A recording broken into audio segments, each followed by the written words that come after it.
All right, welcome back, you guys. I wonder, let me know if there's any audio delay with the game, because yesterday there was like, early in the stream there was some audio delay. Robin, thanks for the 4-month resub, dude. I appreciate that. All right, dude, we're just gonna simply keep going. So far, things have been, everything looks pretty solid to this point. I made a few changes, but that was like a few changes to the route, but that was a couple, that wasn't yesterday. I think yesterday was pretty good.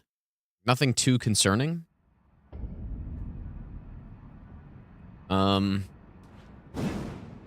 you guys hearing any audio delay? Yeah, I downloaded Night Rain Network Test on my PS5, so I'm ready to go on I guess Friday at 6 a.m., dude, or whenever it is. So yeah, gonna be fun, dude. All right, sounds good.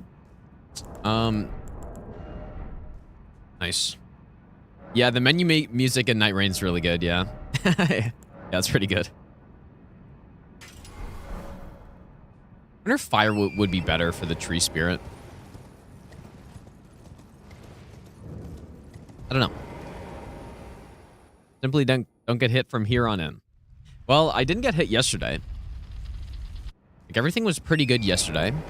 A few tweaks I had to make, of course. That's why I'm doing this run right now, but a few tweaks I had to make, like the +5 Serpent Hunter, and you know, the stat leveling I'm doing this time is a little bit different.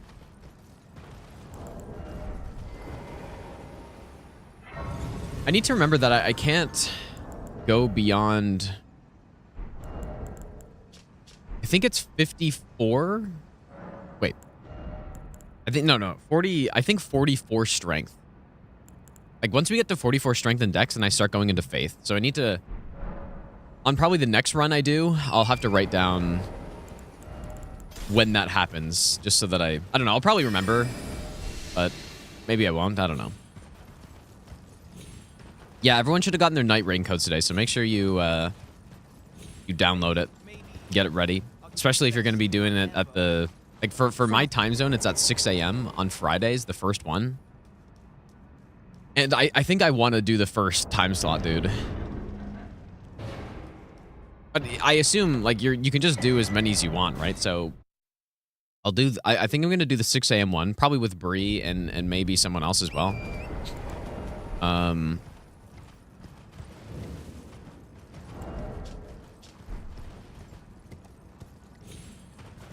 And then what other one? There was one that goes from like 10 to 1, 10 p.m.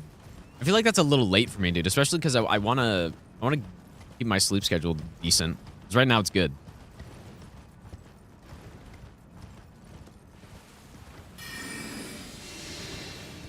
Yeah, maybe Potasika. Yeah, we'll see if, I don't know if she signed up for it, but hopefully. Yeah, I feel like the first time slot is good because then you're coming into it, like, especially if you're streaming it. For me, like, when I'm streaming it,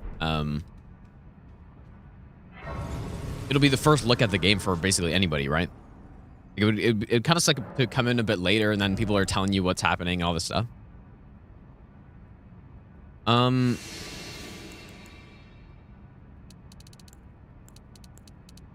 When do we get the Watchdog staff? That's soon. I really don't feel like we need that many levels yet. I'll just get that. So Knight's Resolve, and then I don't think we have any sort of special strat for this guy.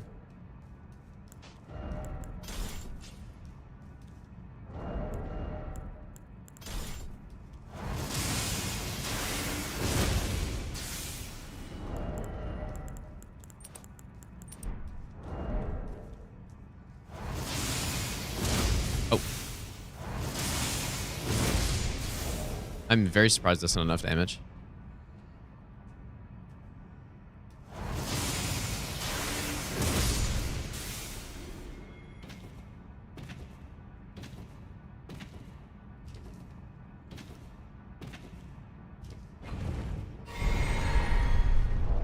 Your skepticism versus excitement is a damn seesaw. I'm excited for it, dude. Like, even when they first announced it, it's kind of unfortunate I didn't stream it because my reaction was pretty funny to it. Like,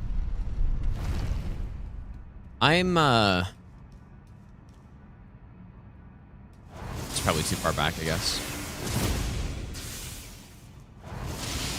Like, I was very confused at first because initially I was like, oh shit, dude, they're making another DLC for this game. But then, you know, then I remembered it's like, oh, it's a standalone game. So, but after I realized like what it actually was, I was excited again. I was excited and I was confused and then I was excited again. And I think it's gonna be fun. It's gonna be quite a bit different though. Obviously.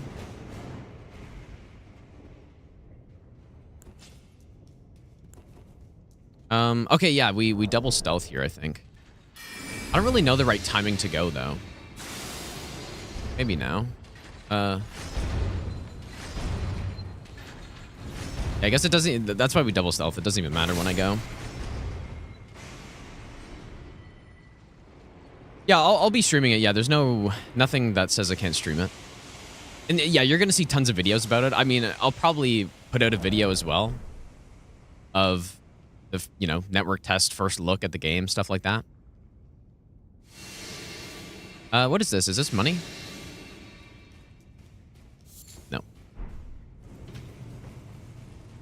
Probably shouldn't have done that, I guess.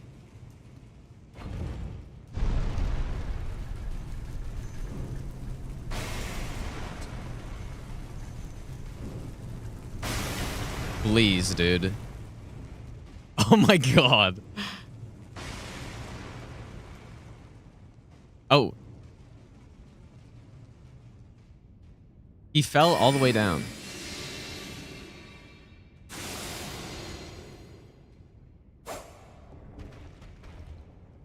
I'm gonna do both, Mel. Like I'm gonna. Bree and I are definitely gonna play. We'll probably find a third, like maybe Potastic or maybe Zoodle or something. I don't know yet. Hopefully this guy's not. And then, yeah, so I'll do that. I'll probably do. I assume I'll be able to, you know, use the queuing matchmaking system. So I want to try that out, and then I'll try it solo as well. I haven't really looked at the trailer closely. I kind of just want to find out when I play it, I guess. Q, thanks, dude. All right, so I'm pretty sure we just fight this boss. I don't know if I'm meant to use Ice Spear. Didn't say to.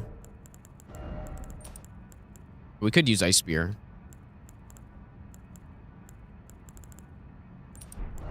What is the best slotted item for this talisman slot, dude?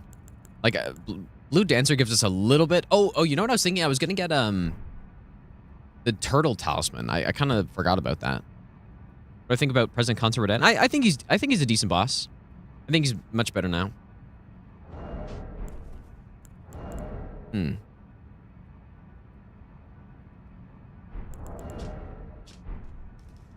don't know. I don't know if I do anything special here. We probably could use an Ice Spear on the start. So I will do that. I like Consort. I think he's better now. I still don't think he's like S-tier boss or something, but from a coolness standpoint, he is, probably. That headshot him, I guess. If I roll this correctly, okay. I should be able to land that charge dart too.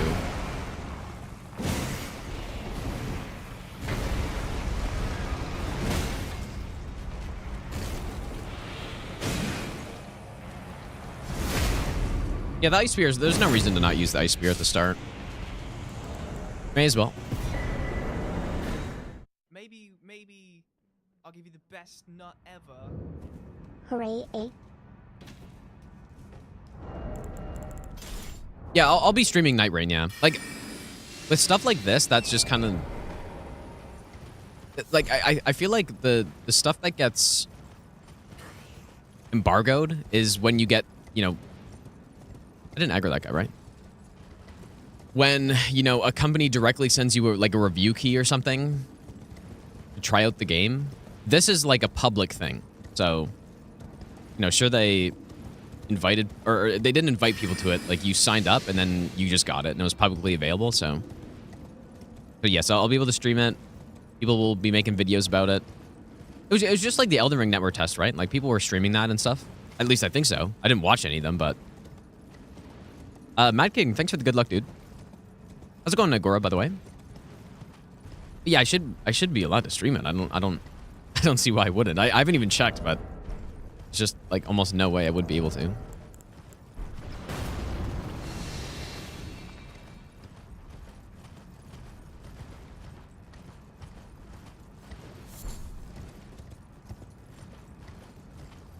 Core, thanks for the 4-month Prime sub, by the way.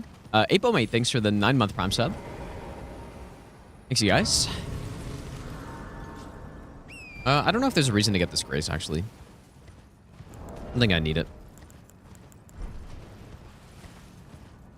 How much of a story game Night Rain is? Yeah, I don't know. I guess we will see. I'm more just interested. I mean, it's the same with normal Souls games too, but I'm very interested in just how the gameplay is going to be looking in that. Like, hopefully, I don't know. It'll be interesting to see what they include in the network test versus what will be in the full game. Because a game like Elden Ring, I think, makes sense, right? They gave them basically part of Limgrave or something. And things were in different spots, all that stuff. But for Night Rain, it's not really, you have this huge map and it's, you know, you could easily just section it off where people are allowed. So, I don't know. I guess we'll see. I didn't say to swap to fire here, but I assume I'm going to want to. Yeah, Estes cancels are back. That'd be so funny, dude. Yeah, map is randomly generated, but that's what I mean. Like, how significant of a portion of the gameplay are we going to actually see compared to what comes out? Because I feel like it could easily be a huge amount of the game is shown on the network test, and like, I'd be worried that it's not going to be that different from actual full release or something. Right, because that would kind of suck if you play the network test and it's like, oh, yep, that's basically the full game.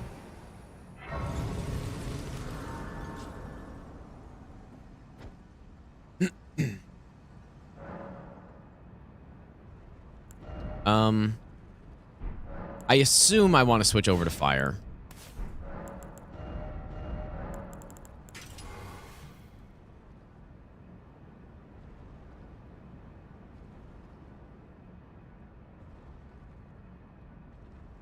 Also, want to go get seppuku.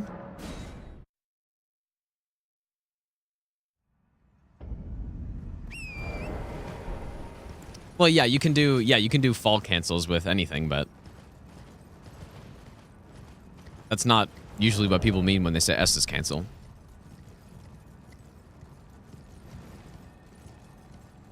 But yeah, that is one way to Estes cancel, I guess.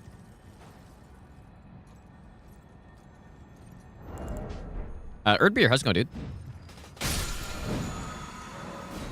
Maybe I'll give you the best nut ever. Timatron, thanks for the brand new sub, dude. Also, Dennis, thanks for the brand new Prime sub as well. All right, seppuku should go on probably this. Best nut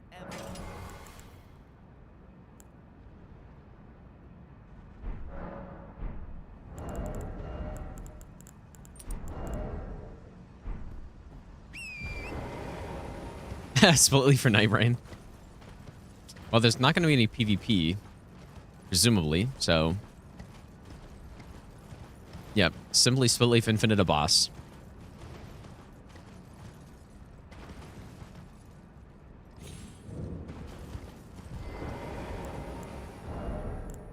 I don't think stealth actually matters. It's more just that I don't aggro that guy over there. Fire.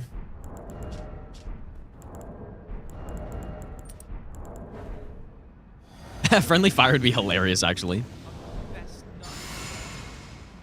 Be so annoying. Okay, and then Guess this one. You know what? Maybe I should use stealth here. Maybe. What's this rhyme?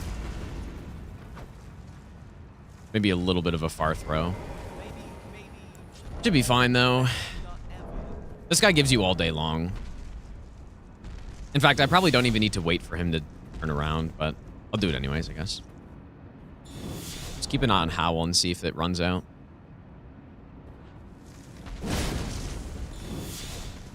Yeah, I don't need to wait for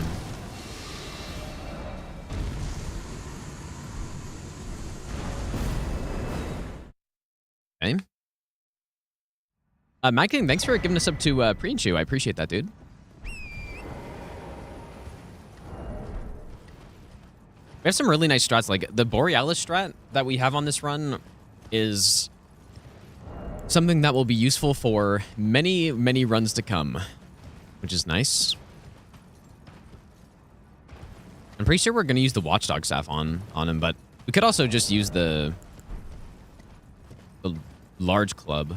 But we need to upgrade both anyway, so their Stone Sword situation is still okay.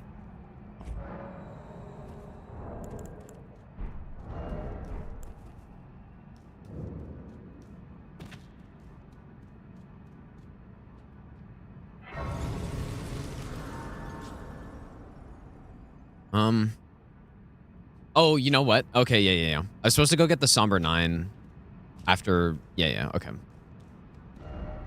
Whoops. After we kill the Avatar, I'm supposed to go get the Somber 9. That's not something I ever normally pick up, so... You saw Banjo use Smith Strip Spear on Torn to kill Senesax? Just the charged R2s? Yeah, my Senesax kill is very bad on this because my only good ranged is...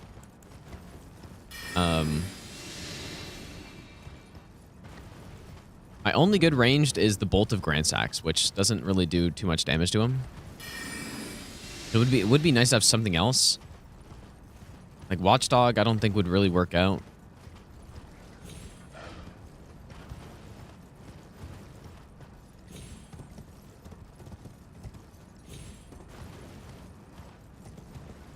I don't know. Chrissy, good luck, dude.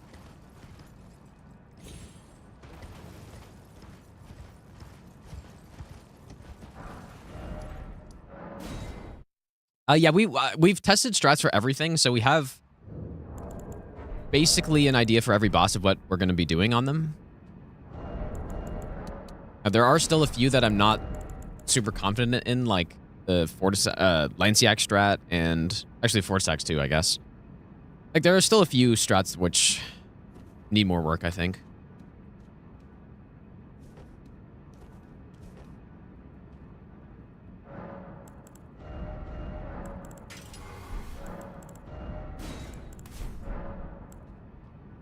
So we're going to want the Beast Torch too.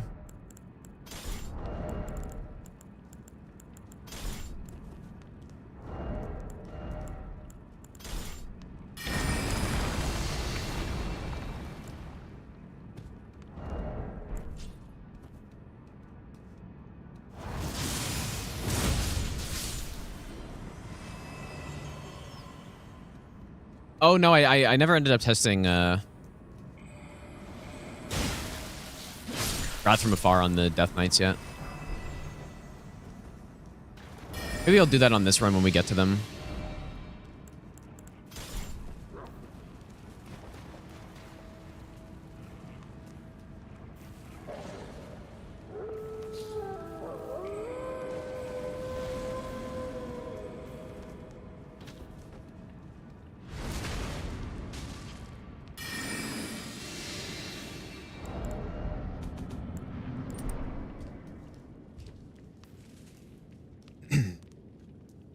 What's up, Ice?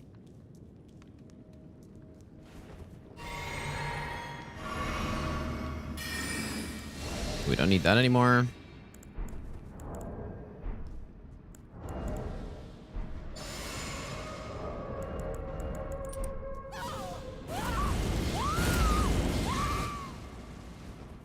Guess I can just sleep him and then buff.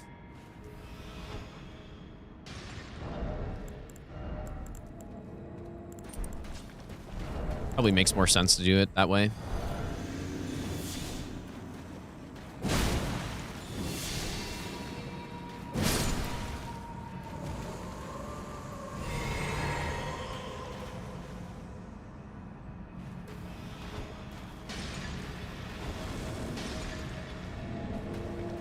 I did not need a second sleep pot there. That's probably wasted. Oh.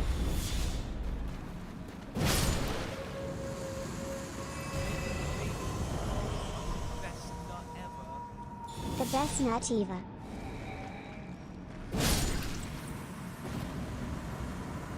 Okay. Here. I guess this boss order doesn't really make a ton of sense, but probably I should do the Death Right Bird. I don't know. Bean, thanks for the 6-month Prime sub, dude.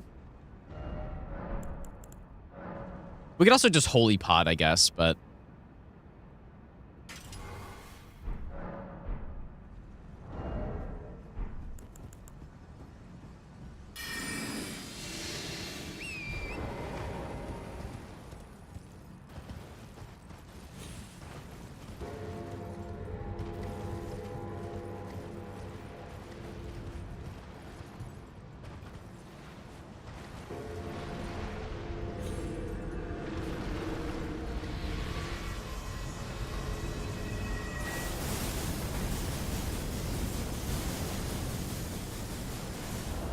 Okay, so...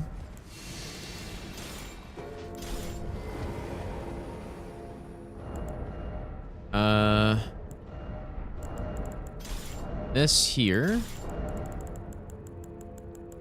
Where's it?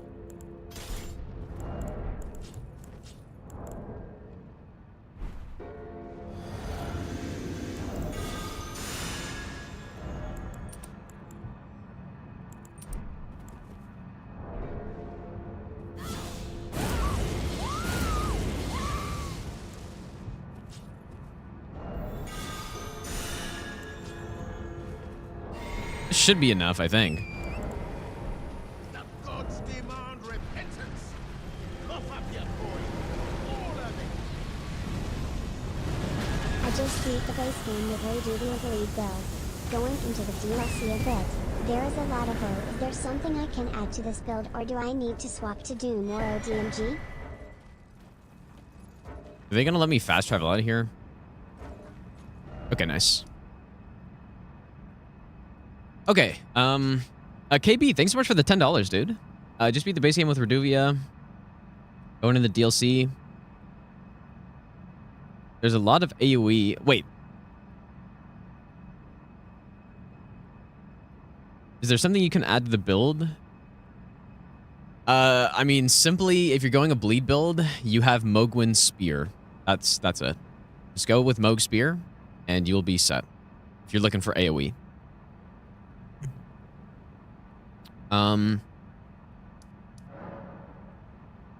And now we have a big list of things we got to grab here. Basically, setting up the Watchdog staff. Okay, so back in here.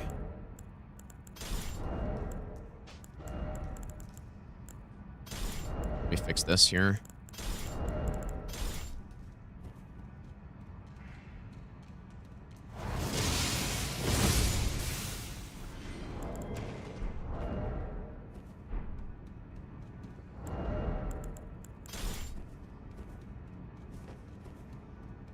The gods demand repentance. Cough up your coin. All of it.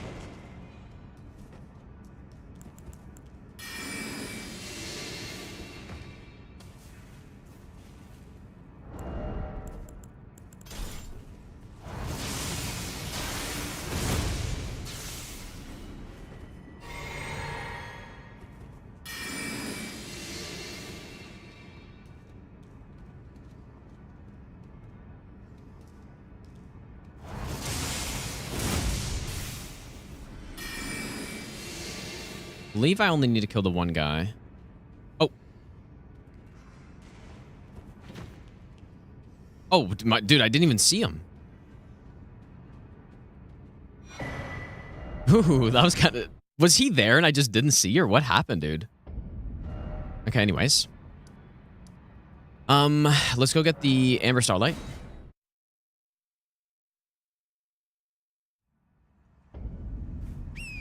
I guess I just didn't see him, dude. How's it going, Ozzy?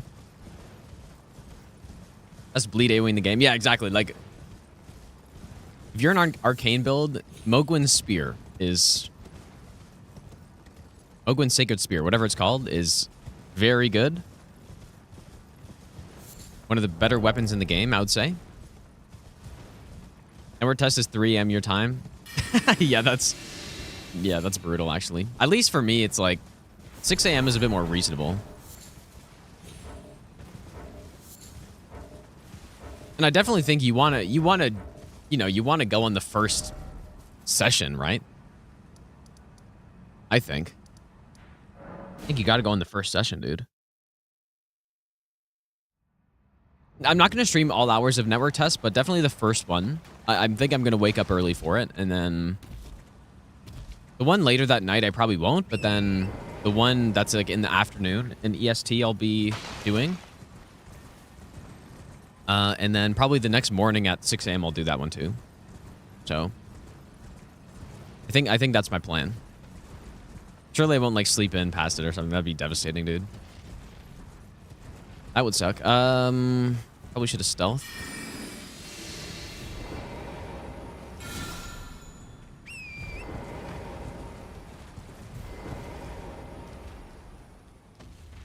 Coffee for that, maybe? Nah, definitely not.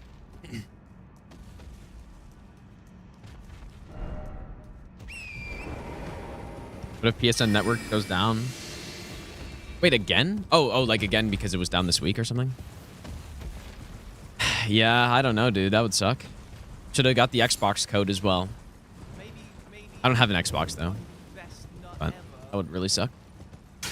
Ogre, thanks for the 3-month resub. Also, Murat, thanks for the donation. I appreciate that.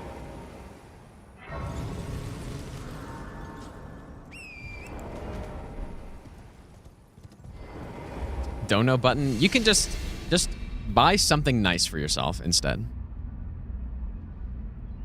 Is what I would recommend.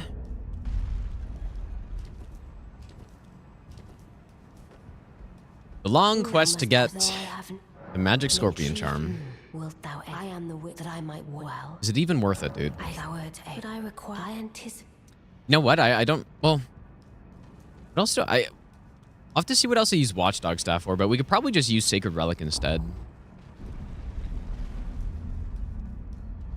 No, I don't play on PS5, but I have a PS5, and that's what I'm going to play the Night Rain test on.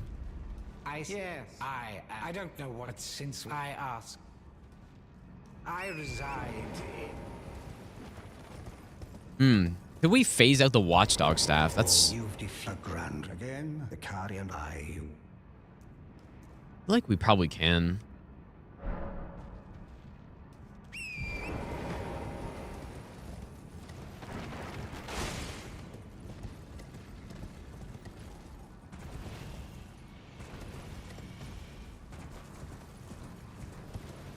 The network test, the first session is on the 14th at 6 AM my time, EST.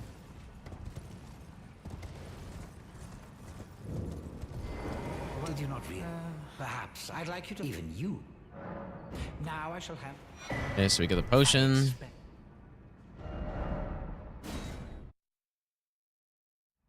Maybe I'll give you the best nut ever.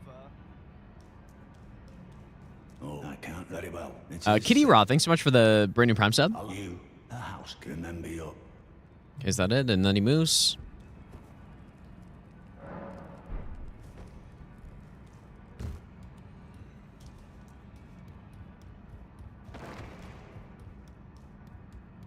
Then I bid you. I am known as a Tani.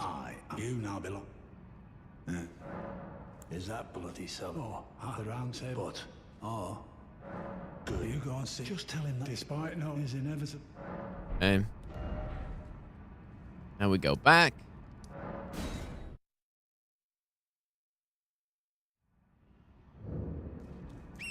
We should have 3. Okay, we have 4 starlight shards. So yeah, we're totally good. Because I think I need 1 more in the run for Electo, and then we use 2 here. So there may be 1 more. But even like I guess for Electo, I could simply just use all the ones that are in the Moonlight Altar. Bring back Beastjaw. Well, Necros, thanks so much for the 5 gift subs, dude. Thanks, Necros. I appreciate that. Thanks so much, dude.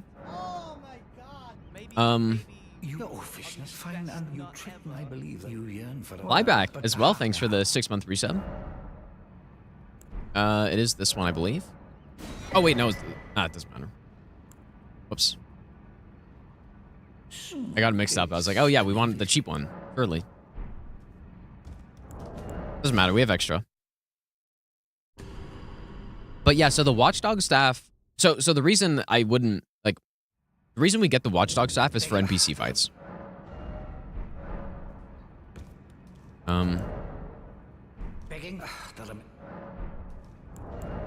Buddy, hello. Yeah, it's for the NPC fights, which the Beastjaw is terrible on NPCs. But I'm afraid I can hold. Why don't if you could. But yeah, you want to pick the Jaw right puppet because this one costs more. So now I basically just lost a Starlight Shard for no reason. It will which I applied. Never noticed him look like that, like stand in that position before. The philosopher, and philosophy begins in wonder. Yes, please. Thank you. All right, let's go upgrade to +9 now. Elfman, thanks so much for the 1,000 bits, dude. Where's the wall? I appreciate that.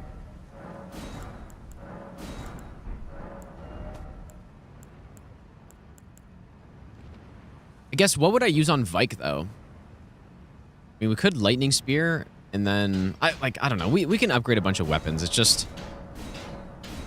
The Watchdog staff honestly did worse in the DLC than I was hoping it would.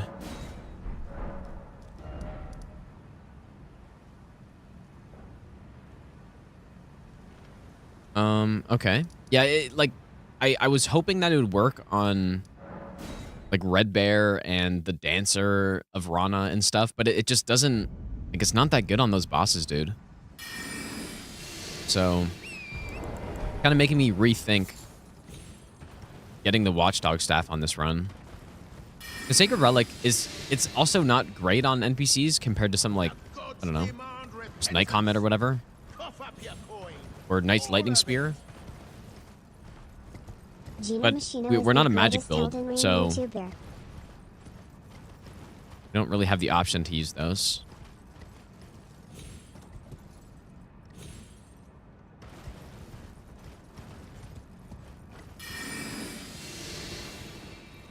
Big E, thanks for the donation, dude. Thanks, dude. Don't blame the weapon, blame the NPCs. Yeah, that's fair. But no, but still, I mean, I don't know what to do. Yeah, I redeemed my code. Yeah, I was gonna post a screenshot of the email on like Twitter or something, and say, like, after I redeem it, of course, say I was gonna say, like, oh, I got my email for my network test code. Very excited to redeem it once I get home, or something like that.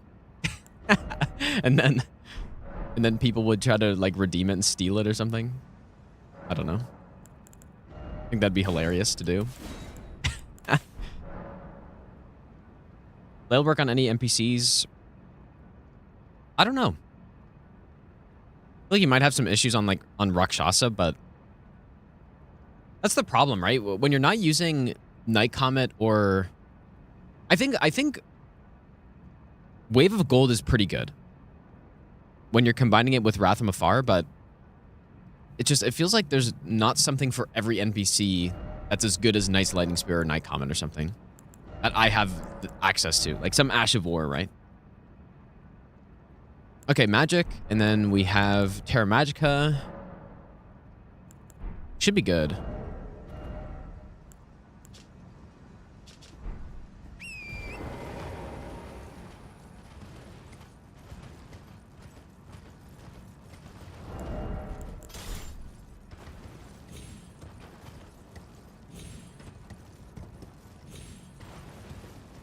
Yeah, it's just the tracking on the watchdog staff that kind of causes some issues.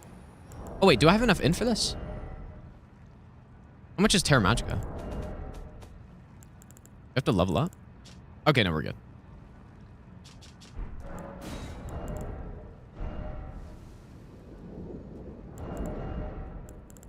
So we will just swap this for the Scorpion Charm, I guess. All right, so Golden Vow.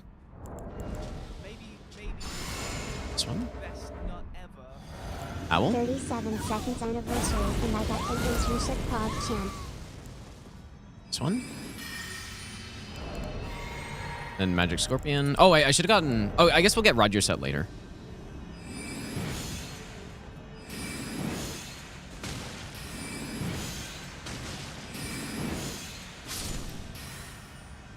Like, that was nice, dude. It doesn't work like that on every NPC, unfortunately.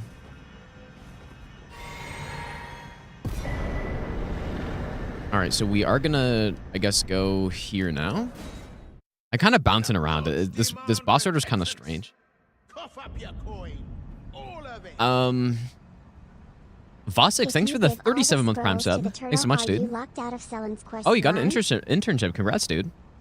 You love to see that. And Honcho Jack, thanks for the donation as well. If all scrolls the turtle, you're locked out of Sellen's quest line.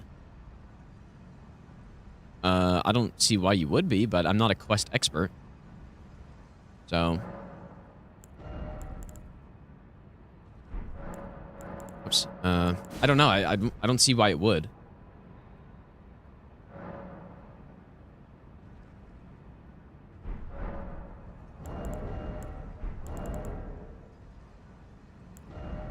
Green turtle Green turtle talisman might be worth grabbing, dude.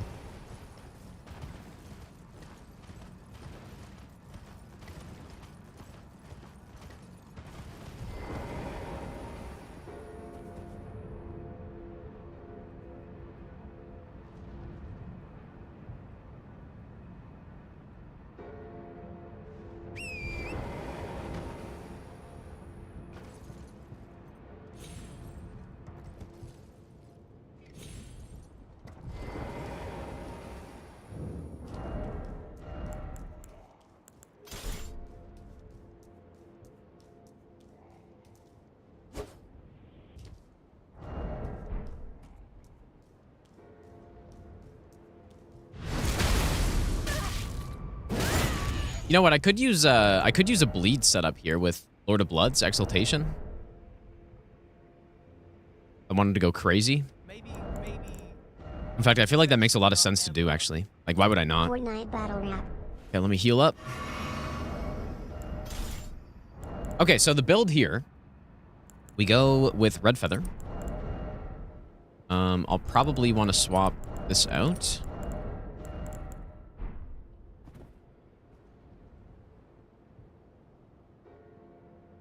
I'm gonna make it safe here because I don't know. Watchdog Staff is quite good on this boss as well.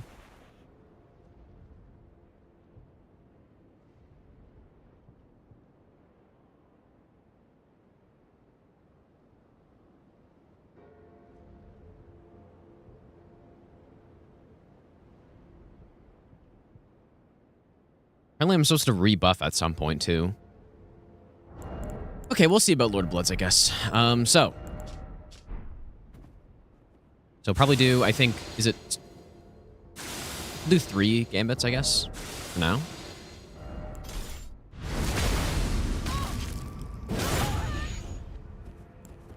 Should be correct. All right, so. Well, I shouldn't get proc.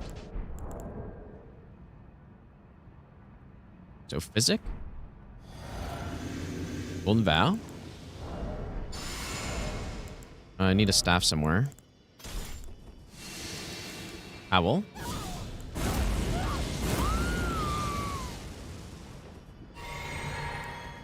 Do I cast Terra Magica in the door? This is kind of a... I'm going to have to write down the proper buff setup here. This is kind of scuffed.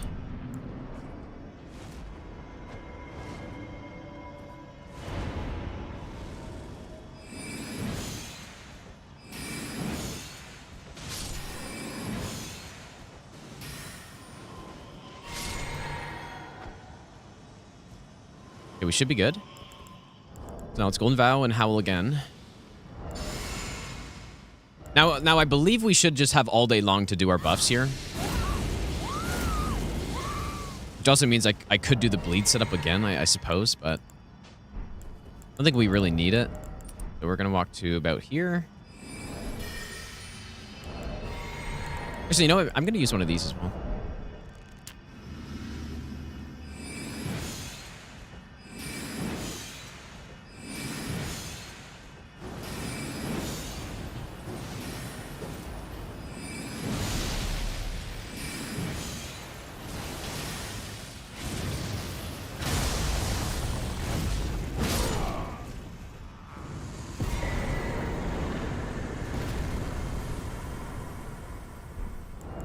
Not sure if that was exactly how it's meant to go. That was obviously good.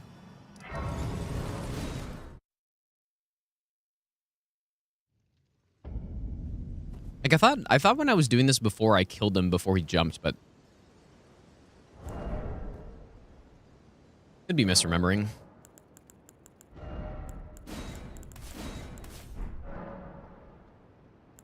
Okay, wow, I really didn't write anything down for this. Okay. No, it's pretty simple, actually. That's how many hits I've taken total. Like, I've taken 6 hits in total on this run, but like, I wouldn't normally be counting hits on a run like this. But I simply am because people like to see the hit count, I guess. Yeah, Exaltation didn't change anything there. Like, maybe I should heal up and then reproc it or something. Okay, so I think it's down here. Yeah, this is right. Okay, so I have had an... You know what? I should probably level up before this because I've had an instance where he turns around. And in that case, I would probably want a Memory of Grace out. Yeah. We go Axe Talisman with this one.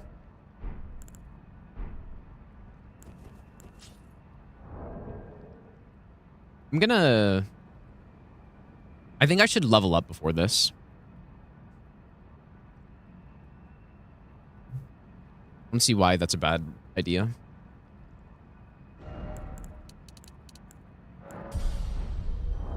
Okay. So, I think we run... I don't remember the angle exactly, but something like this.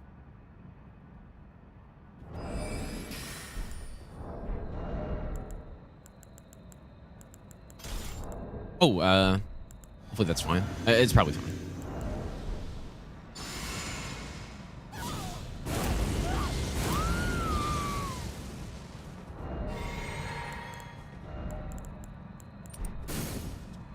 Seriously?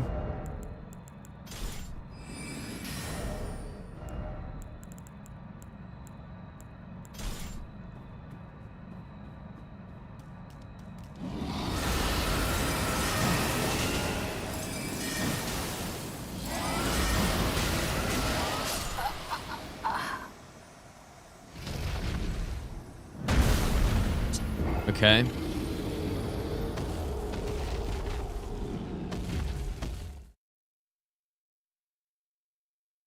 Did I make a save for that? I don't think I did.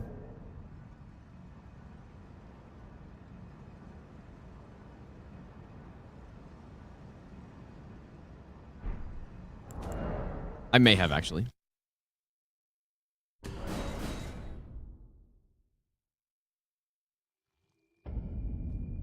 Okay, so I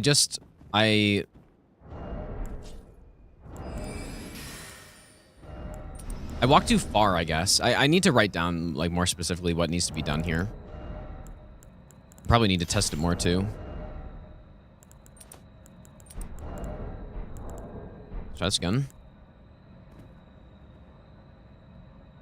Probably walking from here is better.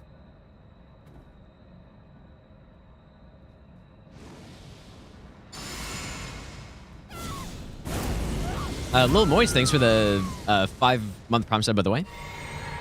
This one. This is better. Maybe just like in here. That's better. There we go. Okay. I need to test this more for sure, though.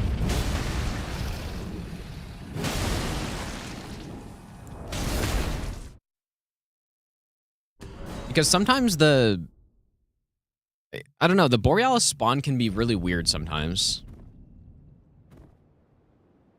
So what are we saying? Like maybe I start at the tree and then go half tick right of northeast and then just jog until, I don't know, until I hit the...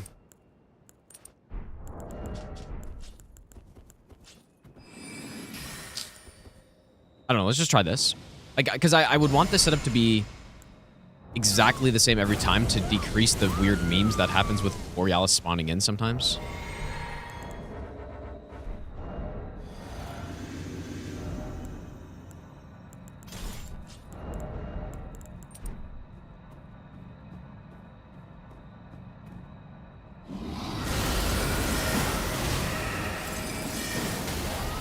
Good.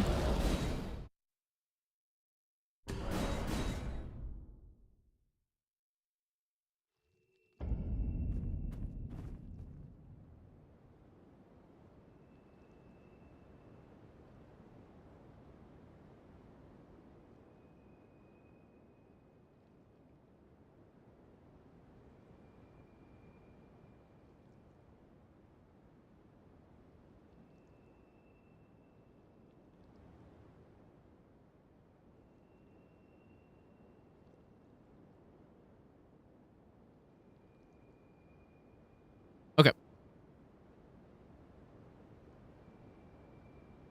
I think this should be good.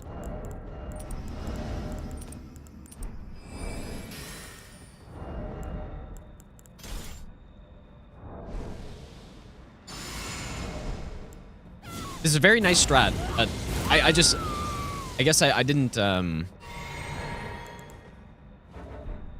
spend enough time like making sure the spot was correct and stuff.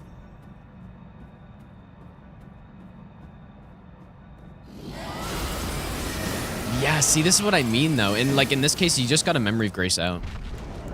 What the hell, dude? Like, what is that?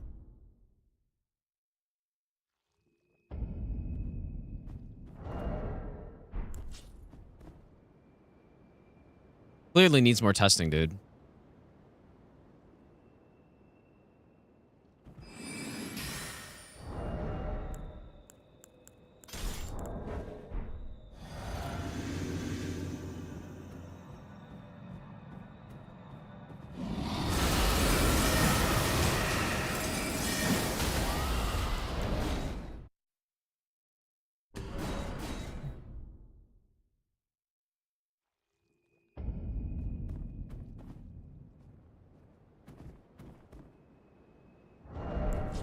Yeah, this is exactly what happened last time I was testing this. Like, oh yeah, the strat's so good, but then just sometimes he randomly is facing the wrong way. Like, I had it once where he just turned 180 degrees here.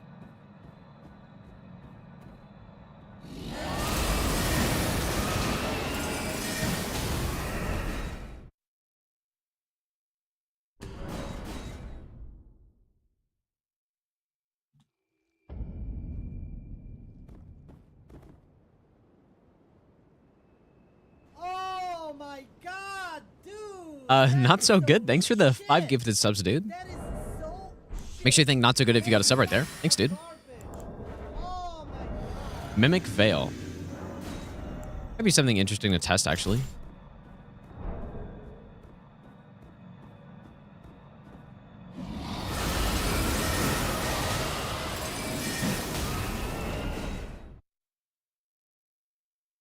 Not so good. Thanks so much, dude. What if I go from Catacomb Grace? What catacomb do you mean? Like the cave? You can't go from the cave because the way the spawn works, it's basically a big line across here. Maybe I'll give you the So you best can't actually like ever. sneak around.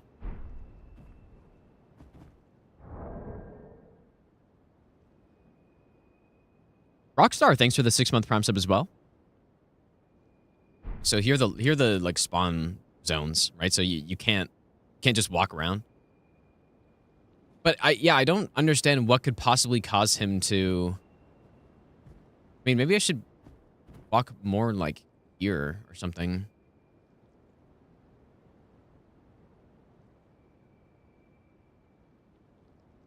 Like here? Let's just try it.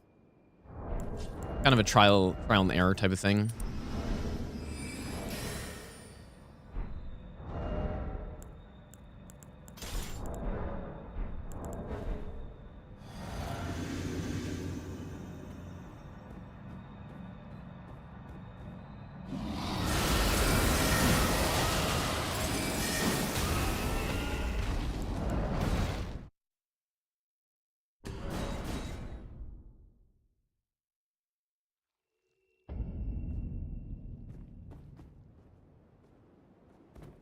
Yeah, I guess the thing is, worst case here, we just Memory of Grace out and then redo it, I guess, right? Like, I probably, once my position was bad, I shouldn't have just kept sitting there casting. Like, I kind of thought he was going to stun, but I think the physic might have run out or something. And obviously, I wasn't getting the headshots either.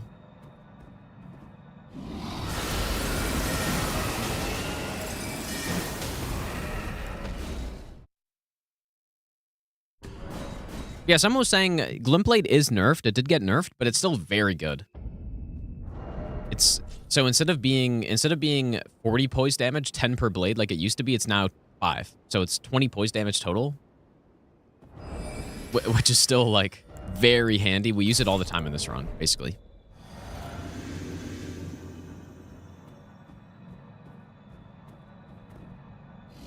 And now he seems to be spawning the same spot every time.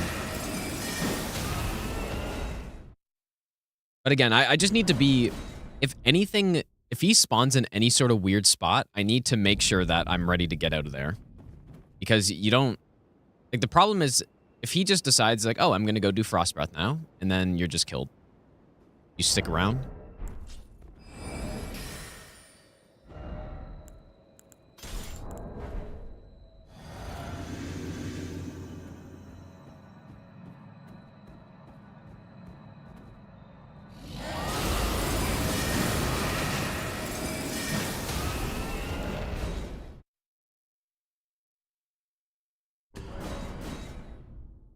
Moonrithos is Moonrithos. Oh, it's 24. What about the Great Blade? Is that 30 or is that also 24?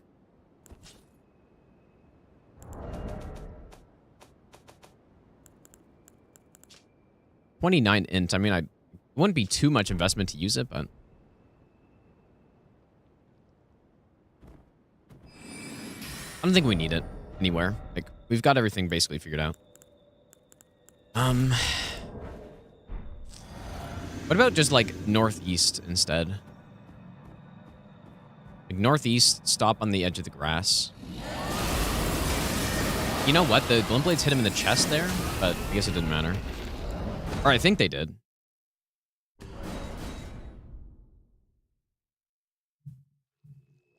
No, I think this is good. I think half tick left of northeast. Does anyone have any ideas of why he could be spawning, like, very rarely, but he could be spawning Hey, at a Gina, weird I angle want like to that? Like, start routing maybe it has to do with no-head. the edge of the Any tips box. on how to manage the but saves or anything else? I don't think that's it, dude. I really don't understand it.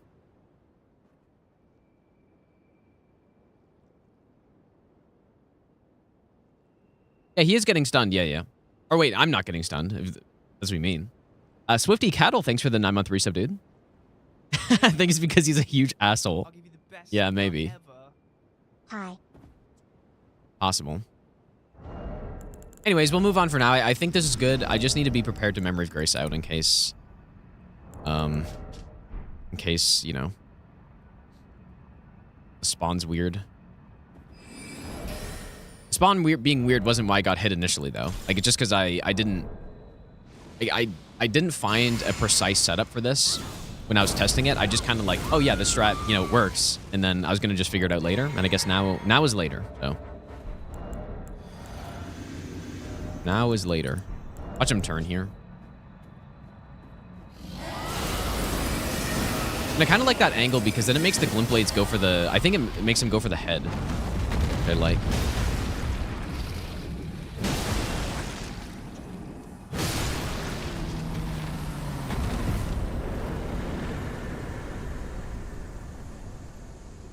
How nice is that strat, though, huh?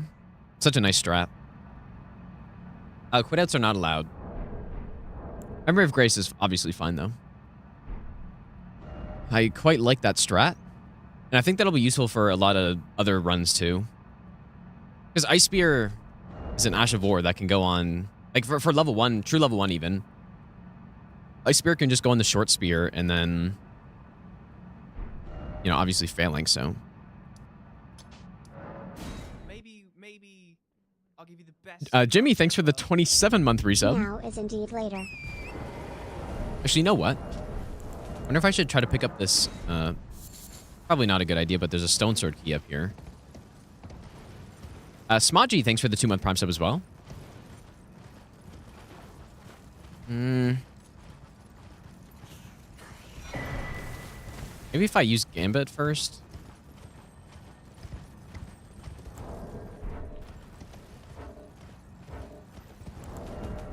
Trying to be efficient with my stone sword key so I don't have to, like, go buy stuff all the time.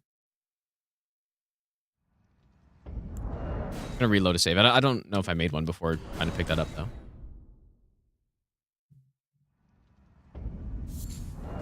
Like if I go Gambit and pick that up, that's probably fine. So I get the silencing as well. Let's see.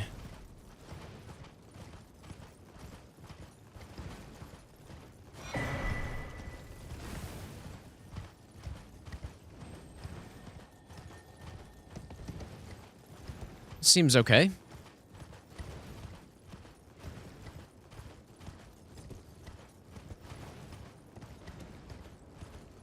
Yeah, Jimmy from FromSoft, dude.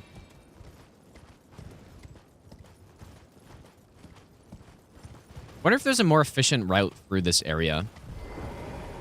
You know what? I think there is. I remember there being some drop you can do from... Like, I could go get this Grace and then you can go this way, but I guess it's probably not even much better.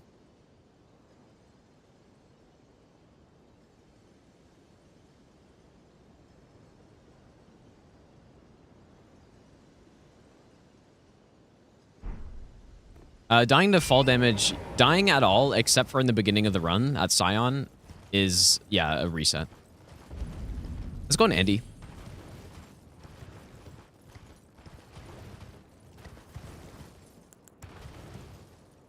That was the first hit in a while, dude. But not really surprising, because I didn't... like I said, I didn't test that strat. After figuring it out, I didn't really test the exact details of where I need to stand in the lineup and all that stuff.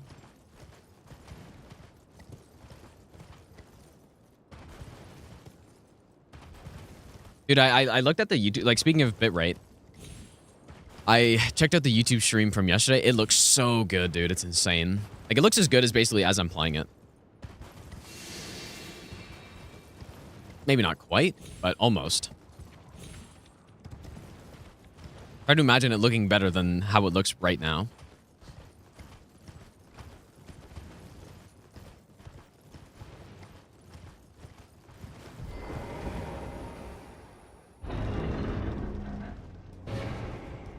We start with Samurai. Pretty standard. Unfortunately, Samurai's, like... The other classes just aren't as good for these runs, right? You start with the Uchi, which is basically the best early game weapon to start with. And... start with the bow, which is always nice.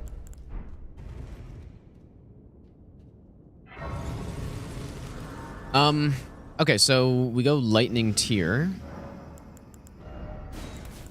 lightning tier. I don't think anything super special here.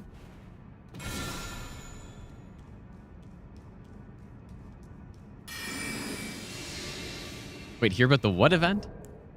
The Bloodborne event? I didn't hear about that, no.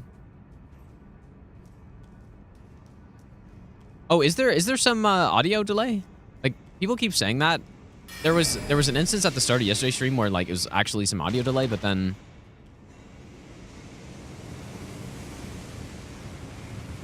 people were saying it later, and then it wasn't actually audio delay. And, oh.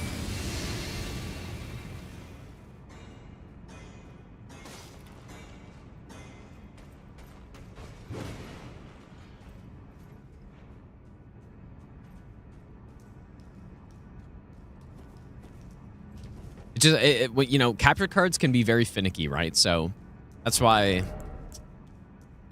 I'm like, I don't know.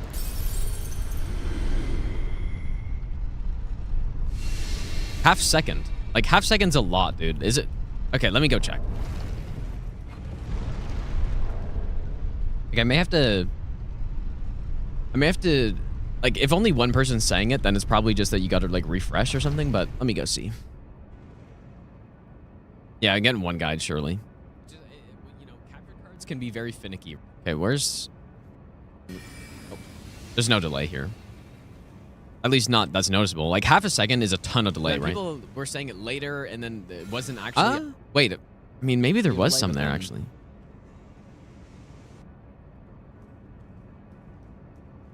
Oh, is there some... That shackle seemed a little delayed, maybe. Yeah, maybe there is some.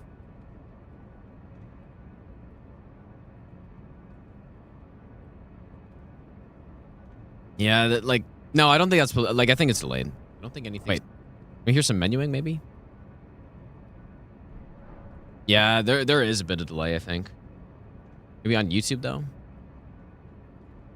Okay, let me see Twitch, too.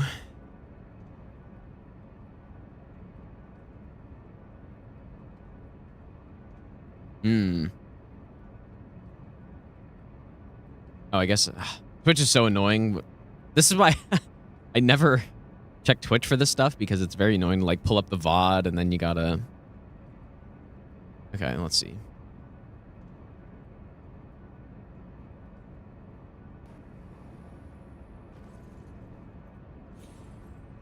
There is definitely delay, dude. Like, that's significant, actually. What the hell? Okay, let me try. Like, and by the way, it's not delay from the mic. It's delay from the game audio, right? Because the capture card isn't related to my mic input at all. Okay, let me... Last time, activating and deactivating the capture card kind of fixed it, apparently. But yeah, there's definitely delay, dude. Like, significant amount.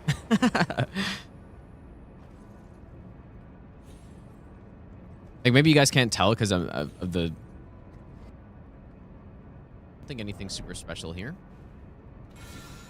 Like, yeah, I don't think that's half second, but it's quite a bit. Okay, let's see now.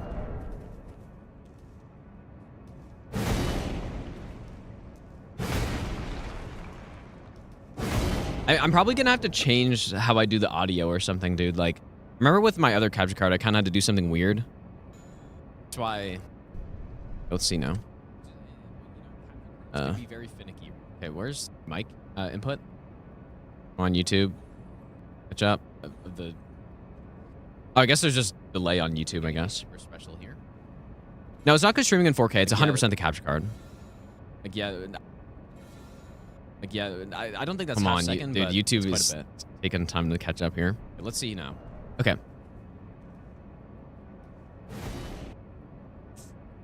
Maybe best not. There might be a tiny fraction now, but it's pretty good. Yeah, I gotta... There's something I need to look into for this, I guess. But yeah, let me know if the game starts sounding a bit delayed. 'Cause I think there's maybe a little bit, but that's annoying. But yeah, tell me if there's delay though, because I do want to fix it.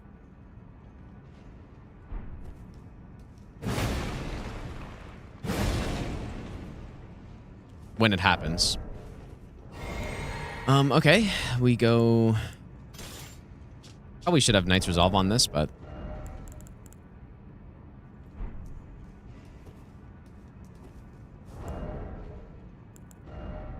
yeah, the way I had to do with my other capture card is I basically routed the audio through voice meter well, I made Windows listen to the device like on playback, and then that audio output would go through voice meter, which would then go into OBS. And there was delay. There was still delay, but it wasn't nearly as bad. So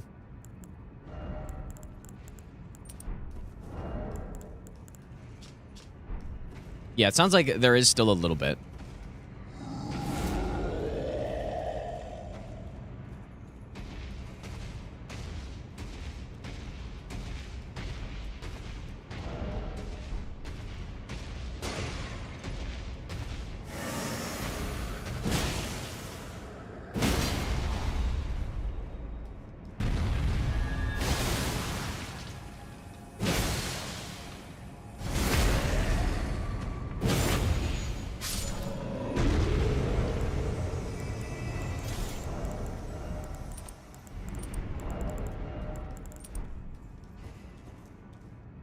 Oh, is it back again? Ah, that's so annoying, dude. Or was it just the same as before? Like, did resetting the capture card not fix it at all? Like, I could probably quickly set that up, the setup I had before. Definitely fixed now. Or maybe there's a better way to do it. Like, I'm sure there's a better way. But WD, thanks for the 25-month Prime sub, by the way, dude.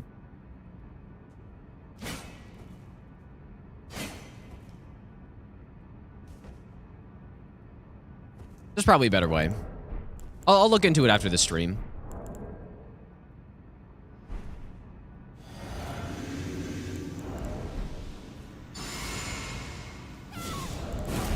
Yeah, no delay. I think there's still a little bit, but it's not enough to really like make a big difference. Go in. Oh my god, dude! That's so shit! Do this one. Elias, dude, thanks so much for the 5 gifted subs, man. I appreciate that. Make sure you thank Elias. You've got a sub right there. Thanks, dude. Even if I stream 1440p 60 max. No, my native resolution's 4K now. Like that's why it's a big upgrade now. But I don't know. I don't know. I haven't really messed around with this capture card at all, so I don't know if it has to do with the settings or I don't know. I feel like every capture card that I've had has audio delay on it, basically. So it's quite annoying.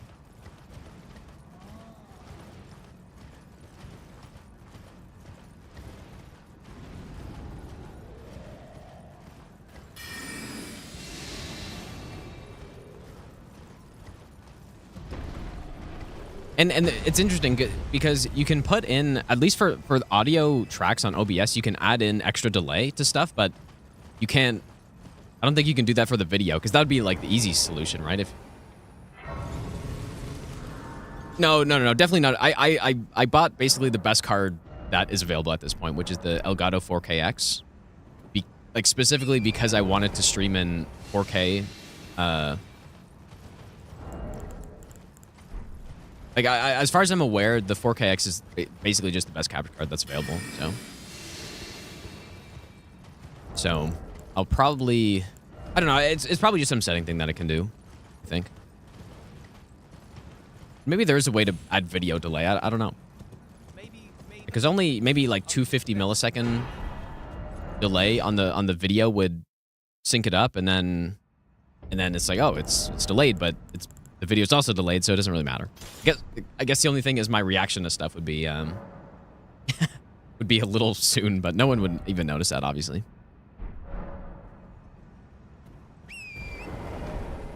Yeah, not sure if there's a way to do that. Add negative delay to audio? I don't think so, but I don't know where the delay's coming from, I guess, is the problem. Like, I don't think it's added delay in there, or... I don't know. I'm not an expert, so I have the wrong stuff. Foreseen Flower, thanks for the 27-month Prime sub, dude. Manipulates space of time. Yeah, predictive audio, dude. Simply predict. We can probably stick with lightning. I don't think we need stone barb here. But one thing we do need to do, swap Cragblade. Be good. I'm kind of curious again. But no, I definitely don't apologize for telling me that the audio is delayed or something, because I definitely want to know that. YouTube should catch up in a second. Definitely going back to watch the 4K stream, it definitely takes longer to, to load it, dude. There we go. Maybe we just had to refresh.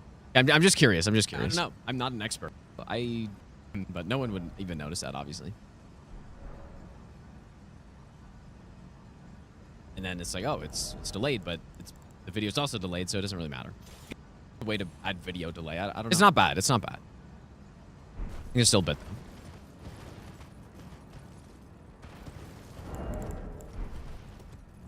But yeah, it was kind of weird because I noticed in some of my other streams that there was delay, like a slight amount of delay that was in basically all the streams before. Ideally, I'd like to get that totally fixed. That'd be cool. Timely Rain, how's it going, dude?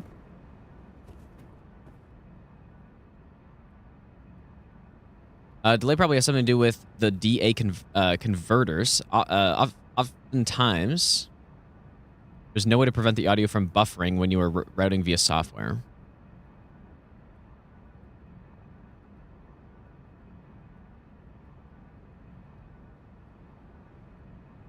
Yeah, I don't know.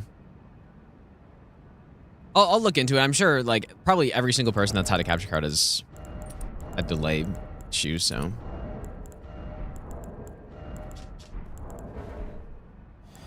Hope Hunter's a lot of storage. Yeah, that's what he's saying to me yesterday, dude. He's like, I'm gonna need some sort of storage solution if these videos are gonna be like 4K, basically.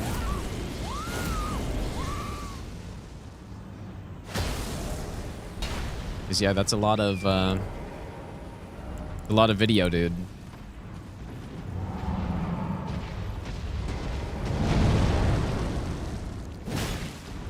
Did that really miss?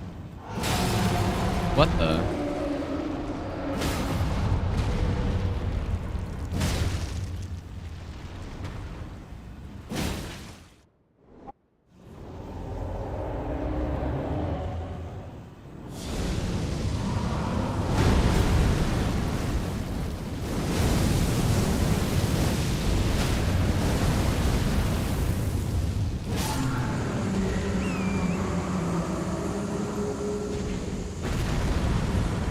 It's not a continuous 80 hours. No, I've started putting up on all the runs I do now, I'm going to start putting up a routing timer, which is basically just how long I've been routing for, right?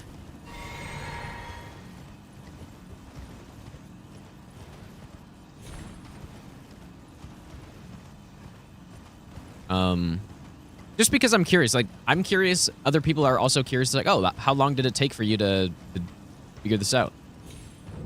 Like, well, it took me, I don't know. I have no idea.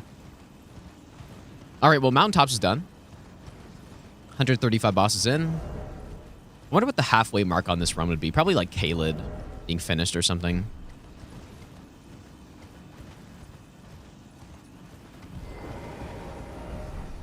Oh, this Grace is weird.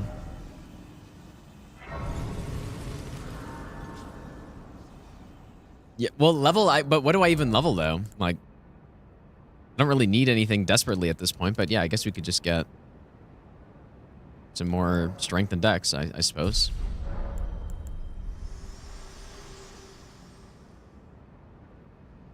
of this world and death. Are you to Yeah, I want to know hit Wukong still for sure. tell me? Definitely on my list of things to do. Whoops. What did I say? You let my hand.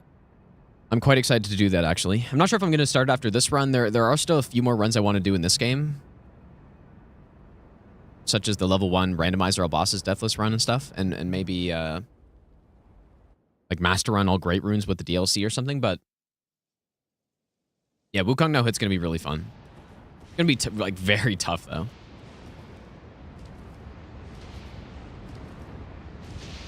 Just built 135 of 207, but are we actually that far into content? Yeah, this run is very representative of how much we've done, right? Like, probably by the time we're at the 100th boss, we're about halfway through. Which is how this run kind of goes.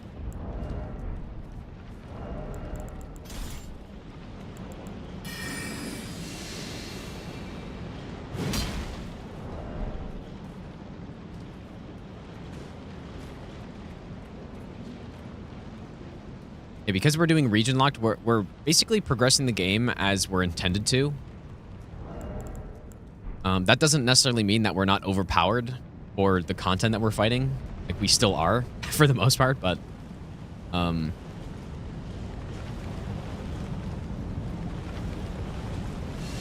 yeah, we're progressing, like, the normal all boss and no hit run. The boss per time ratio is very skewed towards the end, right? So on that run,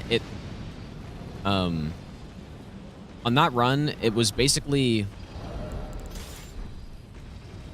I would kill like 50 or 60 bosses within 6 or 7 hours.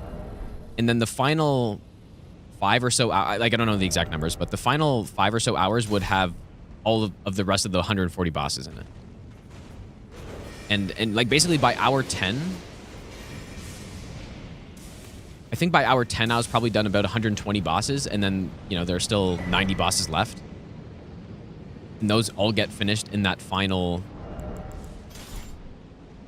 2 hours. So it just, you basically have very few bosses at the start and then tons of bosses really quickly at the end. And what's nice about this run is that it's much more balanced.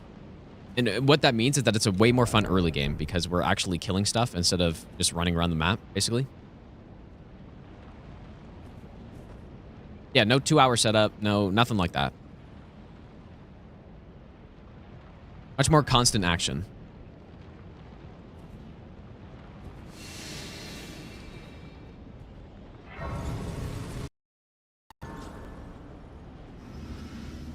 Okay, so we need to swap to Knight's Resolve. This kill is very simple with this build we have.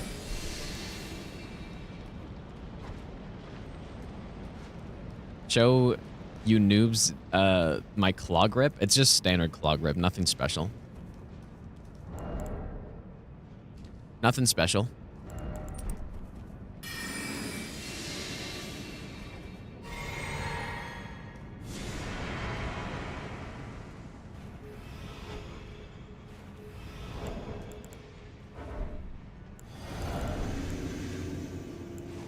But yeah, the run time right now, in-game time that we're getting, you know, approximately 9 hours at this point, is significantly longer than what it'll actually be when we start doing it. Okay, so Knight's Resolve, Charge R2. Knight's Resolve, Charge R2. Into a Charge R2. Good. It should be a 1 cycle, I believe.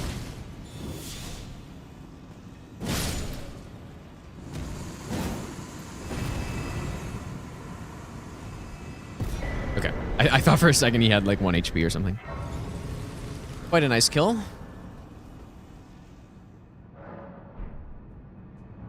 Let's go, to go upgrade now, or I guess I will. Yeah, hard boss, by the way, dude. Borealis, the strat I had, I didn't refine it enough, basically, so there were still things I needed to work out. Alright, so we're plus 21. We need a bunch of 8s. Yeah, I figured out the actual details of the strat now, so it should be good. And again, that's kind of the whole purpose of what we're doing right now, is to refine things and make sure the notes are good and all that stuff. Rakshasa, I'm going to go with Watchdog. Like, a good NPC combo is Wrath from Afar into Watchdog. So that's the plan for her. That doesn't work for every DLC NPC boss, though. Red Bear, that doesn't work. Because he just rolls immediately all the time. And the Dancer, it doesn't really work. So on those other bosses, I use Sacred Relic. In fact, I need to test Sacred Relic on this run. I need to test Sacred Relic on Blackjail Knight to see if that's better. I feel like it actually could be worse, but I'm not sure yet.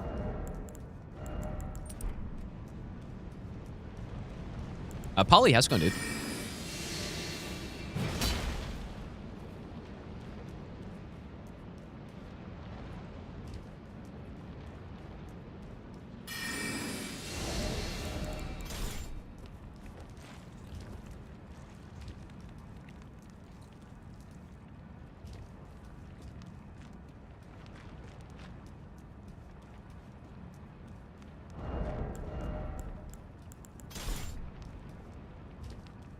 Yeah, only 7 hits to this point. And, like, actually, I'm counting them legit, basically.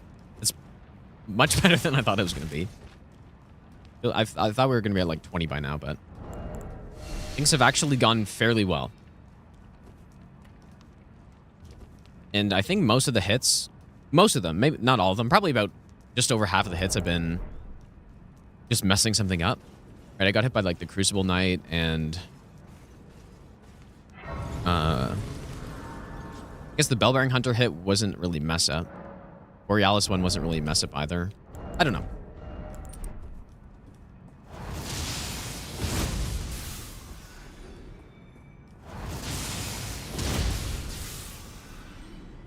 Maybe I don't know. I don't know if all of them were mistakes actually. The more I think about it.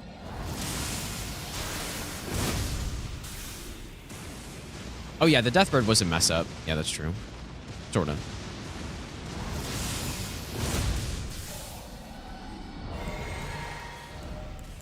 I feel like I might stop doing that strat, though.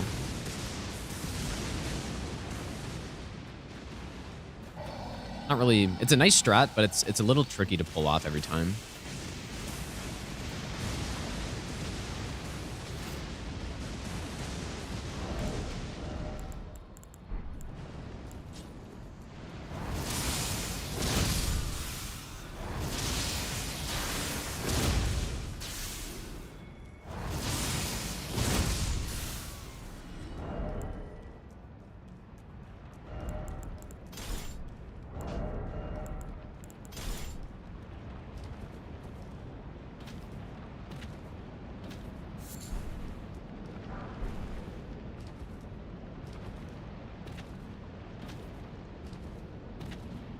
Yeah, no bird skip because I want the Somber 10. And then also I don't know. For shorter runs, bird skip I feel like it's no big deal, but on a run like this, usually I wouldn't.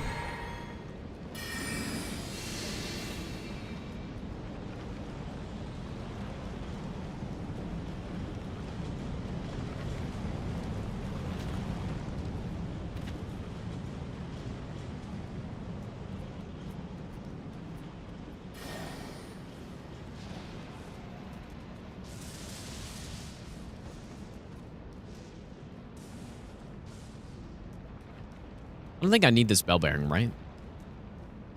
Didn't say to get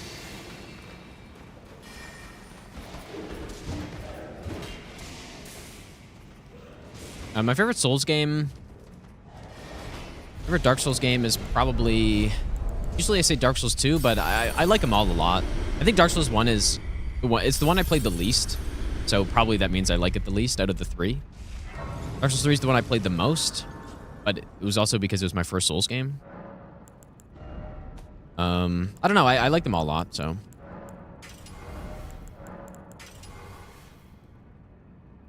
Okay, Cragblade.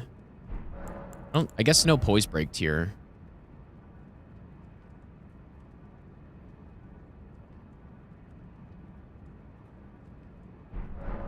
Okay, I guess, I don't know.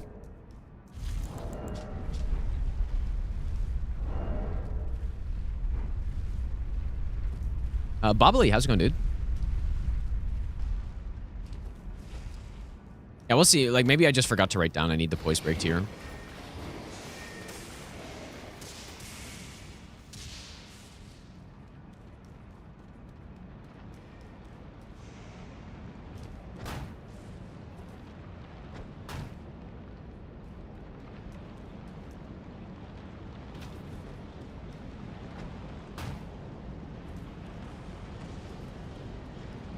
Stats right now, we are full-blown quality build, so high strength, high dex at this point.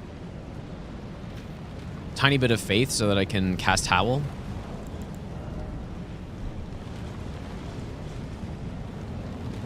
Yeah, I listened to the Night Rain main theme when I was... Like, I downloaded the game and listened to it for a bit. It's another banger, dude. Okay, and apparently I also don't even need Red Feather. I'm just gonna try without for now,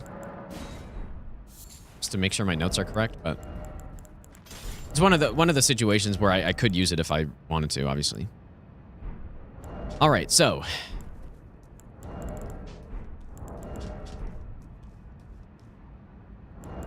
be a good spot for a pickled turtleneck too, maybe.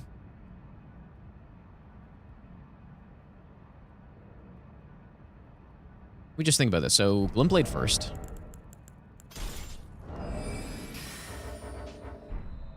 And then we run in Charge 2. And then I think we do the next Charge 2 in the hand. Basically, I just outrun it, Charge 2, outrun Charge 2, outrun Charge 2, and then one more R1, apparently. And then 2 Charge 2s in the head for post. Charge 2, tap R2. Okay, let's see it. Sekiro I really like as well, but it's obviously different. Howl?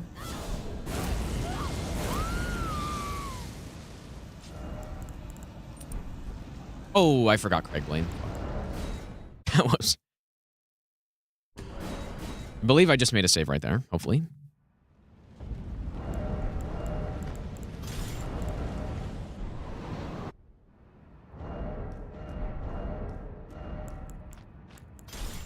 Definitely need Craig Blade.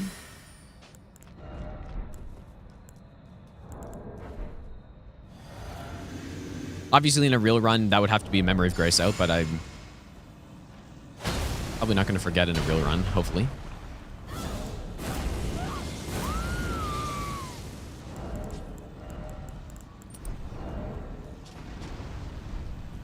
All right, let's see it.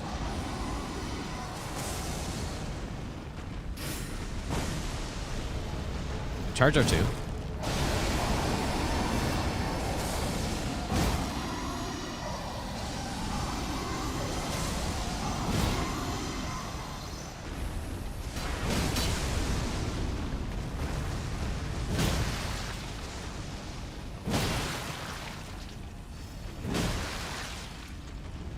I might need the turtle. Because I was supposed to get that. Like, I should have been able to get that, but maybe it's because I didn't crouch. I'm just going to use the turtleneck, dude.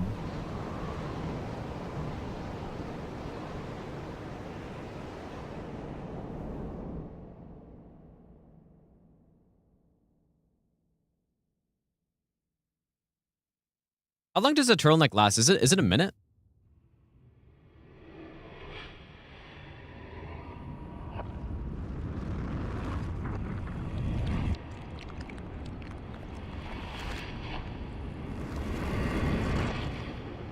Okay. Extra stamina regen should just make it a little bit easier.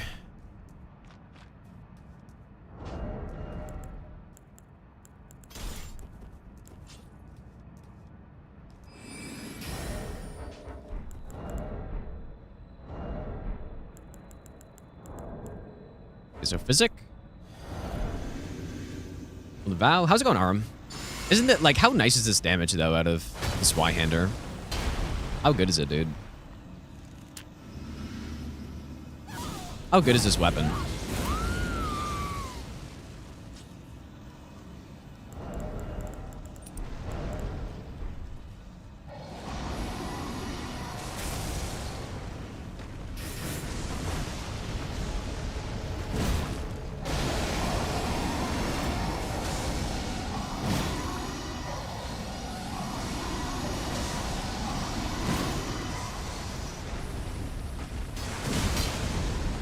Yeah, I mean, look how much more stamina I have now. Definitely makes it much nicer. There we go. Now we simply do this. Whoops. Oh, for fuck's sakes, dude. I don't think I got outspaced. I think I was just maybe a tad early. Anyways, the strat's good if I don't mess up like that. He's dead anyways. Well, he's gonna do this one. Probably a year. Oh, you're actually like, just delay the fight as much as possible, dude. Going the wrong way too.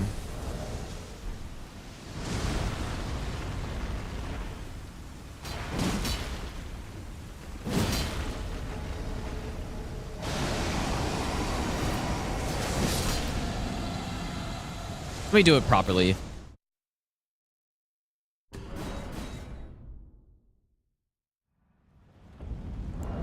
a nice strat, though. Very clean kill with this thing. It's really, I don't know, I was kind of surprised at how good this weapon is. And how it stacks up compared to, you know, what I would consider to be the best no-hit weapons in the game. It's really, it's up there, I think. It's definitely up there. Whoops. So, again, it's... And this is with no red feather either, right? Like, I could easily be getting more damage out of this. We just don't need it.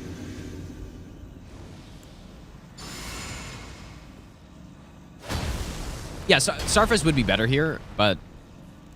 Not... But I'm saying, like, the gap isn't as big as you might think initially. No, Borealis didn't even spawn weird. It's just the strat, again, like, as I said, it's just the strat wasn't... I didn't have it fully planned out yet. Like, exactly where to walk to, exactly the angle and all that stuff. But now I believe I do.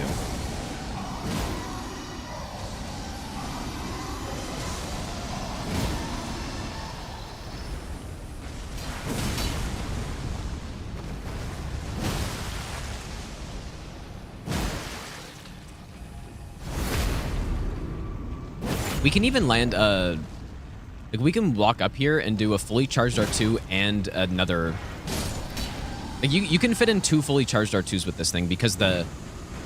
Like, the one place where the uppercut's actually decent and is usable.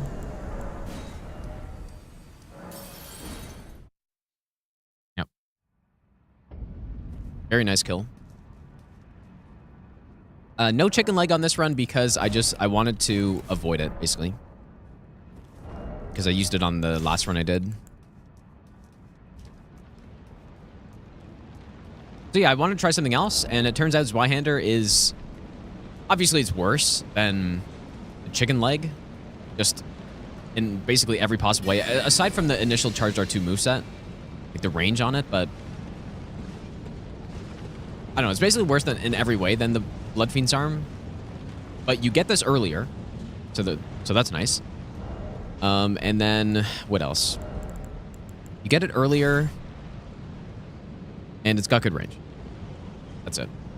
But it's a really good weapon, though, regardless of that. Like, regardless of being worse, because, I don't know.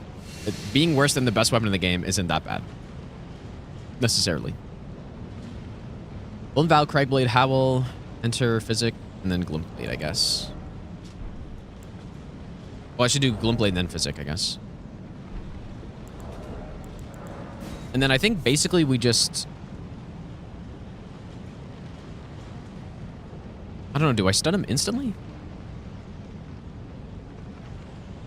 So we're about to find out. So, Golden Vow.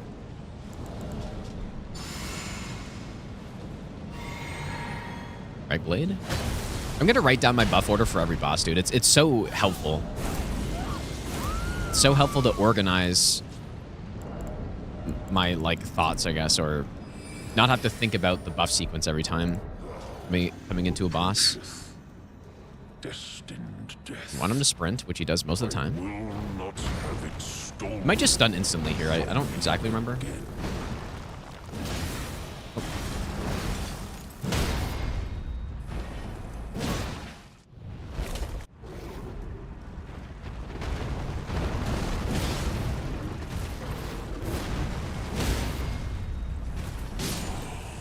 I think that's right. I'm pretty sure that's how it's supposed to go.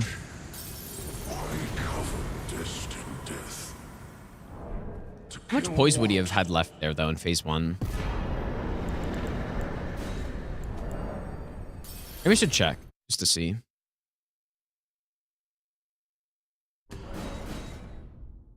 See, obviously phase 2 is scripted. Because we have enough poise damage. But what about phase 1? What if he's just a knife away or something?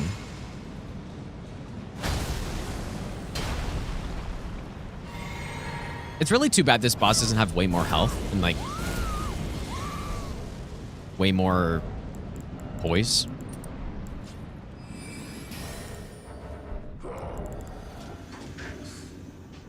Destined death. I will not have it stolen from me again. Oh. Okay, yeah, that's how this is supposed to go. Wait, so why didn't he stun last time?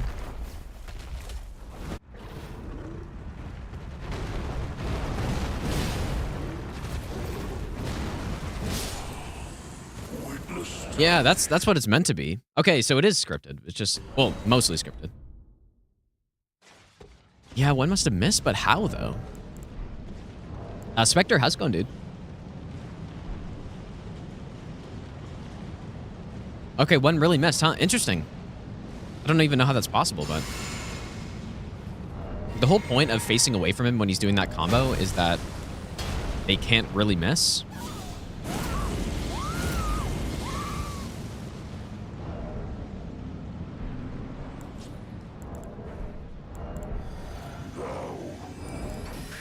Maybe I should go back and look, actually, in the VOD and see what happened. This is not what you want to see. Not have it stolen from me again.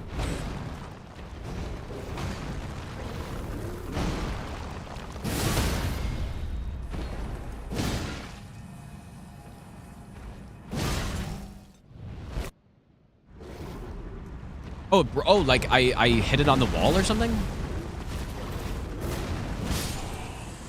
Witness tarnished. Why cover destined death? I don't understand.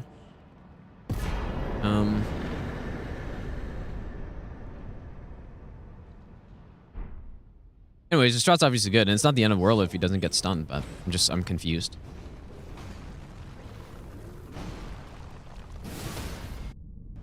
Cragblade. Want him to sprint, which he does most of the time. But none of them broke. He might just stun instantly here. I don't exactly remember. I mean, that's... Yeah, but him hitting the blade still does the poise damage. Oh. Like, that shouldn't matter. They all hit. I don't understand. I just stunned it. I think they all hit. Exactly remember.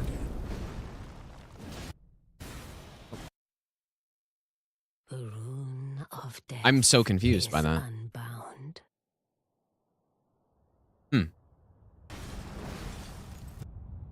Yeah, maybe one of them actually did go through him or something. Between us shrouded by death's dark Can't really tell. fate. Really did? No, I thought they... Flames. Okay, let me test this, I guess.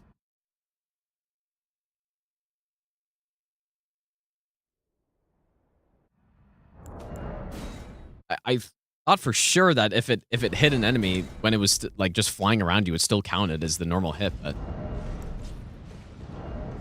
Let's see. Okay, so he's got 80 poise. Limpblade should do 20. Thou who approacheth destined death, I will not have it stolen from me. It only... Yeah, no, it did 5. Yeah. I don't know.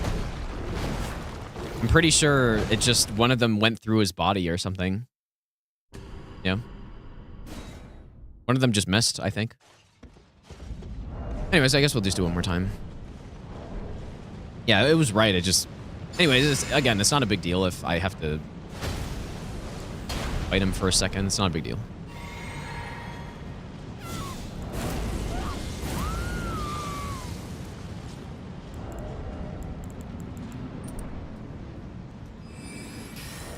Yeah, his hitbox is really weird. Yeah. So it's not exactly surprising if something goes underneath him, but maybe what I should be doing is like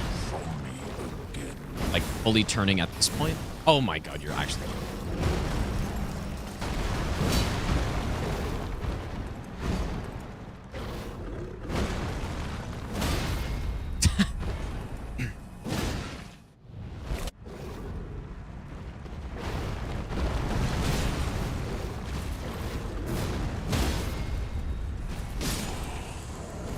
Astonished. Why cover destined death? To kill what? but that poke can't go a little bit higher than that.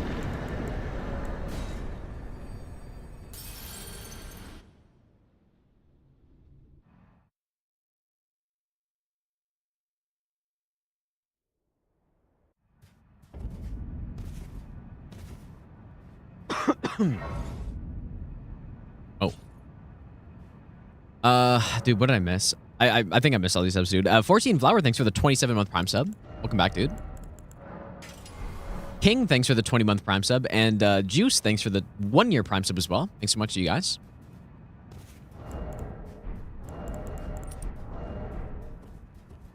The last stat only in Elden Ring is Vigor. That's the last one. Yeah, the floating ones do the same poise damage, yeah.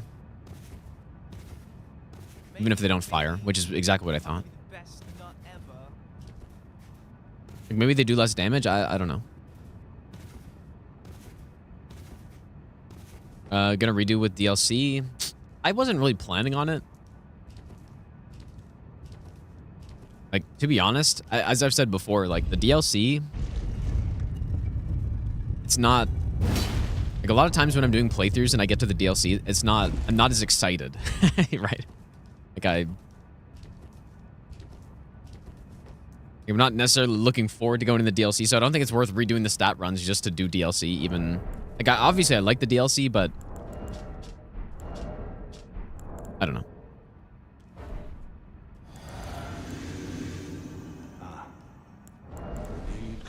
But no, I'm not planning on redoing them. That state of affairs.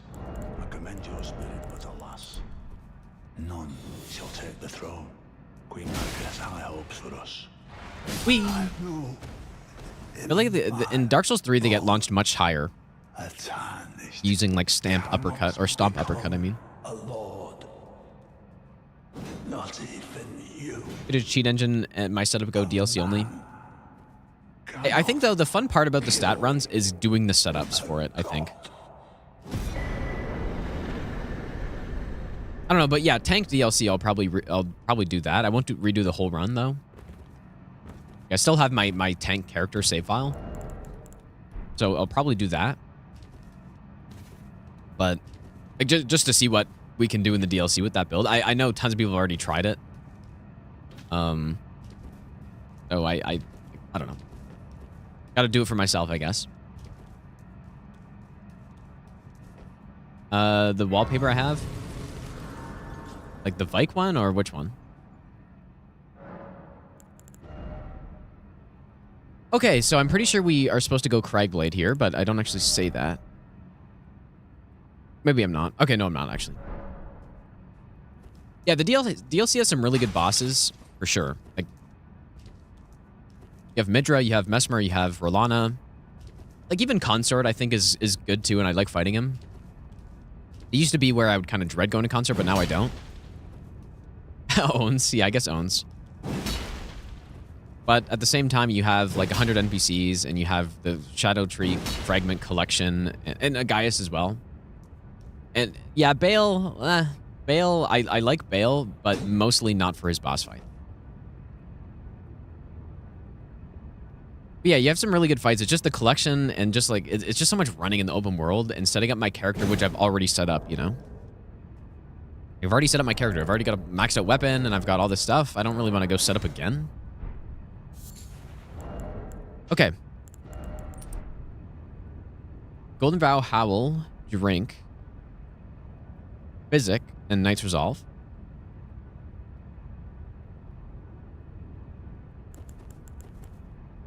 It's actually a little bit of a tricky fight on this, I think.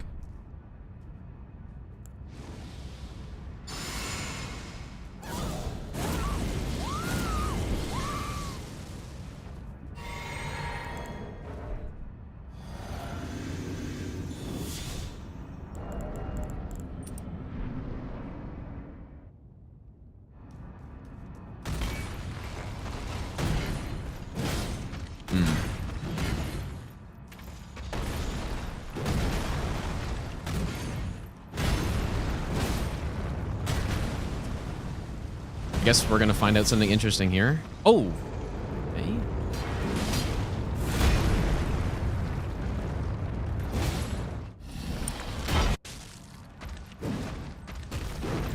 Oh boy, okay.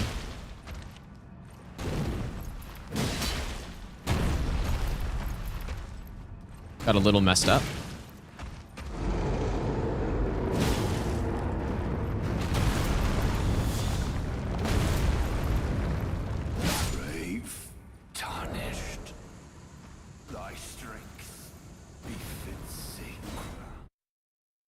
Gonna redo it. It's supposed to go much differently than that, but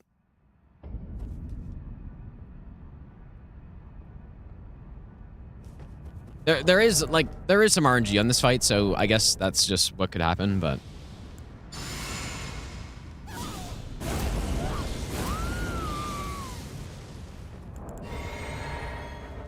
yeah, Godfrey with big weapons is tough sometimes. When you don't have the jump attack speed to punish when he does his stomps, like that makes a big difference in the fight because the poise can reset more easily.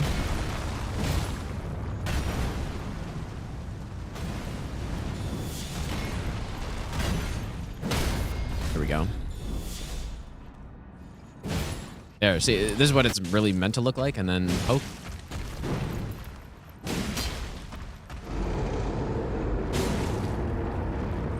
This is more how it's meant to go. Oops, why did I do that? I'm supposed to roll in R2, but but yeah, the thing is the opening when you're using a weapon like the Starfist or something, like you can more easily get in the position to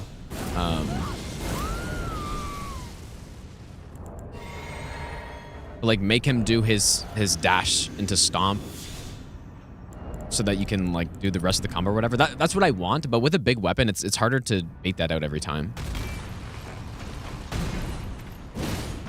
And he can do this one. I think I'm just supposed to poke him after that, and I think that's fine. Oh, and then he decides to go crazy, I guess. It still works. It's better than what happened on the other one.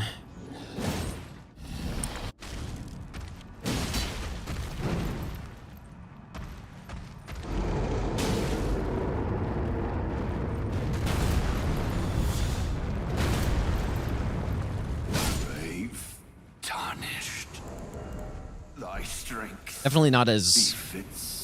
Like, this is one of the fights where Starfist is significantly better, I would say. Because I think you want fast weapons on this boss. You want fast weapons that can do jump attacks that are fast enough to hit him, but unfortunately we just don't have that. Okay, so...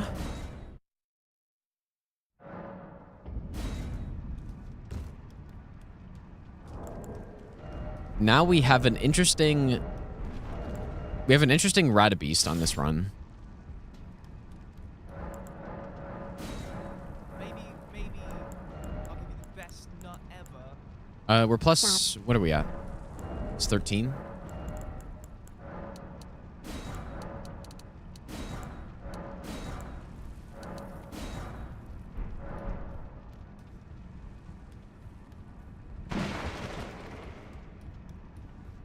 Please use rinse level endurance. Yeah, more endurance wouldn't hurt, but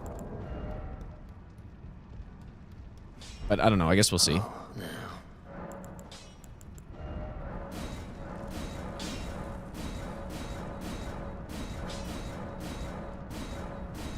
Plus 24. plus 10 bolt.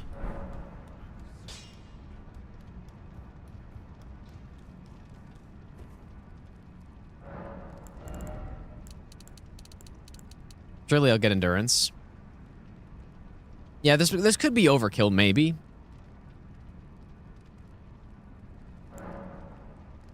But I think we need damage on this, so. Do I go?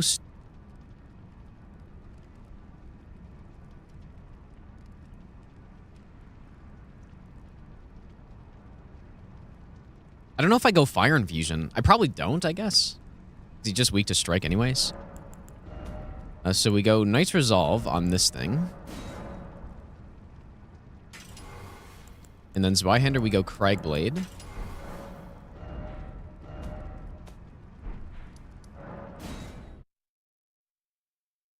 Yoma, thanks for the 13-month Prime sub. And Raryuk, surely that's how that's said. Thanks for the brand new Prime sub as well, dude.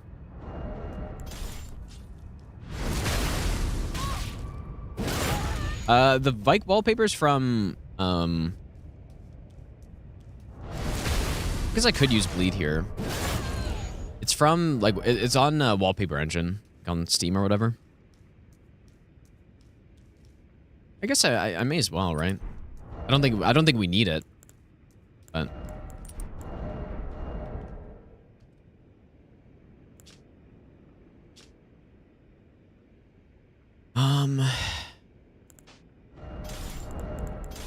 Let's go Kite Shield as well. If we go bleed, we probably don't need it.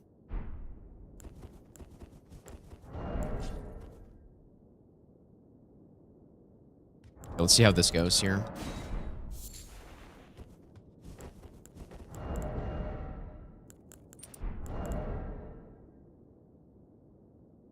And then I think, so after we kill Radagon, we basically just swap out the club.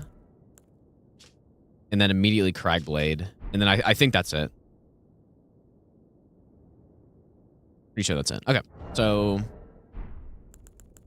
Unless you know what? Like, maybe I shouldn't use bleed because it'll make Howl last for less amount of time on Elden Beast. Let's just say no Howl or no bleed.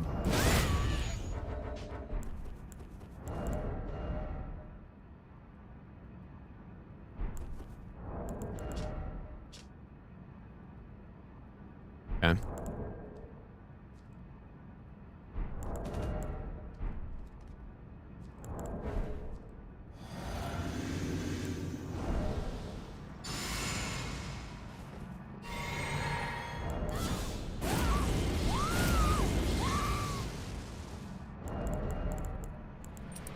Is this sound out of sync again? I'll just do this.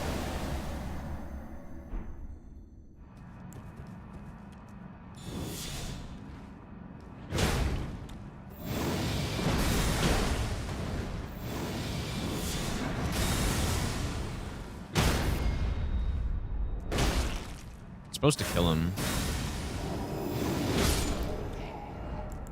So I thought it was.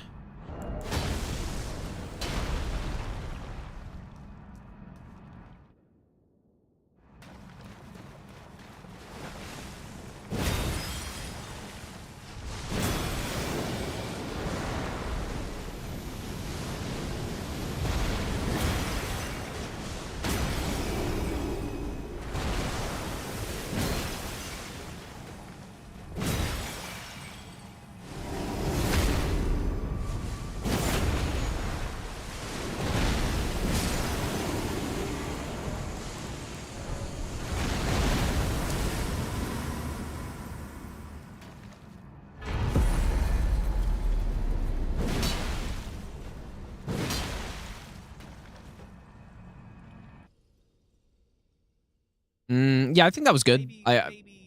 Does anyone know the exact amount of damage you need for Radagon to immediately stomp? I think it's right around where we reach, which is why we need the Kite Shield. I think our damage was correct, but okay, 4,002? Okay. So I guess it was good, because we were like 4,200 or something, right? Okay. Morgan, thanks, dude. Yeah, that's a good strat. It's pretty straightforward.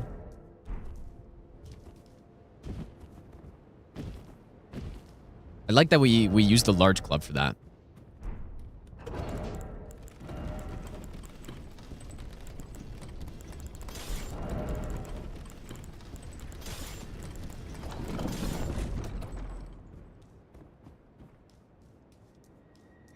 I like not picking up any of the medallions until after I burn the Erd Tree, just so that I don't accidentally trigger the round table invasion.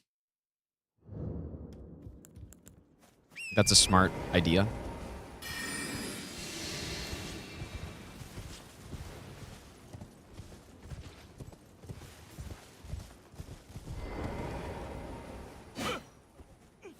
Please, no. Dear me. Your merciless brutes. Let the curse take. Okay.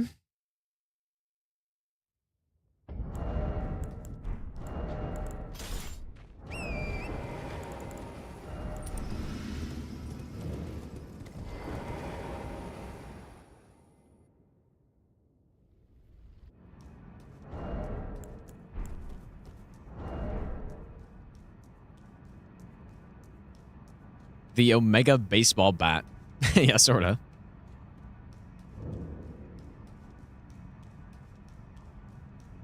Revundum, thanks for the 3-month Prime sub, dude.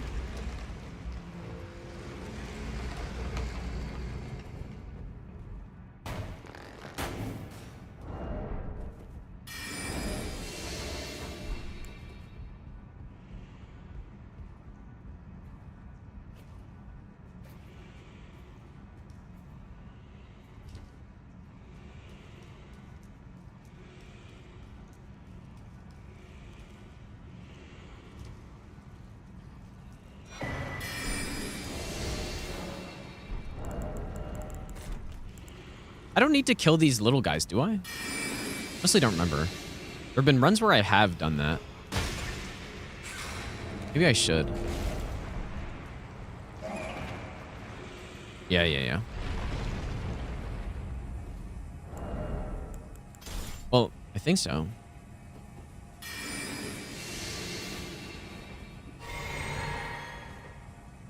Unless you just use Gambit.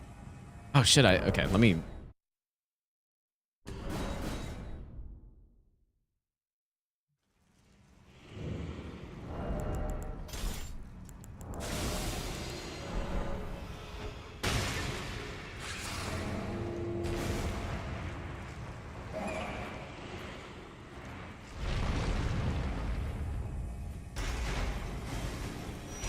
Okay, yeah. That's what I thought.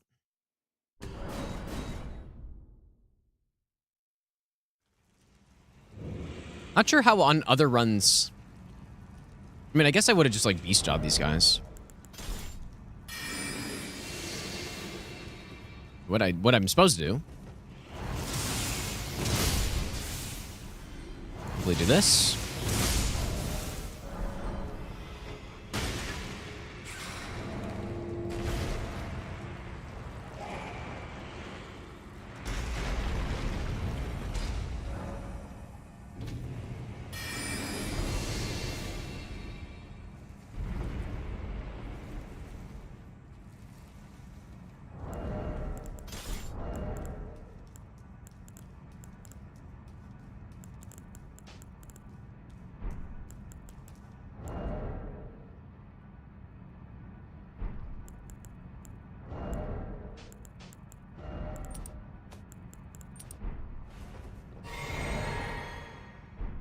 I think it should be fine to give the Mimic the staff, right? It's probably going to die before it can use it anyways.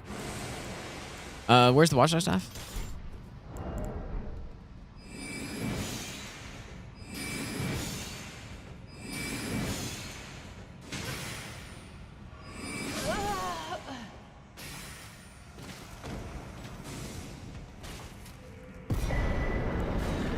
Okay. I mean, I guess I sort of got hit there, but there's really no point in, like... I just wanted to make sure that I couldn't just sneak around. I probably should get the Grace here. Actually, no, I don't think I need it. Okay, wait.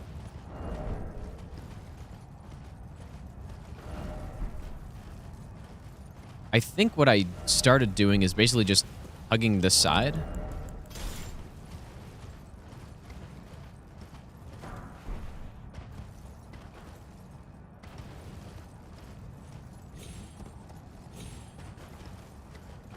We'll see if I get lost. I probably will. But yeah, I'm gonna start taking a different, like a slightly different route through here. I think it's probably more efficient. So basically, I go to the dungeon first.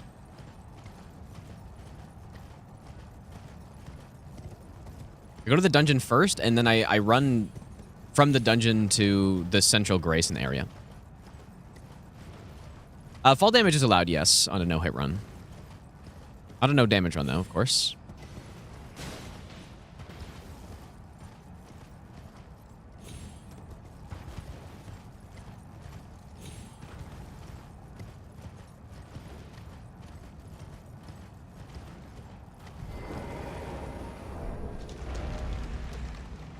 Yeah, so instead of getting this Grace that's here and running through here, like normally I'd like, or I guess the Grace is more like here, and then I would take a path like this. We're just gonna run straight from here.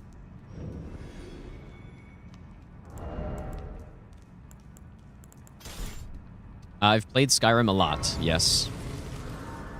When do I think I'm gonna start to run it? As soon as I'm confident that I'm gonna get it, basically. Probably we could go lightning here, I guess. Let's go with this one. I think we actually do kind of want our full damage setup for these guys because they're kind of tanky. Like that.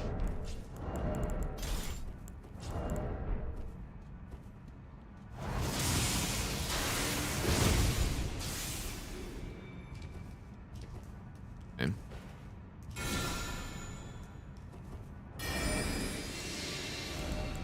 Confidence rating 1 to 10 right now?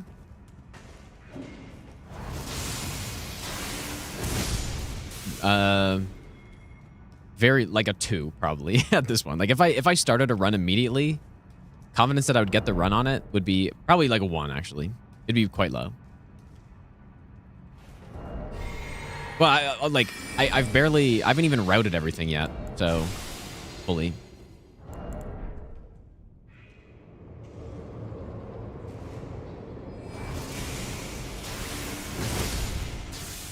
Shackle here.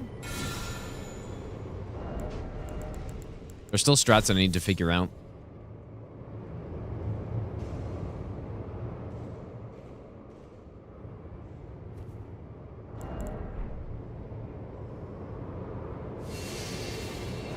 Oh, bit of a mess up right there. Interestingly, the guy didn't jump out. Maybe these guys have like a linked aggro or something. Because I know when you shoot this guy... Okay, maybe not. I thought he was supposed to jump out. Okay, there we go. Yeah, he should... Yeah, okay, this is right.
This is always a bit of a tricky dungeon, I would say.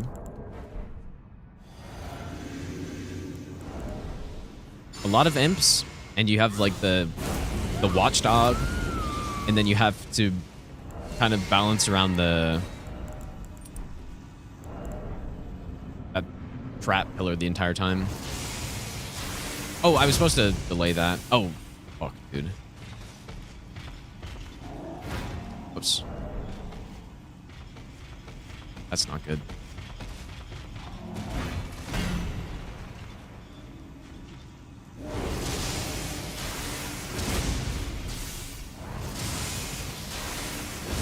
And I specifically say to wait for him to turn around and then attack. Okay, we go back. But yeah, he that's fine. Okay, so now we take this path from here. Like, I just think this is more efficient. You run about here, apparently.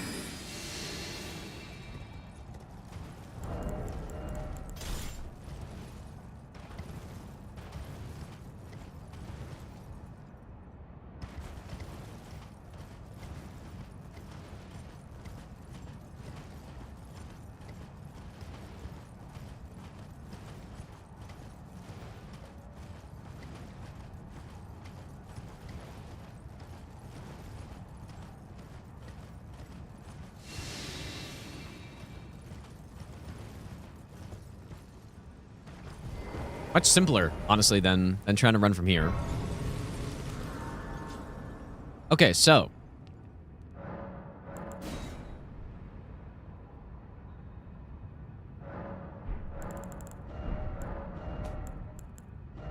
Go Knight's Resolve.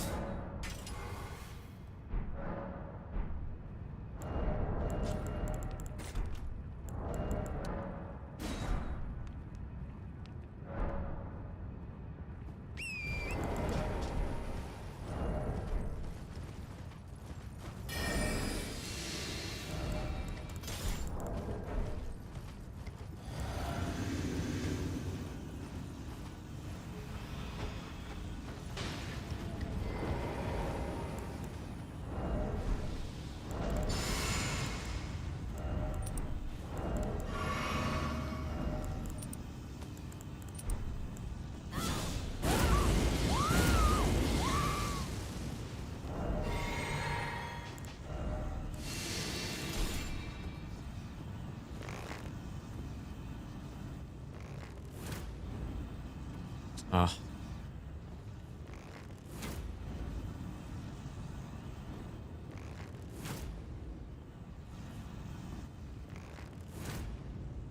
Oh my god.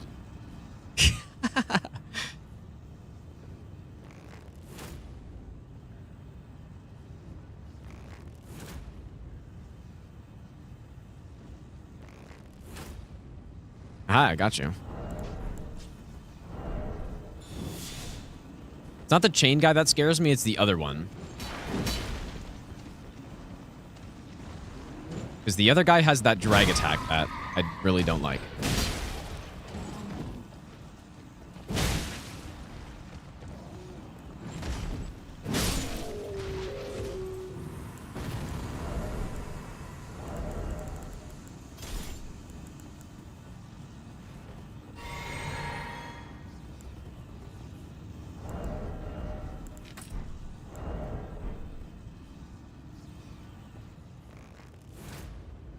Maybe I'll give you the best nut ever. Maybe it's better to, like, bait him out or something.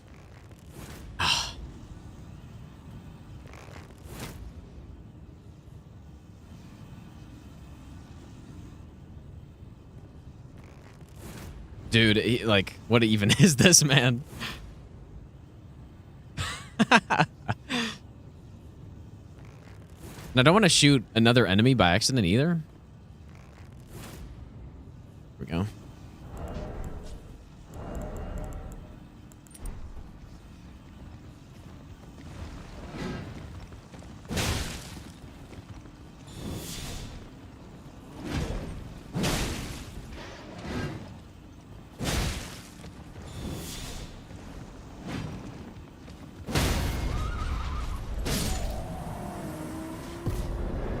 Okay. Oh, yeah, scraps would be a really good idea, actually. Yeah, that's a good point. Did not think about that.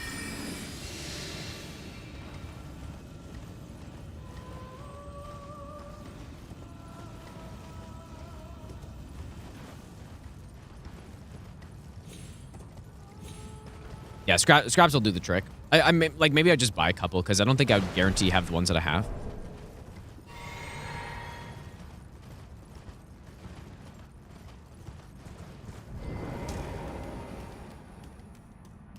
Kakuri would definitely not work better.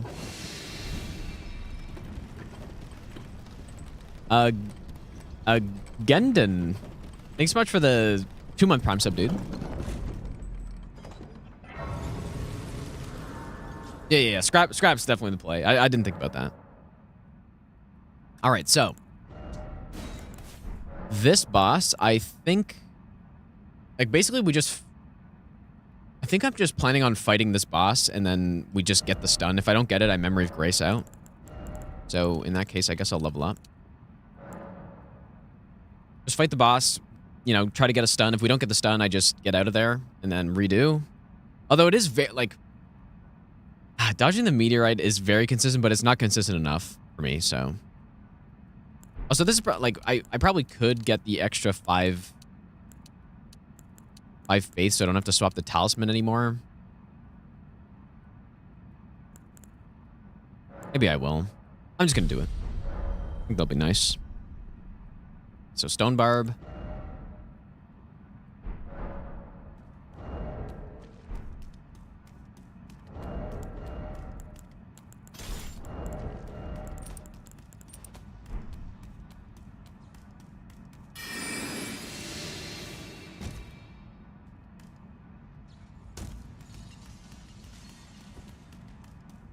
Actually, I guess I have the club. Maybe the club can just one-shot these guys. Not quite.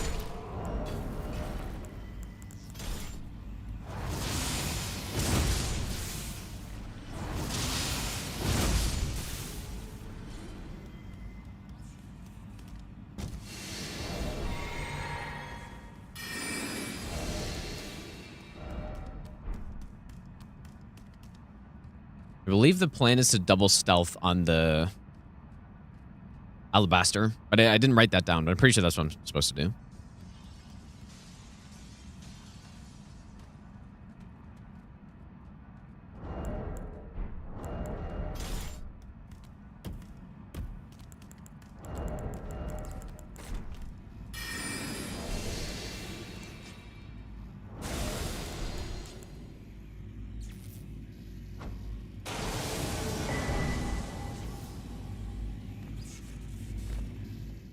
Probably don't even need double stealth, actually. All right, so.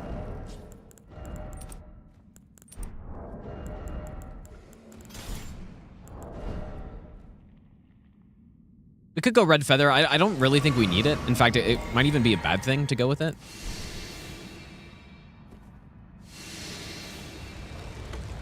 Dodging meteorite is just running straight ahead. Unfortunately, it's not. It is like 99% of the time, but then there's the one time where it gets you. So it's not, based on everything I've tested, and I've tested it for several hours, it's just not consistent every single time. So, you know, I don't know what I'm going to do on the low damage runs for the Estelles, but simply pray. Okay, so take a save here, I guess.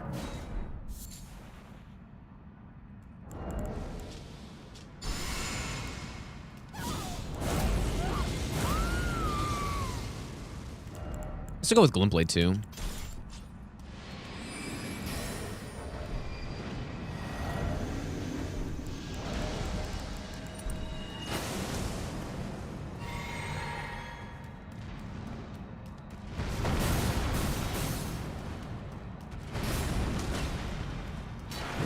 That sucks.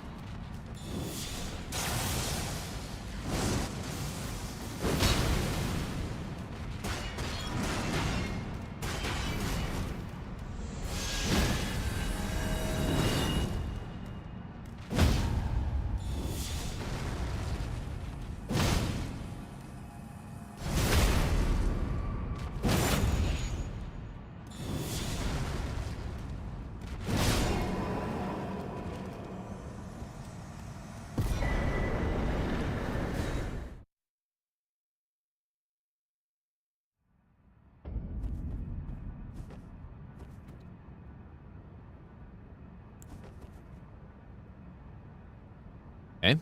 But yeah, so again, like, I'm just going to fight the boss, and most of the time we're going to get a stun before the meteorite happens. If it doesn't, then I'm just going to leave.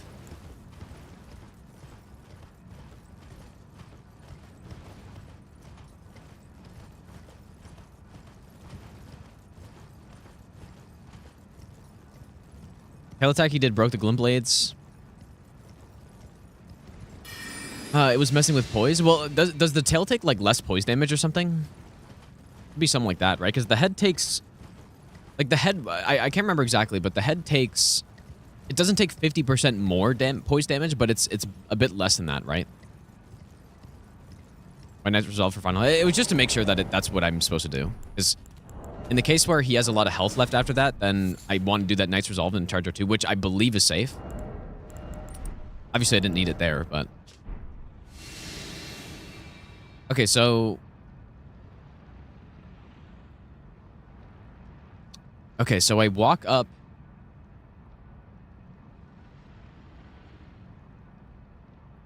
Okay, I guess we'll just see what happens here. Yeah, 20% more, yeah. So maybe the tail has some extra poise damage resistance or something. This one. So. We want to walk up to like... Ooh, I was...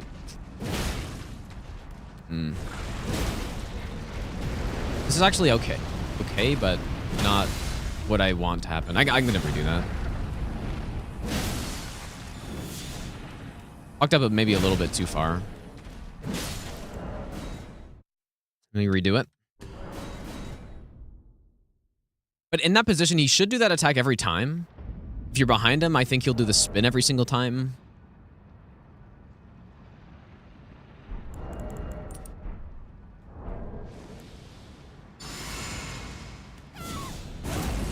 What's up, Risen? How's it going, dude?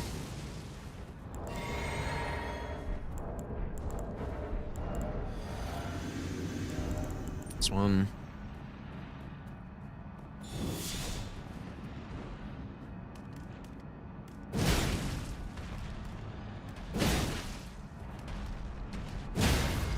Is that right?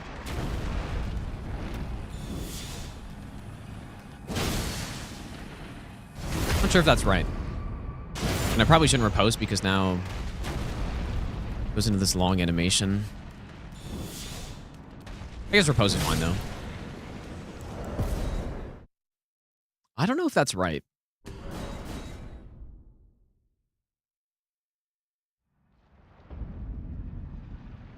But yeah, maybe just... I interrupt whatever attack he's doing. I thought it was cleaner than that, though.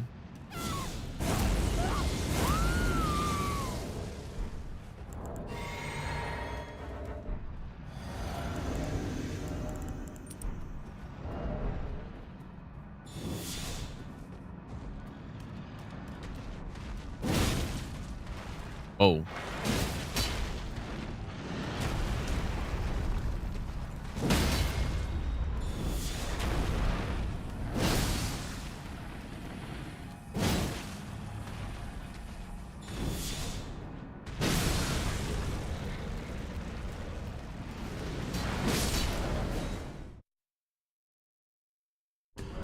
Oh yeah, you're right. I don't have to sword talisman. I kind of forgot. That's a good point.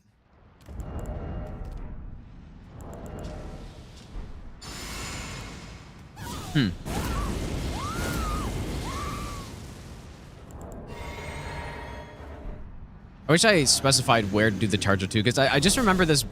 Remember him stunning before he could really do anything most of the time? I don't know if I see to attack the belly. Maybe I came up here? I don't know. It doesn't really seem right, but...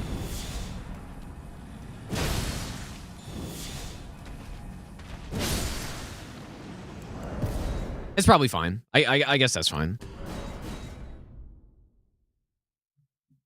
Like, basically just walk to the leg, I guess.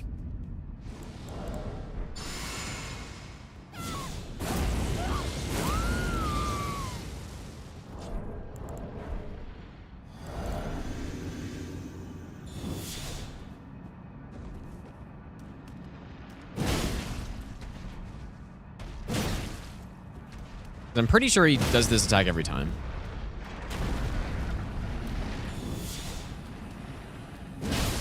Oops.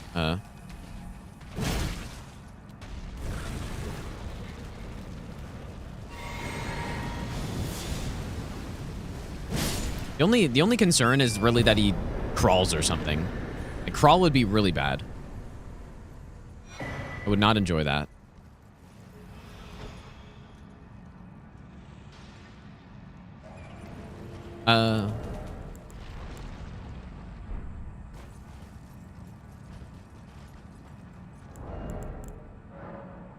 Only have one more Lily left, dude. Definitely need more than that. So Stone Swords, I didn't get the Academy one, so.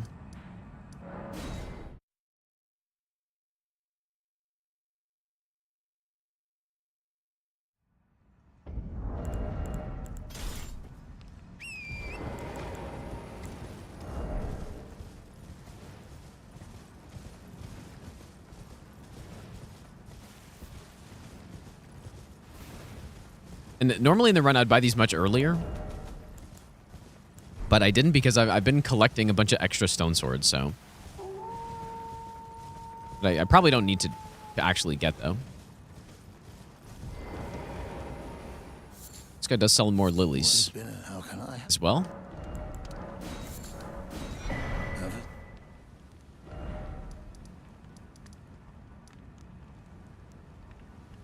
Only one more? Like stone sword, you're saying? Yeah, for this one, I'm not... Are there any more stone swords for the rest of the game that I use?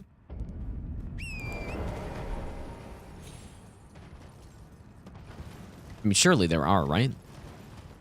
Maybe not, though, because there aren't any in the DLC.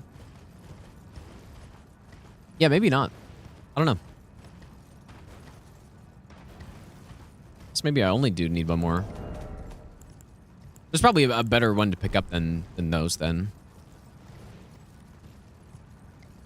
Yeah, I don't think we need any more items. How's it going, like, by the way?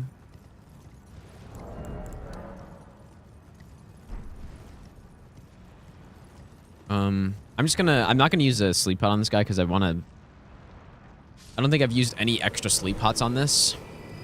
I just want to see how they end up working out. But we need 4, or wait, how many do I need 2 on Millennia? And then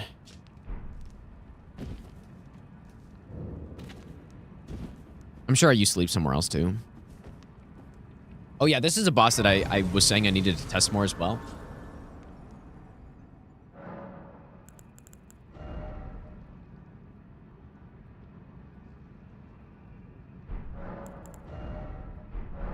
Yeah, I'm pretty sure none of the Snowfield region I've done on stream yet, so this will be good so that I can reference it later.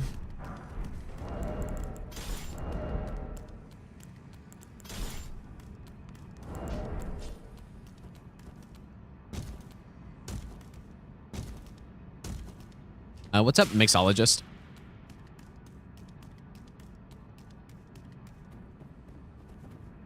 This is money, right? How much it's a hero rune 2? 20k is not bad.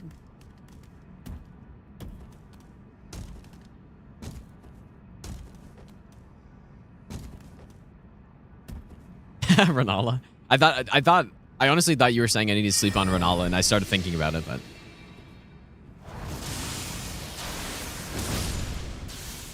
How's it going, Sarah?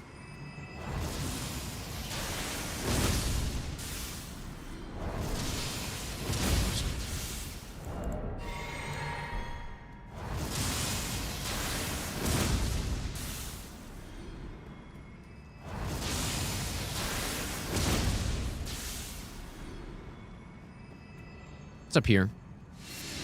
Okay, yeah. I couldn't remember if those were Trina lilies or not.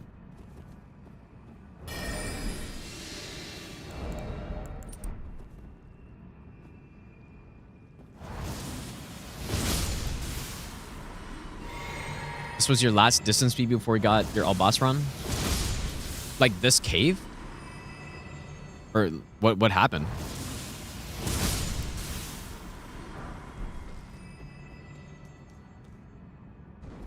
Oh yeah, the boss.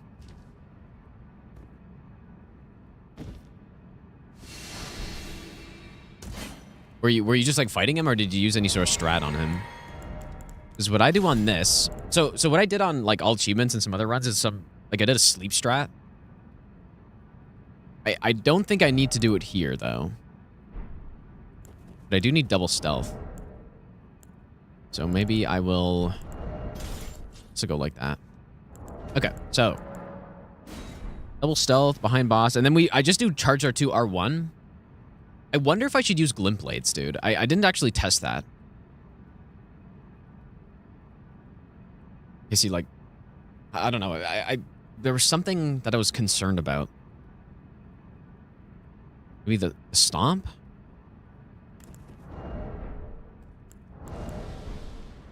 We should just use glint blades, dude.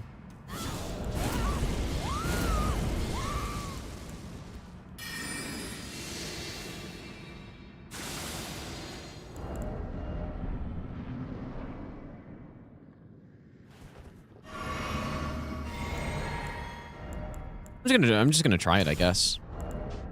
Why not? Oh, because he hears it, I guess. Okay. Yeah, don't use glint blades. I guess I'll add that as a hit, even though. That's interesting that he hears that. Anyways, that wasn't my original plan for this guy. Actually, I'm taking that away. There's no point adding that. Golden Vow. And then I guess he just hyper armored the stun too.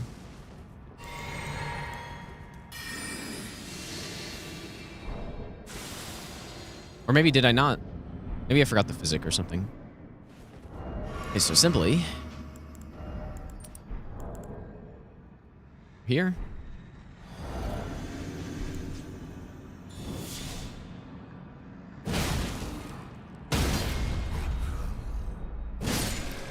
That's my plan, but there was something I was concerned about that I don't quite remember.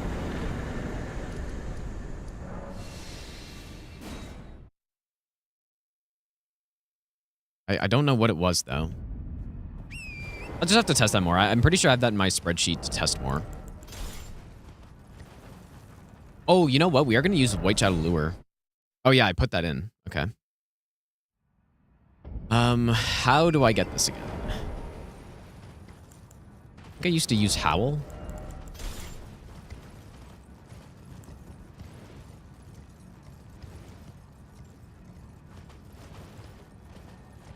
I had a pretty good strat for this, I thought, but... Oh.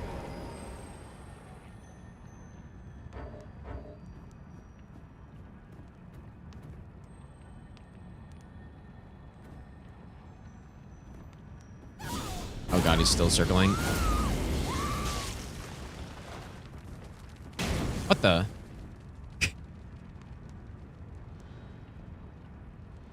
What the hell? Isn't he supposed to die instantly?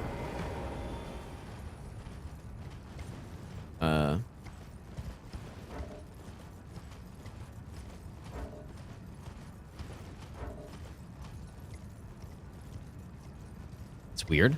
I thought just any damage killed him instantly. And because that's the exact strat I did on the other run too, I thought. But I just used Howl. I should go check. Okay. Let me check.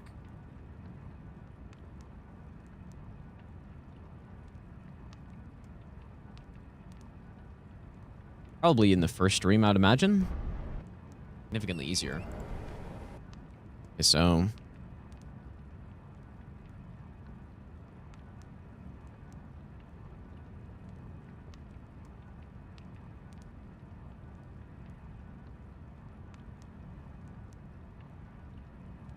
Okay. I had a nice strat to get this, I thought.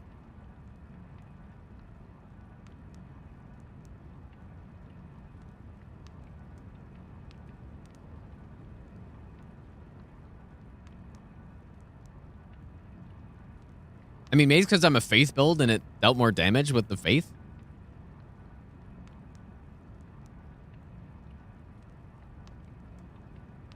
I mean, it did 29 damage, though.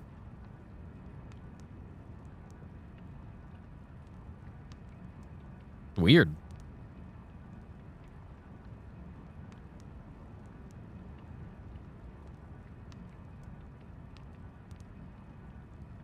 Let me see what this path is, because this is a good strat to get it.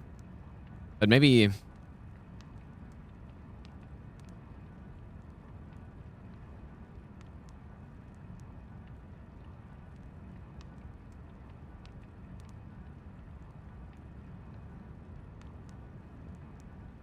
All right, let's try that.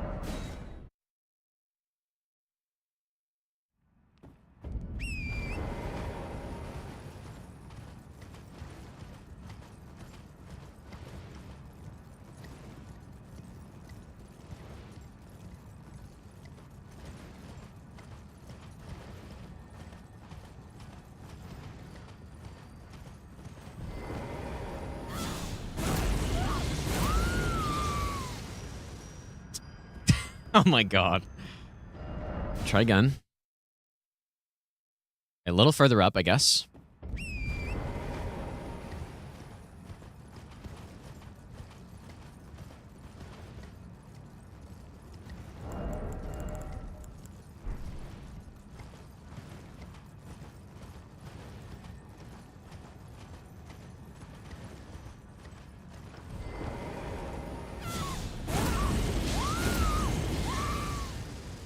That's bizarre, dude. I just don't I just don't have enough damage.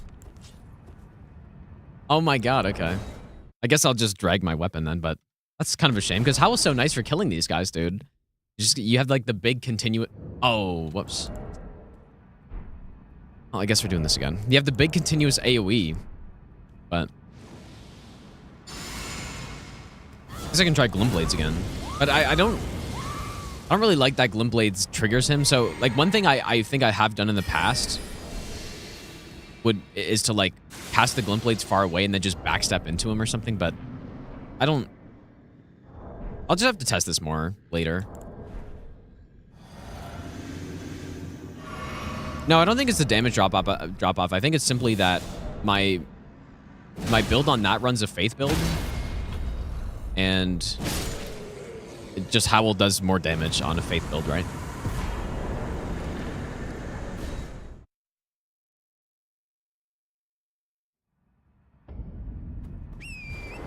Okay, let's see.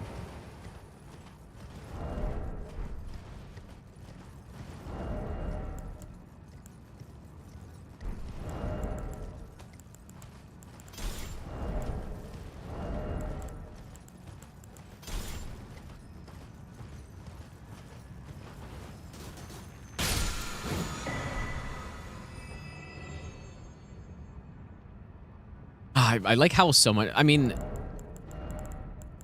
volcano pots are also good at killing scarabs. Like, is it worth getting some volcano pots? Probably. I go right past the merchant. I guess the gravity stone fans as well. Oh, I can still do Howl?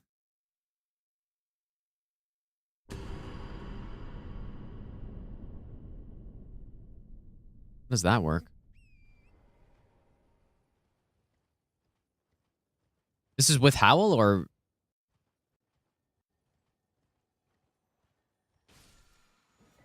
Yeah, that's what I did in bingo, but I like not even going close to the...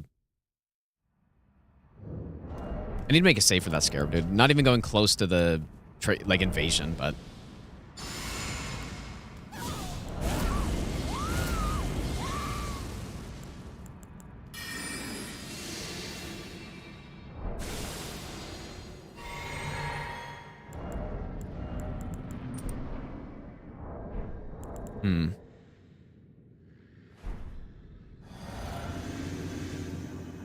But you cannot howl these guys anymore? What does that mean? What do you mean by that?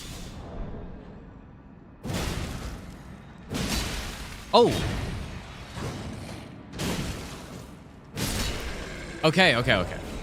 I guess that's what I was worried about. All right, back to the drawing board on this guy, I guess.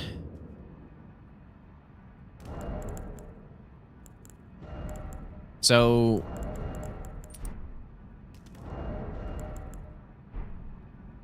yeah, I think basically what I do then... I mean, yeah, you could stealth and then turn him around, but... You can also sleep him.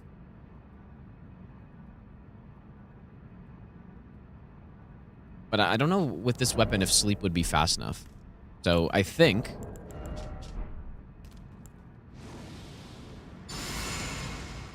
I just Glintblade and then from some spot and just backstep until I reach him.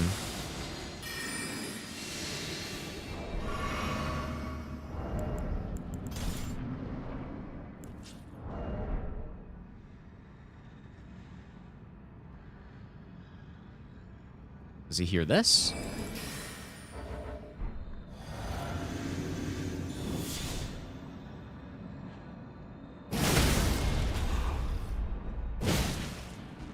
Okay, yeah, something like that. That's better.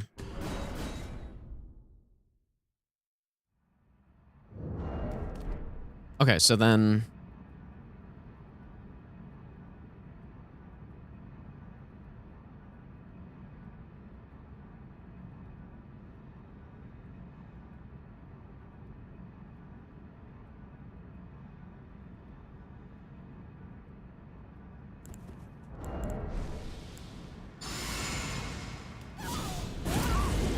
does Wild Strikes stun lock these guys? I mean, obviously, Stormblade does, but we don't really have Stormblade upgraded. I'm not actually sure if Stormblade works 100% on this guy either. Probably does, though. So basically just walk back here. Not that precise, because we have so much range.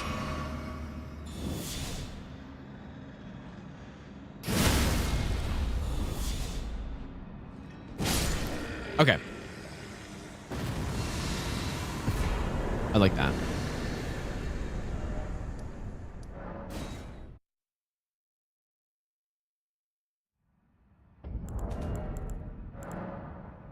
I'm just gonna make a save for this scarab.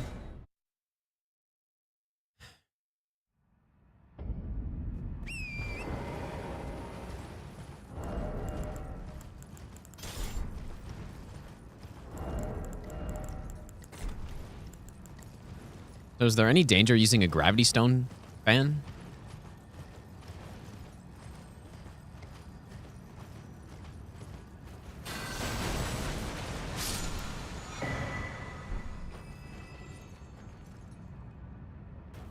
You just don't want to hit the wolves, but I guess, like, even if you hit the wolves, like, what are they going to do? They're not teleporting Dark Souls 3 dogs, right? I like that. Okay.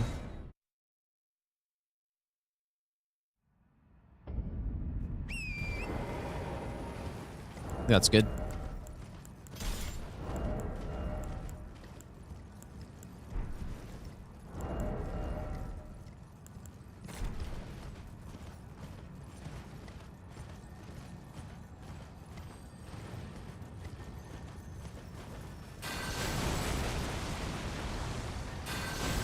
Oh my god, dude.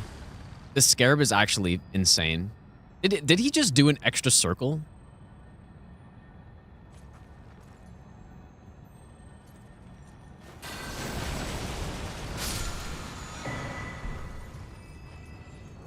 Like, am I going insane, or did he just do an extra circle?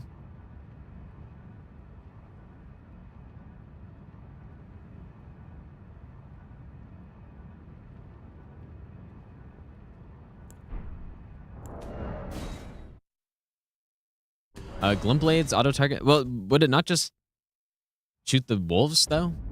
We can try it, I guess. I feel like we're just going to smoke the wolves with it.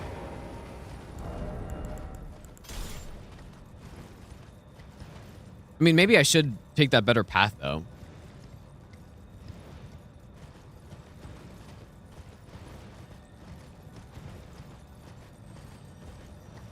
Maybe not.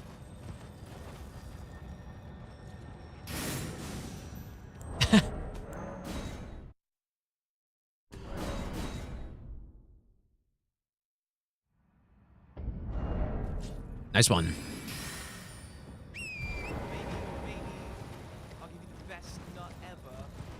scarf. Amitai, thanks for the 8-month resub, dude.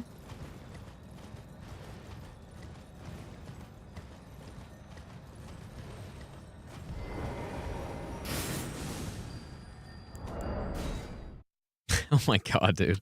That's funny. If I get in the right spot, I guess it'll work. But at that point, I may as well just use a charged R2 with the weapon. Doesn't really seem any better.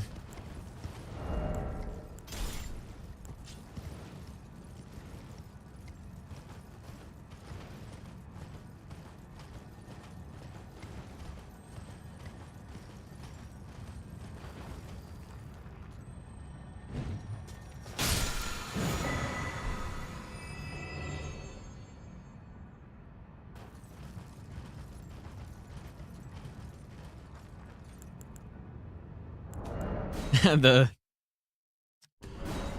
dilemma of how to kill the scarab.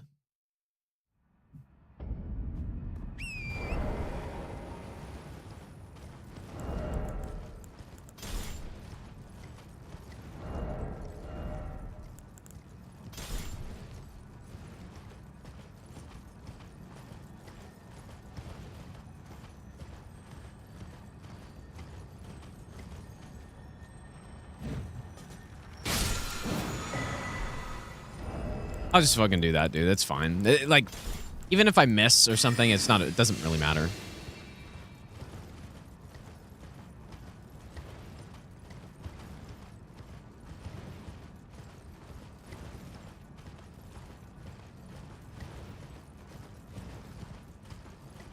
Okay, so when I did all bosses no hit last time for this Deathrite bird, I jumped down in a very sketchy way that I think I'm not going to do this time, because I nearly missed it too. I think on the successful run, I almost missed. And I had to fast travel out, so.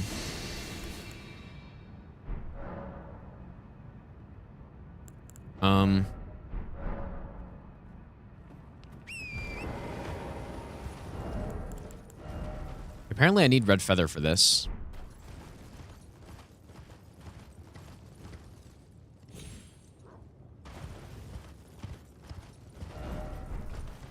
No, it's also late night right now, so the golem's sleeping, which I'm not gonna assume that's not gonna happen every time. Yeah, I could wave a gold to scarab, yeah.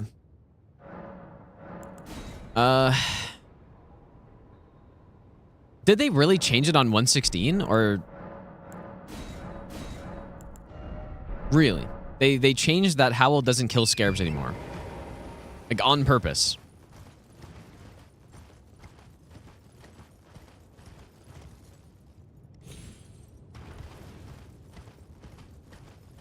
Is that a real thing?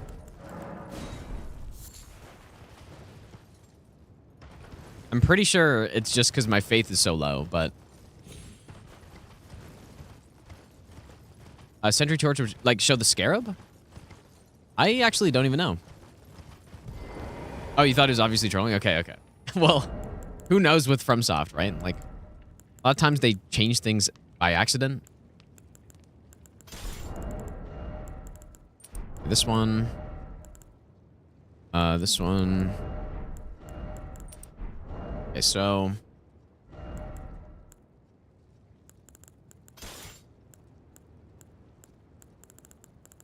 Spears. This one, and yeah, we need red feather for this, so.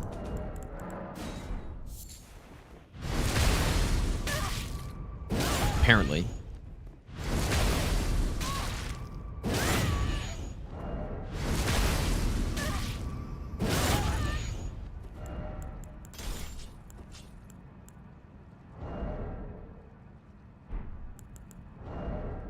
Actually gonna need stealth also.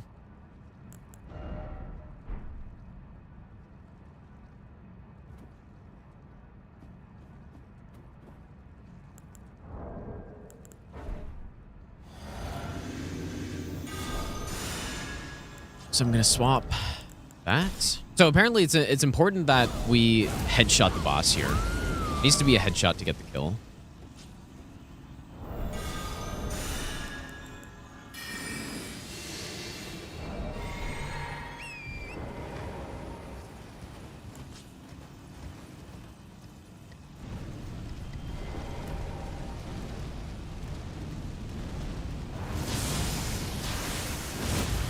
Yeah, because that's close. 18,500.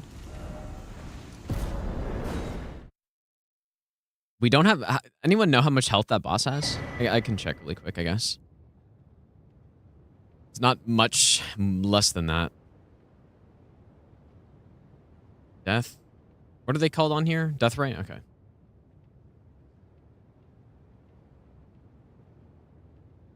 Okay, so we had like 1,000 extra, I guess.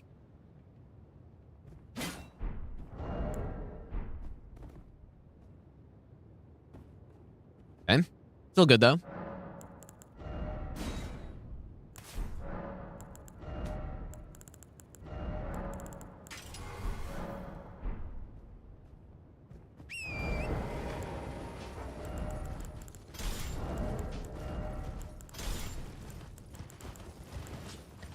Oh, you know what? We probably also want to get the assassin coat from here.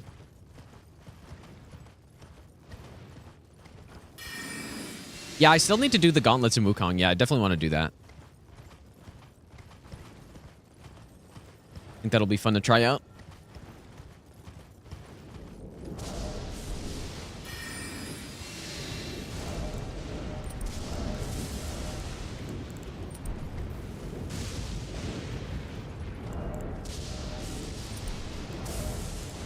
So just go with that one.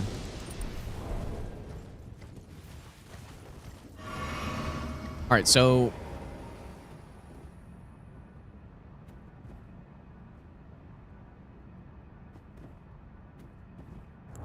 And for this guy...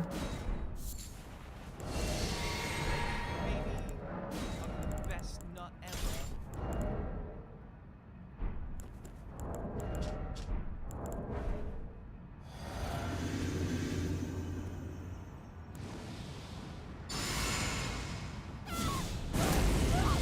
This guy has weird aggro, so you can't just do the same thing as the other avatars.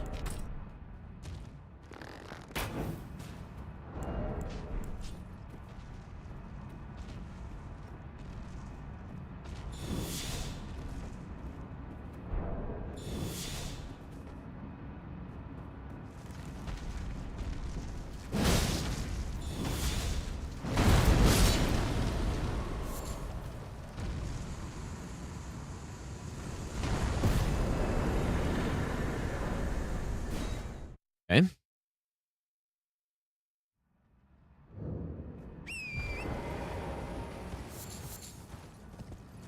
Wait, invisible one under the map? I think you're thinking of the different avatar. Like the... Are you talking about the duo avatar, or...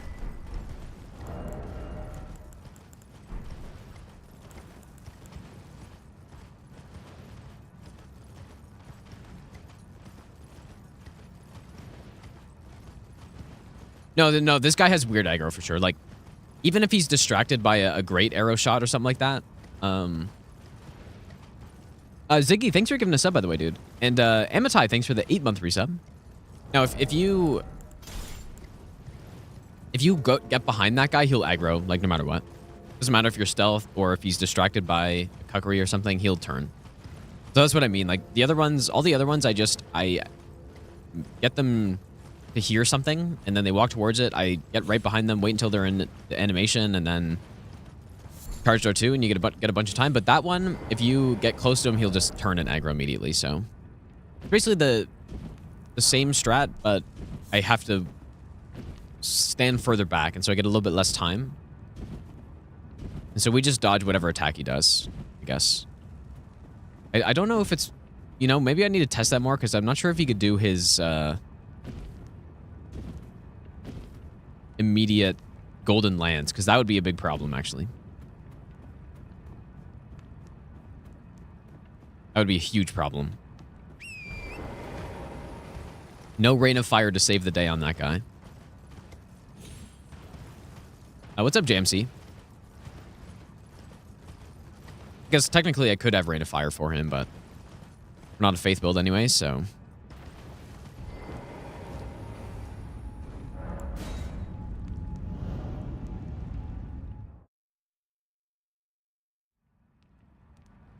Yeah, Helligtree on the splits right now is actually the last segment I do.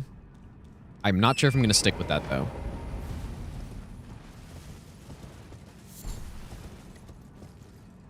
probably won't.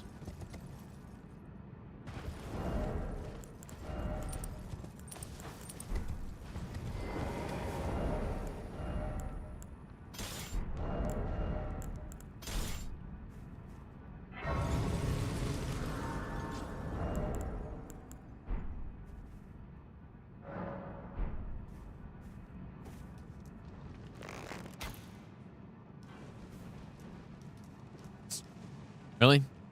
I guess I maybe walked away too quickly.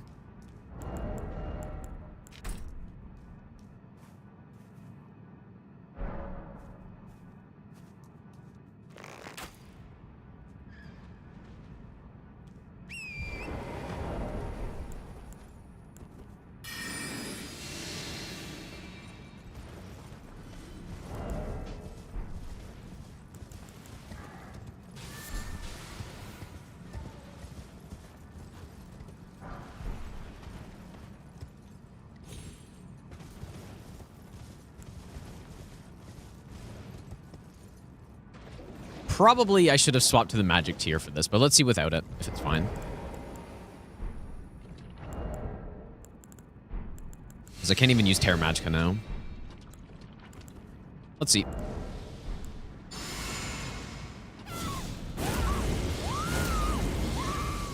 What will be the biggest choke points on this run? Probably Rolana. Like, she's just a tough boss that there's not really any cheese for. I forgot how close you have to get to that. Is this messed up? Oh, no, okay. I didn't remember that taking so long.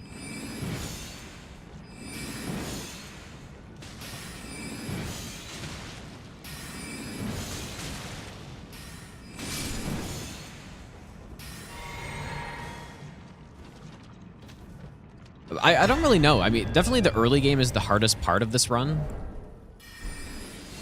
Like, the way I'm doing... I'm kind of gunning it through Limgrave and Liurnia and just kind of... Not really gunning it, I guess, but... I don't know. I want to be quick at the start. And that's also before we get our setup and stuff in the early game, so... Beyond that, I can't really think of anything that would be... specifically... Other than Rolana, that'd be a big choke point.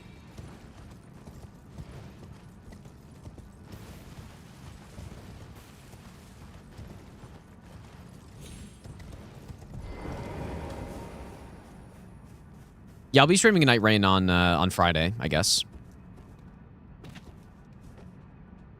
That's the plan.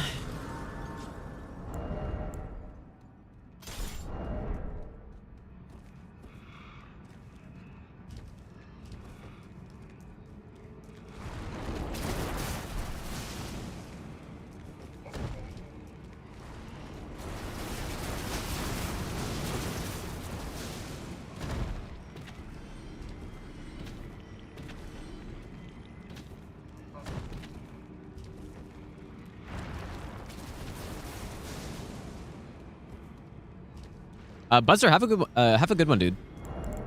Thanks for hanging out. Yeah, my original plan for this route was to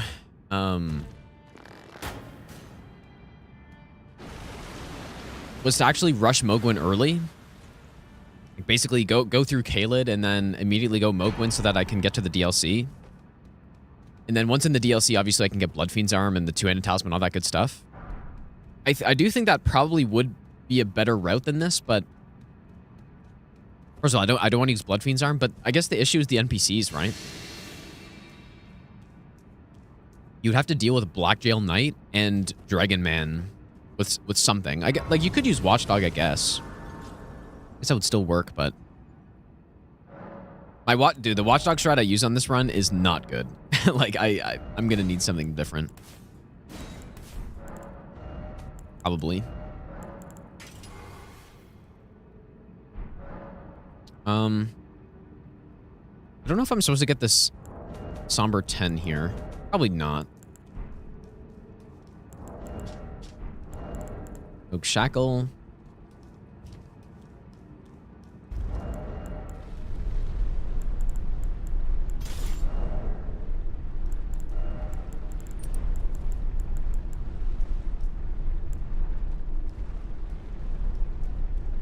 No, I don't use Blood Fiend's Arm at all. Like I've said, I didn't want to use it on this run because I just wanted to go with a different build, basically. Last all boss run was a Faith build, which I think would obviously still work very well on this run. It probably is the best thing, even. Well, I don't know. I should have buffed early. I don't know what I was doing.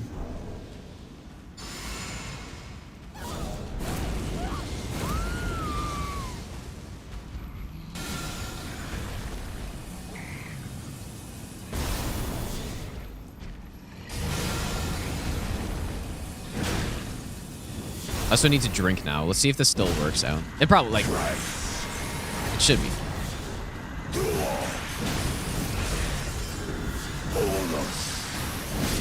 I can see it. But yeah, this time I wanted to go with a different build, so quality build makes a lot of sense.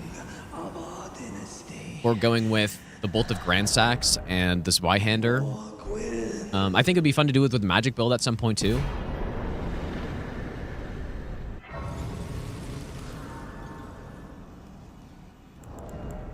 I have a lot of runes that I should probably use, man.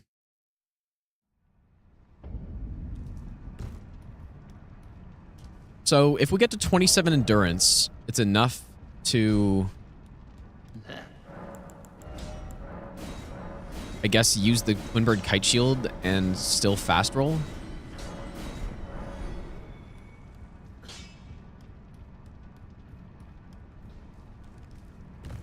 I stop at 28 faith, which is 33 with the Great Rune.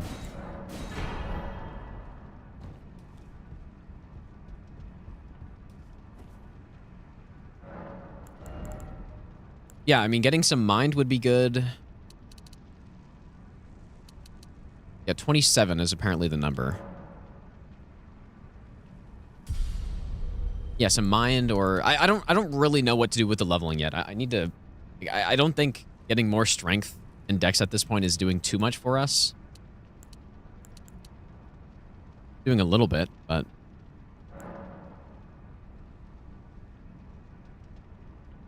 let's just go like this for now.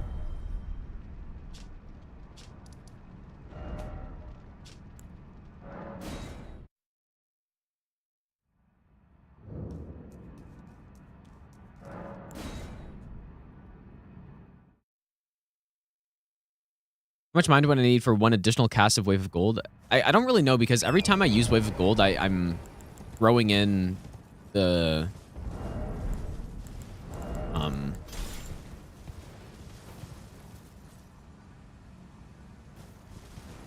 don't know if it's better to get this grace and then get the fragments and then run through like this, or if it's better to go around like that. I'll just get it.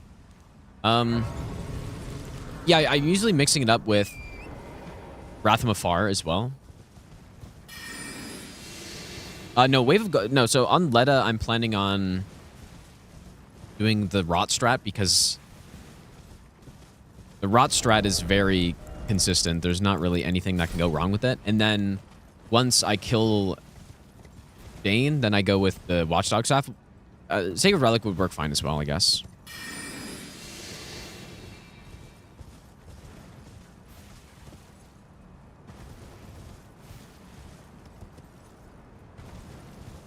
Yeah, I figured out the region lock on DLC, yeah.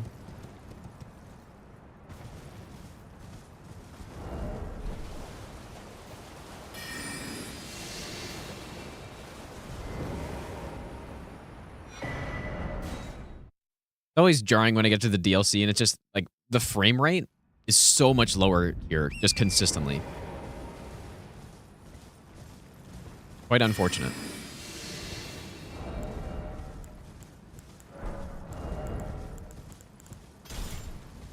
The base game, I'm getting, like, consistently between 120 and 150 FPS. And, you know, I come to the first area and it's like 90, and then a lot of areas are just back to 60.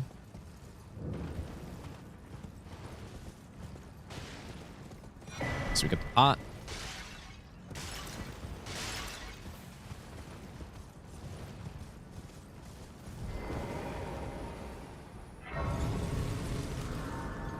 So I want to get the Blade of Mercy.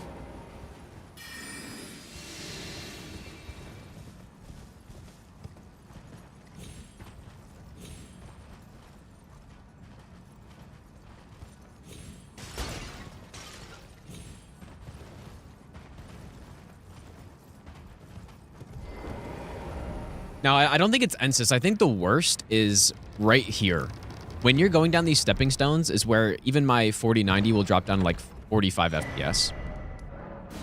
Or something like that. Yeah, the difference between 60 and 120 is massive. Like the difference between 60 and 90 is really big, in my opinion. It's not, obviously it's not as big as 30 and 60. But the difference between like 90 and 120 for a game like this isn't like too bad. You know, it's not too bad. You would notice it, but it doesn't really affect too much stuff. Yeah, that's just personally how I feel, like playing Souls games at least.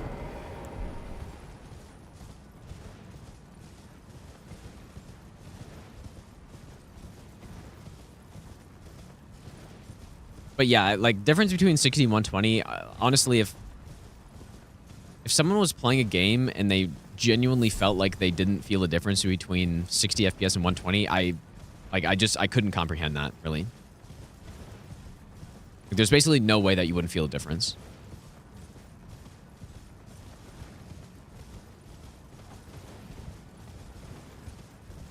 Unless I don't know. I couldn't imagine that. Yeah, like I think at 90 FPS or so, maybe 80 to 90 in games is when I think it starts to feel quite smooth.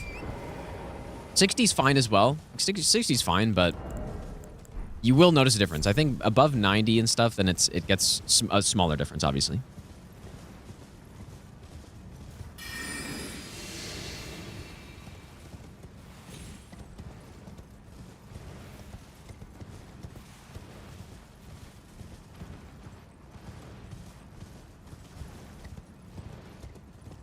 Actual no hit runs, I void...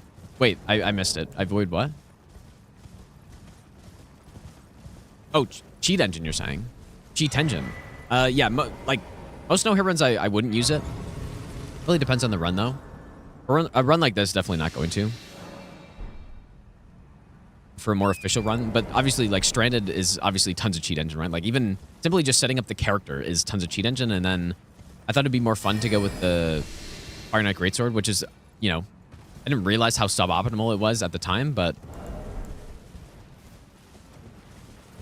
it's very suboptimal.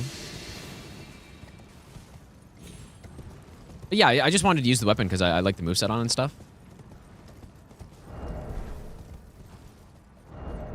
Before I was actually using Lightning Spear for these guys. Let's see if that's enough. Oh. The AoE actually like kind of screwed me right there. Let's use the bolt.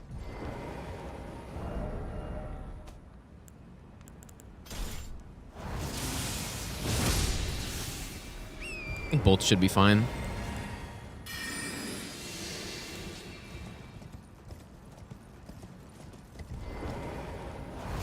Unless they hear it and then start...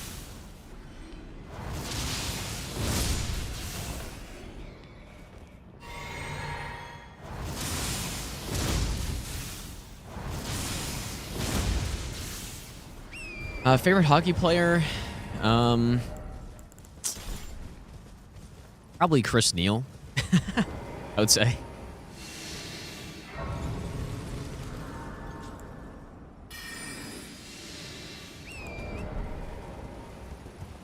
Chris Neal or...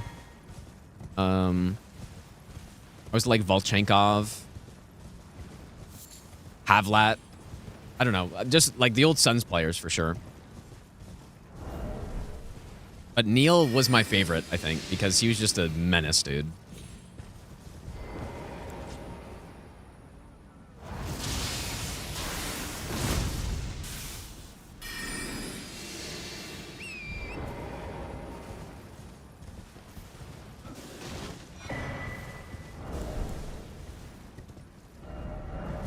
I thought they were casting at me, but I guess not.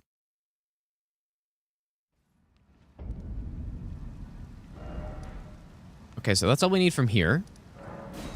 Go back. Yeah, I keep seeing I keep seeing clips of Yager like pulling off sick moves in whatever league he's playing in right now. It's so funny, dude.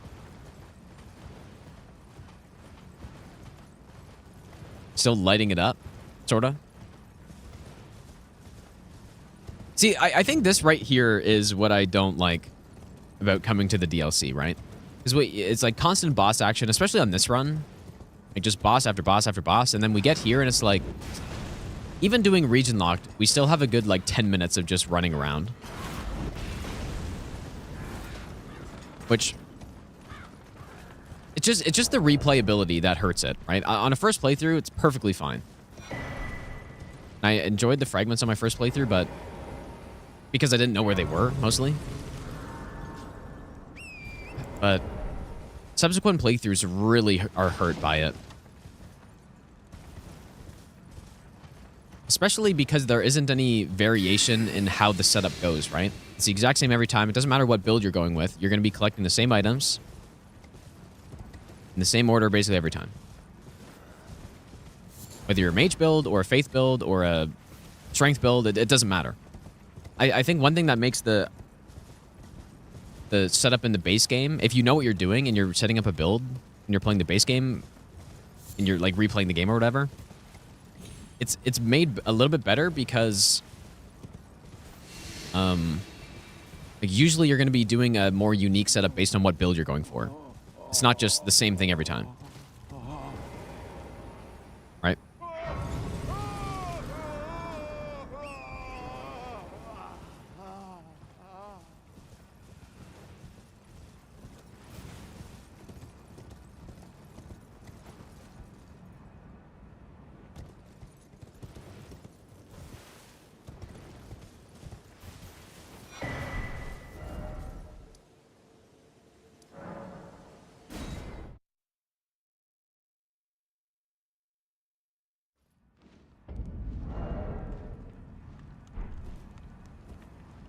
Okay, this, like, so the DLC is something that I haven't routed as much as the base game, obviously, so this might be a little bit rougher, but we'll see how it goes.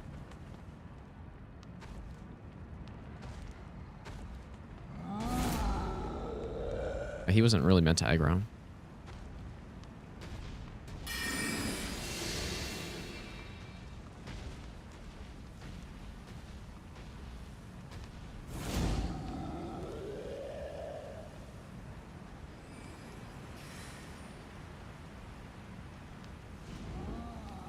If they were more than 50, wouldn't be so annoying. Well, I think the solution is basically to do exactly what it is in Sekiro. If they wanted to include scaling in the DLC still, first of all, I think that they didn't need to do that, but it makes sense why they wanted to because the DLC is so big, right? It is huge, so maybe they thought it'd be weird to progress the entire DLC without strengthening your character at all. But I think what it could have been instead is after a boss kill or something, like each remembrance kill you get something similar to a memory in Sekiro, and this guy really aggroed?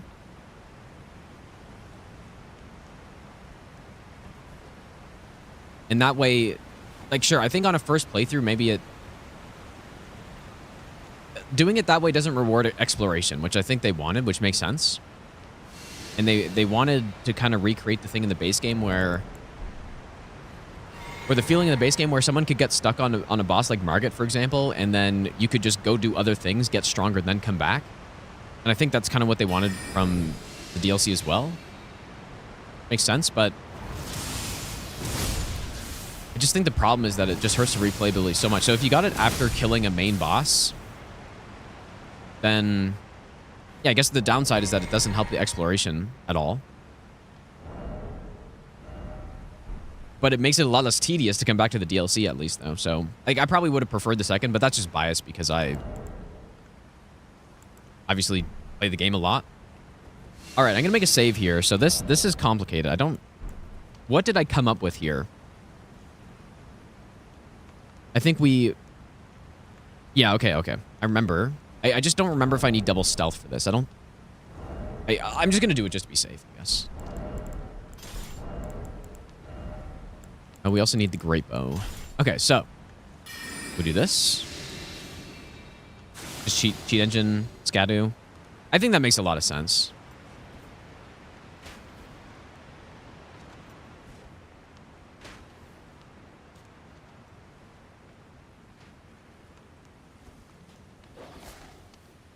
Okay, so we're here. Invent an unseen form. I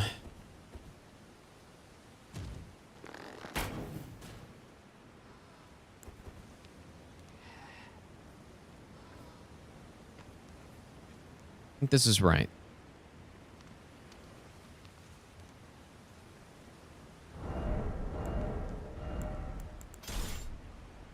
These guys have the most insane aggro you've ever seen.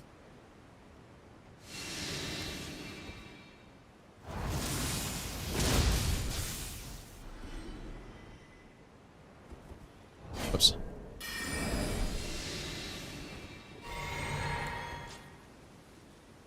So now enough time should have passed where I can now sneak up here.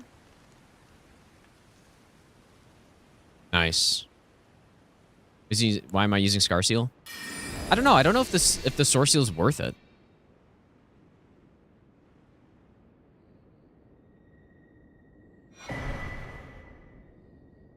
And then maybe for this guy, did I Kukri? Let's probably write this stuff down.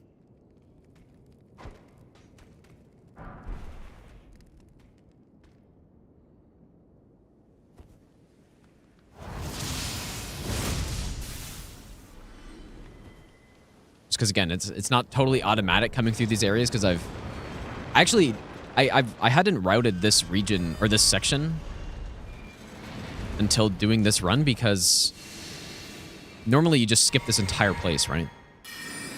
How's it going, Casey? Normally you just do the skip and you don't even think about it, but...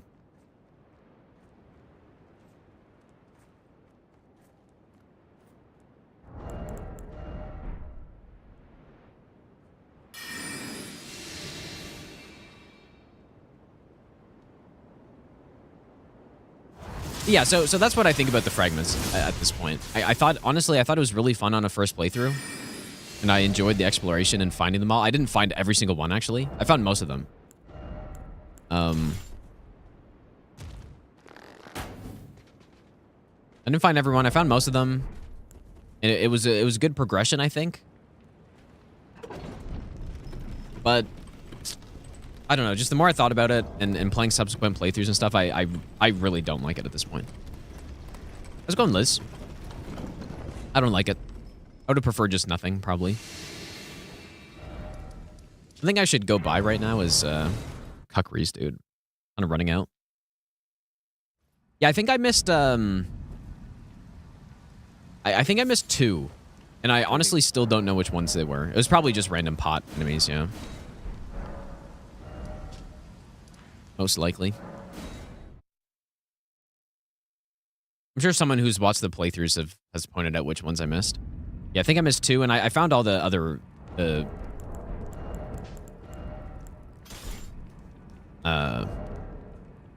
Spirit Ash blessings or whatever they're called. Okay, so we go like this. Oh yes, okay, lightning we go with here.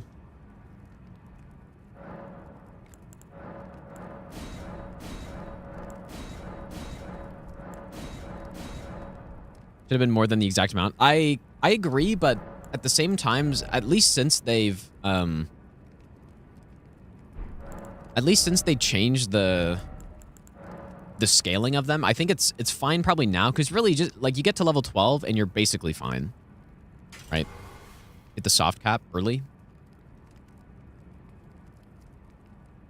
But yeah, I think I would have preferred them do it in a way where you just get extra than the max. Something, I don't know. Like I said, I just don't like the idea in a game in an RPG to just have a, I don't know, just a overall character improving thing that like is available to every build no matter what. And it kind of, I like RPGs to be more role based, right? Right.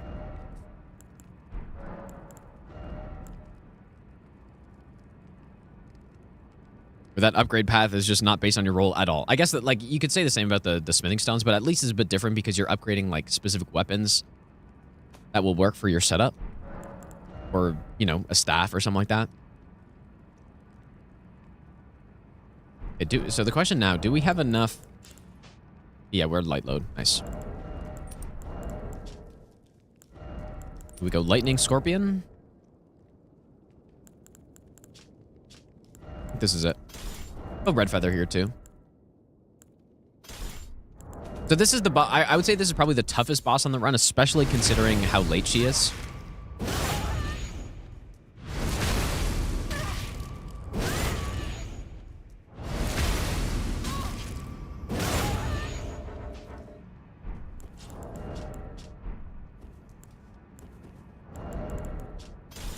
Guess I have to unequip that after.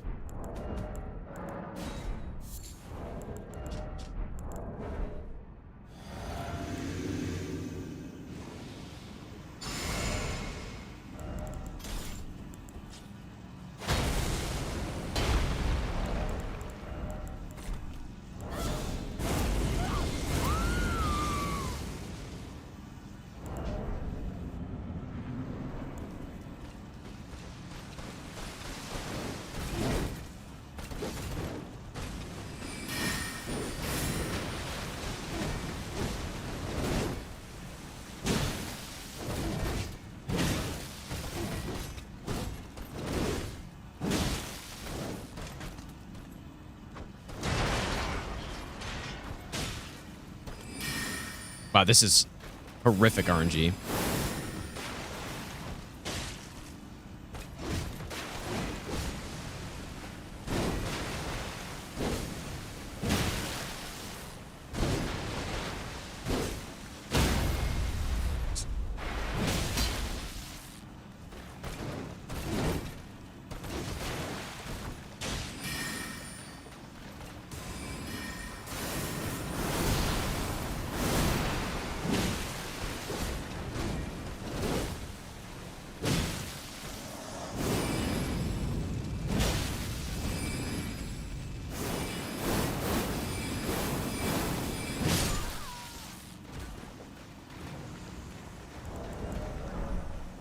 Very interesting RNG on that one.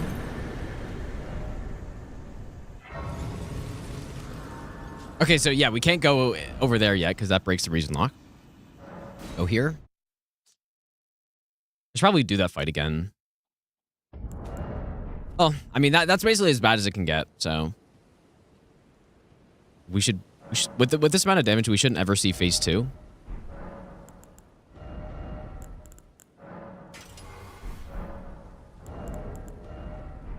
V-Spot, how's it going, dude? But yeah, and I, like... and then I also accidentally did the follow-up R2, which... is just way too slow to try to get the riposte off. Like, because I do actually want the riposte, even though it might have looked like I didn't want it there. But yeah, the initial R2 of this thrusting moveset is significantly better. And so what the plan is, you get the stun, and then you do another charged R2, and then you riposte after. And then you get another charged R2 after that. And then you can get another one after that when she goes into her phase change thing. So that's what's meant to happen. I don't have the Scorpion Charm yet. I wonder when I should grab that.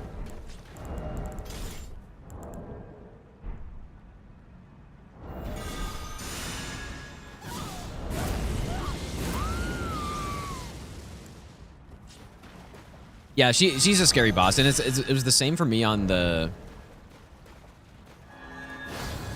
other all bosses run. In fact, I think she was probably even harder with Blood Fiends. Blood Fiends is a much worse weapon for her because the range is bad.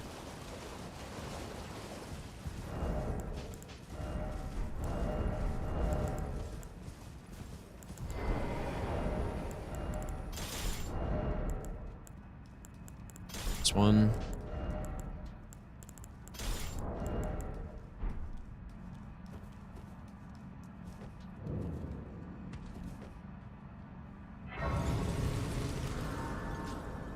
All right, so we go fire here, apparently.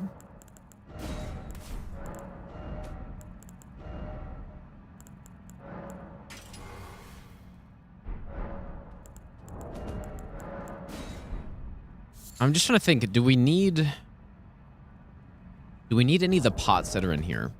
I don't think so. We only need 4. We just get the other ones, I guess.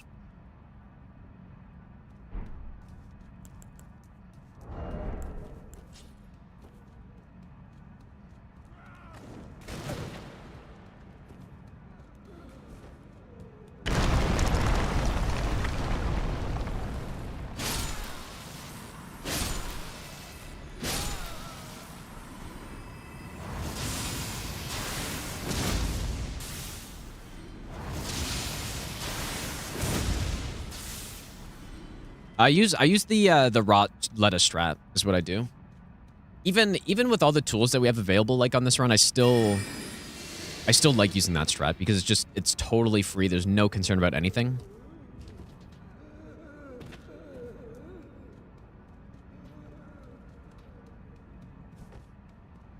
I guess if I was using, like, I probably didn't need to do it on the other all bosses run because I just used Knight's Lightning Spear, but on this one, I wouldn't trust Sacred Relic or Watchdog to be able to take out Dane before Letta comes in.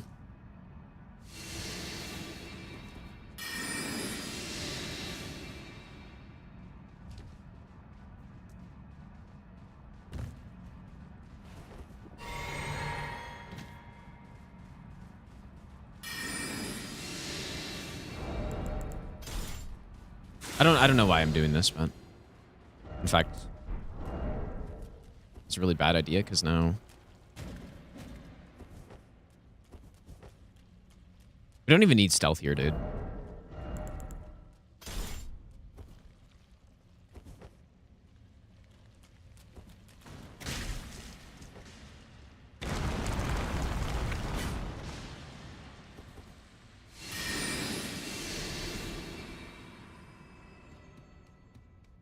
I still want to do stranded all bosses no hit at some point.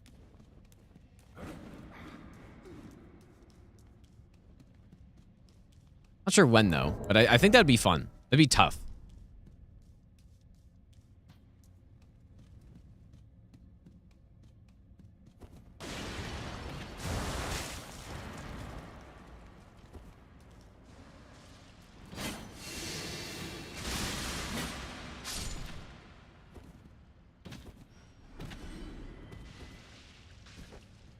Whoa.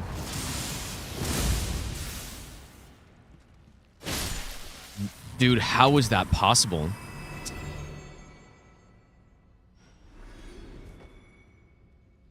it because I didn't have stealth, maybe? That's so weird for them to actually to be able to get down here because they need to make the jump over across to that one, and then they need to...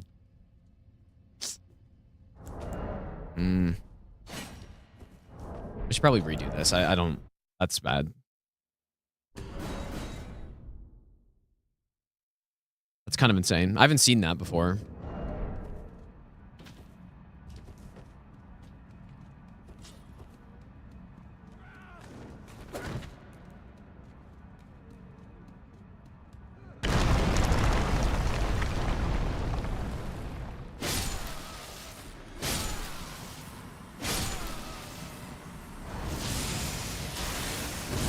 No, for region locked, I've broken up the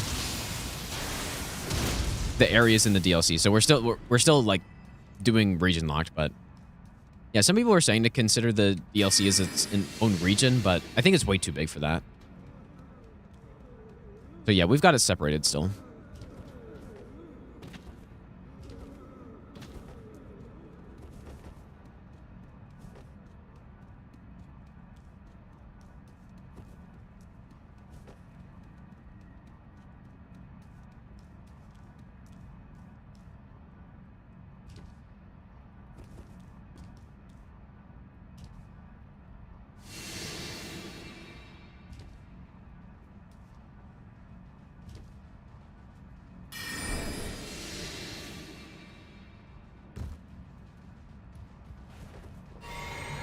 Wait, so you can make your V-Sword, you're saying you can make that jump? Where does that even take you to? I've never tried that. And you just jump around or something?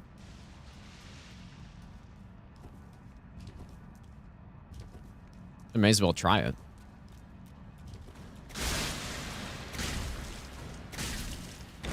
Whoops.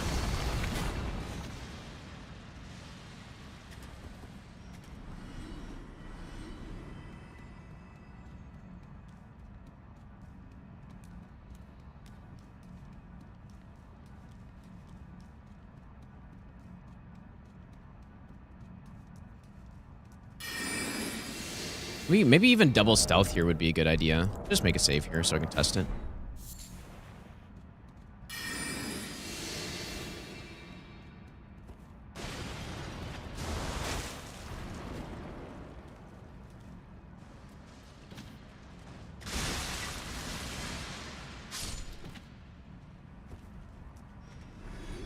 Huh. See, the one that landed died. Like, that's what I think normally happens. Hannah Four Nations power play 1 looks insane. I haven't actually seen what they're going with, but I mean, you would imagine so. Or double stealth. Yeah, that enemy didn't even aggro. Okay, I like that more. Oh. Okay, wait, someone still did something there. McDavid, McKinnon, McCarr, Crosby, Reinhardt. Yeah, I mean, that's what you would expect from a basically just like an all-star team, right?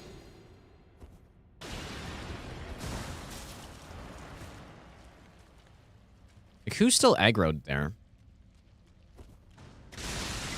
Oh, I see. Okay.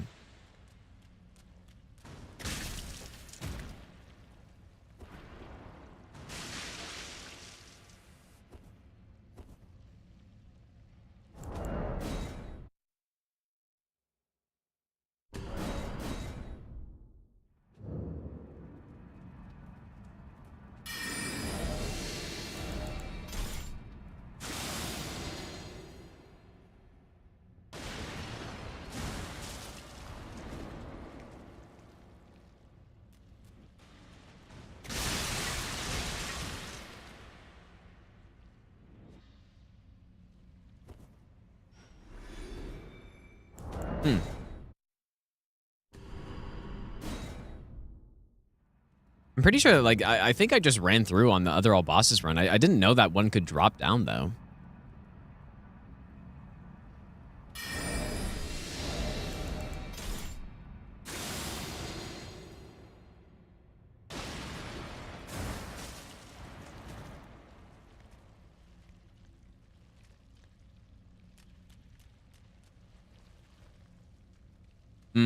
Okay. Yeah.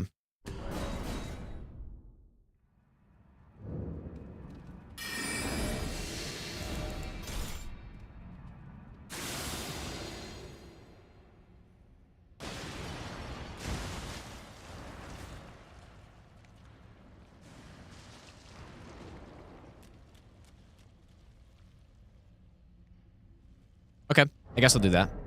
What's the easiest Souls game to no hit? Demon Souls is probably the answer. I think Demon Souls, if you're including Elden Ring, I think it's either Demon Souls or Elden Ring. I would say Demon Souls maybe a little bit easier, but okay, so let me write that down.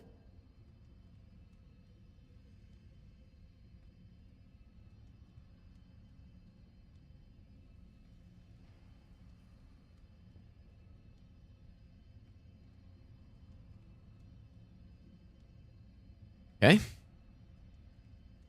Sekiro's up there as one of the easier ones, I would say. Like, I think Sekiro... Well, yeah, Sekiro would maybe be next if you're doing... Like, the main reason for it isn't because the bosses are easy or something. It's because the game's so short if you're doing just I mean, even Immortal Severance is short, but doing short ending is like 40 minutes. So that does help runs become easier because there's, first of all, less to learn, but then your attempts, you can just do them even more quickly. So whereas Demon Souls is a longer run. Like even an efficient route in Demon Souls is going to be like an hour and a half. So the bridge is kind of RNG. There's no RNG in any Souls no hit game at this point that I can think of. Like everything is figured out. All the strats are so good at this point, dude. I mean, I did the God Run 3, and there was not a single section that I was like, oh, this is RNG. But yeah, I get maybe if you're talking about Gunfort's consistent. It's a little tricky to pull off, I guess. But how's it going, Matrix? Okay, so anyways, do we double Physic, Golden Vow, double? Okay, we do double stealth.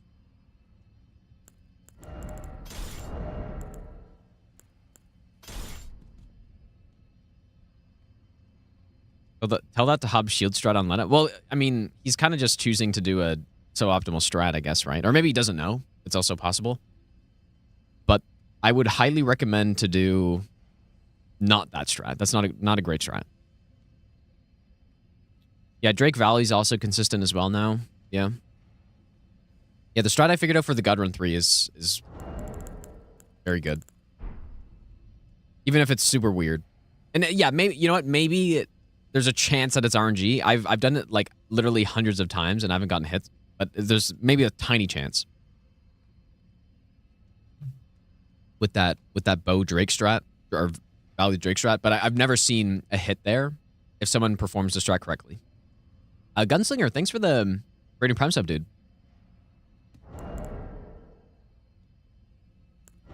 I should probably do the boss here. So,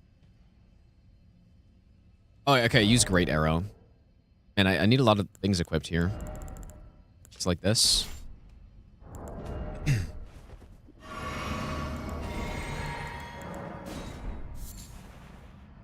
So, Physic, Golden Vow,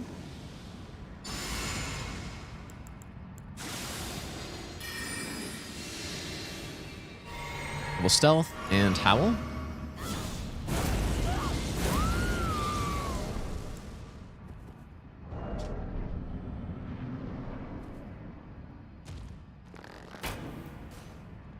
I think, can I just run up? Oh, no, I can't. Okay. I forgot.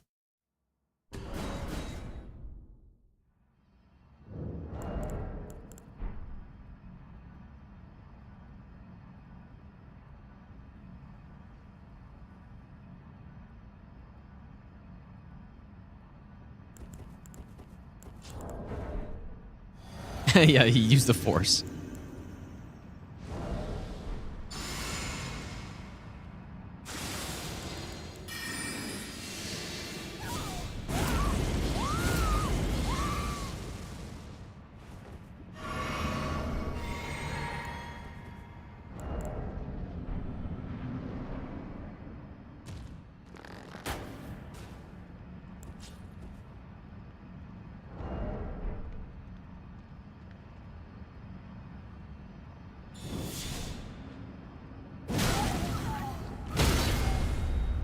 As far as I'm aware, he doesn't have any, like, instant hyper armor that he can avoid that with, but I should probably test that a little bit more.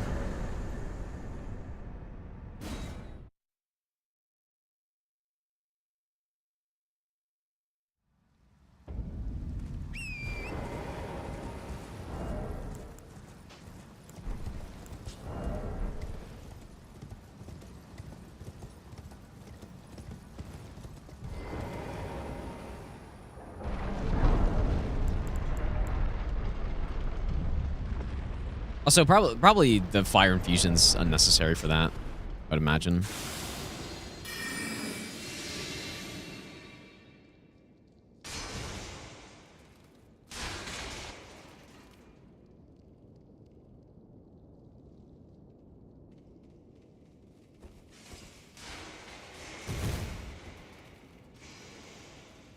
This is another running section that I hadn't routed before this run because I always just did the skip to get to like the skip from Enter Illim to get back in here. So I never really did this segment before this run. Yeah, you know what? The Divine Beast is another boss I need to test a bit more because I don't think I was satisfied with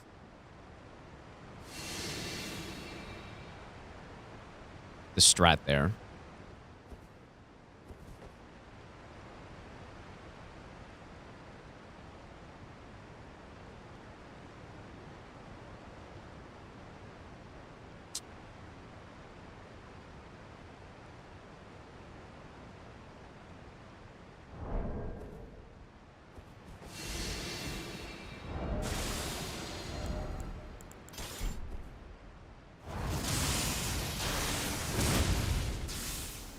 Yeah, we're allowed to stream network tests, yeah.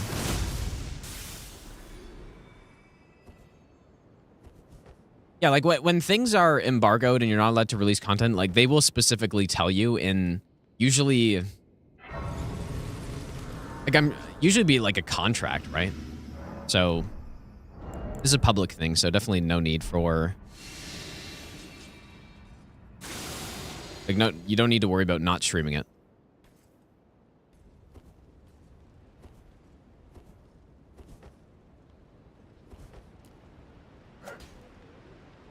Hopefully that's fine, actually. I don't know.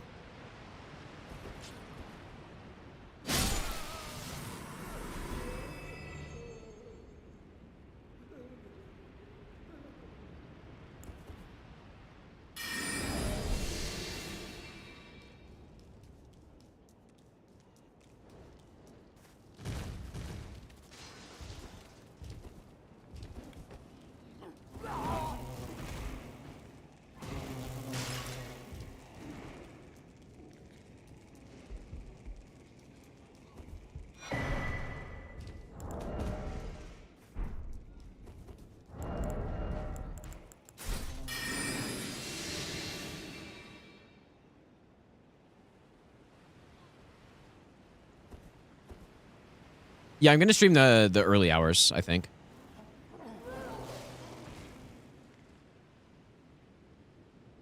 Agora, thanks for the 100 bits, by the way, dude. Wait, according to some dude in the Discord, if you don't think Heroes a Souls game, you're a low IQ human. Oh. Damn, dude. I was hopeful that I wasn't, but I guess I am.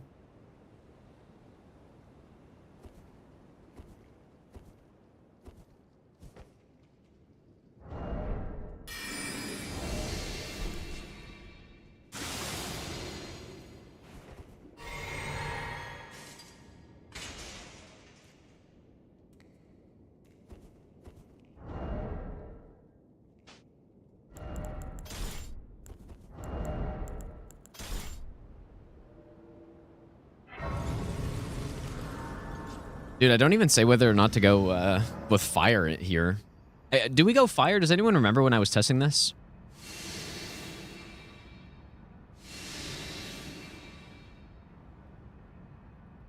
I think I was. No, well, it probably doesn't matter, I guess. Maybe. The one good thing about going pure physical is that I would get higher damage on that counter hit.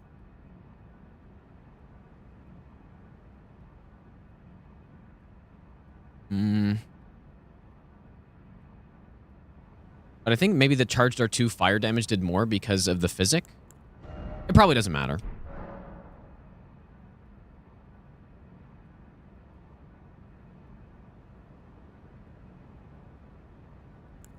All right, so, do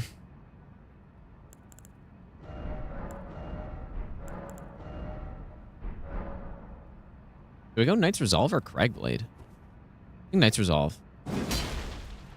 So the strat was Charger 2 roll, or Charger 2 roll, Charger 2 roll, Charger 2, and then I guess crouch poke. But it depends on the buffs, right? Like that's why I spent so long here to try to figure out a kill where I didn't need the buffs active. Fire Knight Greatsword. It's funny how easily Fire Knight Greatsword was able to do this, but I guess that was at like level 14 Blessing or something. I guess that's what it is. Miyazaki himself said Sekiro's not a Souls game. Well, there you have it. Miyazaki's a low IQ individual. Surely.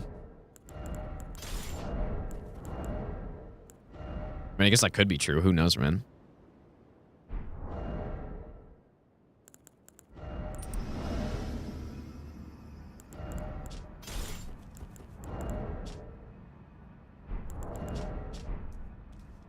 All right. Am I able to fit Knight's Resolve anywhere? Because maybe Shriek.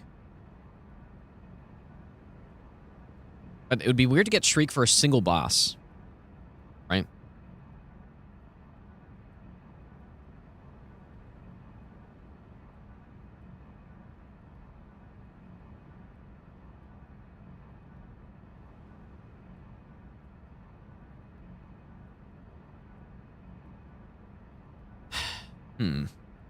Shriek you can very quickly rebuff. It's like 30% damage or something. It's a very good Ash of War. Boss resistance changed with each phase. Not that I'm aware of. Boring NPC, thanks for the 14-month Prime sub, dude. Well, anyways, probably like 95% of the time, he's gonna die long before the...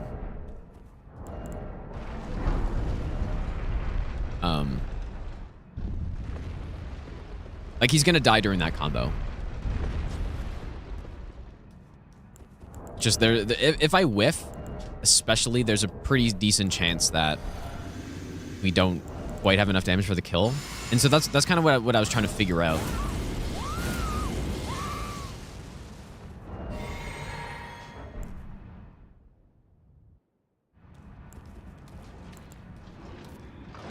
Oh, you know what, dude? Didn't I... I think I... Oh. I might be too slow here. No.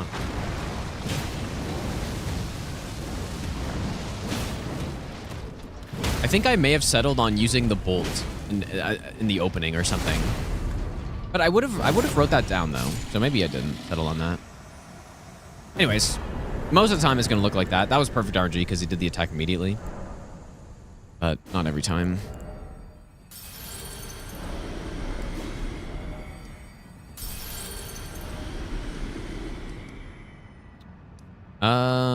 I guess...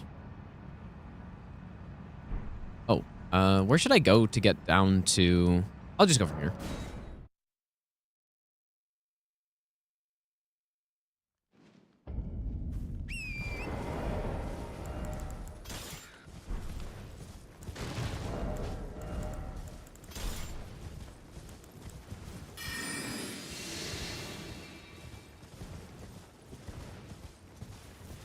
It's obviously a good strat. It's just if all the buffs run out, which is possible, if it takes over 3 minutes before I get that opening, then I don't have enough damage to kill him.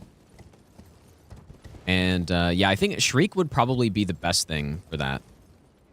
Because I can always just run around and keep using Shriek really quick.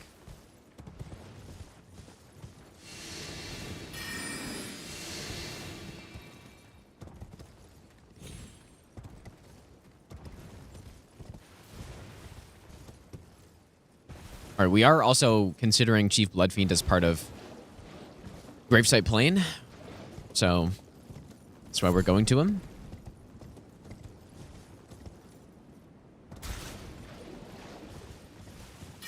Oh yeah, there are the traps here. Shit, dude. I should probably test this out better.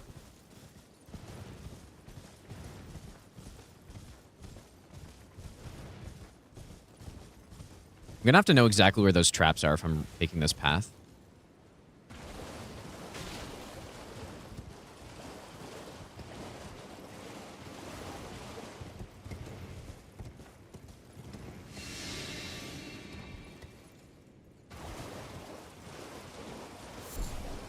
Guts Greatsword just isn't as good of a weapon, simply, as this Zweihander is. Mainly because this weapon has an amazing charged R2, whereas the just normal greatswords charged R2 is just fine. Yeah, traps only count if it's procced, yeah.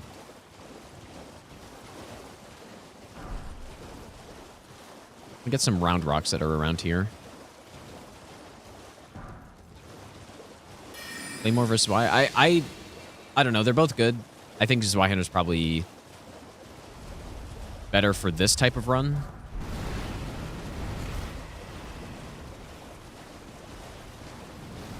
Just because it gives us the ability to, like, deal insane damage per hit, which is very valuable. Claymore does too, but just not as much.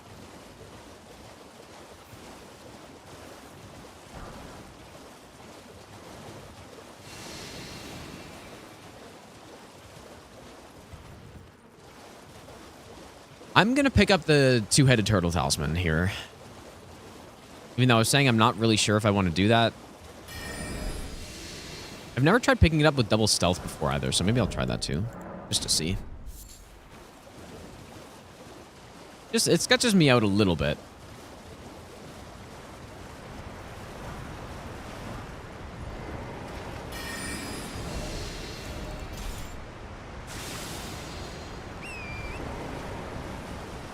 Maybe they just don't aggro if I double stealth. Okay, yeah. Like that. Okay.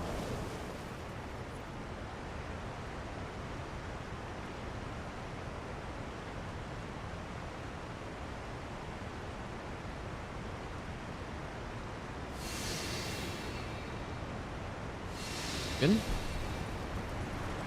Is Fire Knight Greatsword better? I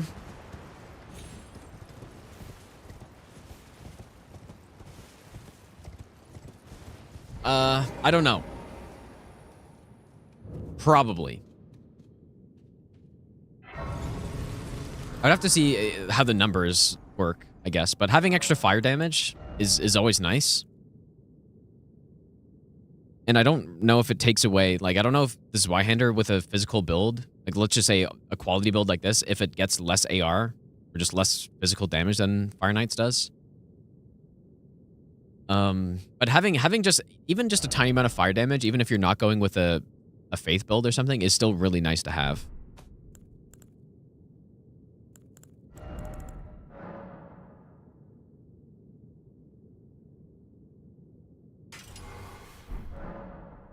I think I decided on Watchdog staff here, right? Yeah, definitely Watchdog. So we'll go magic. We don't actually need the int because we're not gonna... Yeah. We are not going to be stationary in this fight. Fire Knight Greatsword has better R1s. Well, I don't know if... I mean, I guess they're faster, right? But I honestly prefer the normal R1s. I prefer these R1s more. It's got the same sprint attack. I prefer this one, but I guess it is slower, so... Yeah, Fire Knight Greatsword is probably marginally better, but you're not really going to notice. Like, I don't think it's enough better to notice a big difference between the two. And then, of course, Fire Knight's farmed and super late in the game, so...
What I really like about using this one here is that I can face away from the enemy while casting it. Like, using Nice Lightning Spear for this strat was a little bit awkward because, like, it moves you into the enemy.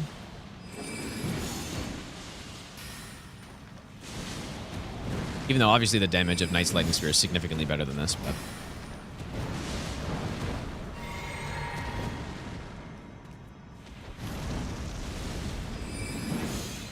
I'll probably even get 2 casts off.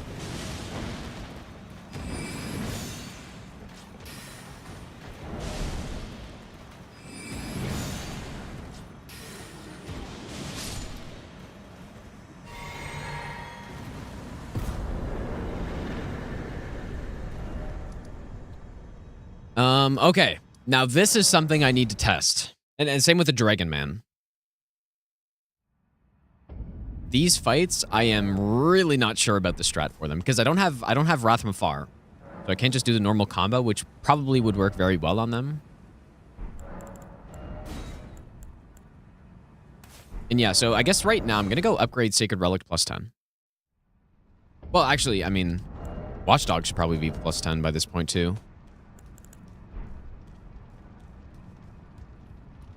Yeah, probably should have done that already, actually.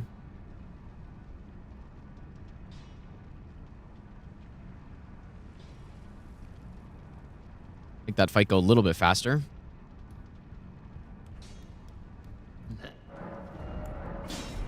Yeah, I just need to test how Sacred Relic Sword works on Blackjail Knight, because the issue with using Watchdog is that it he can get one of his bolts off like immediately.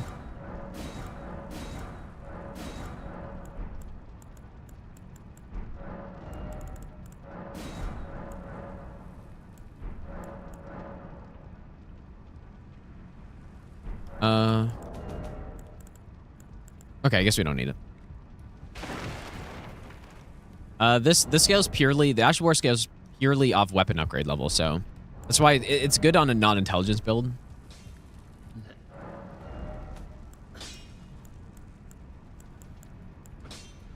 Okay.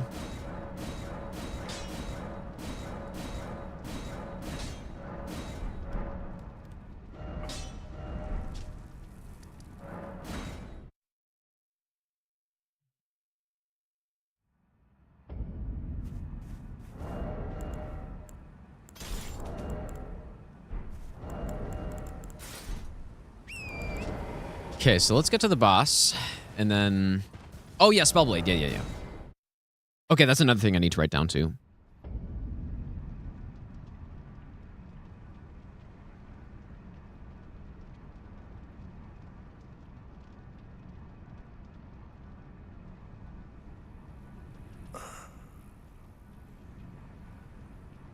Anyone know exactly how many times I need to rest for this? I think it's like 5, right?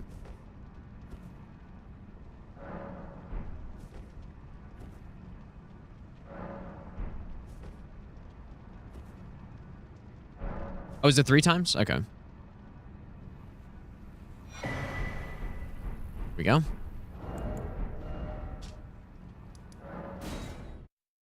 So yeah, we'll have that for the Chief Blood Fiend. It'll make it go a little bit quicker.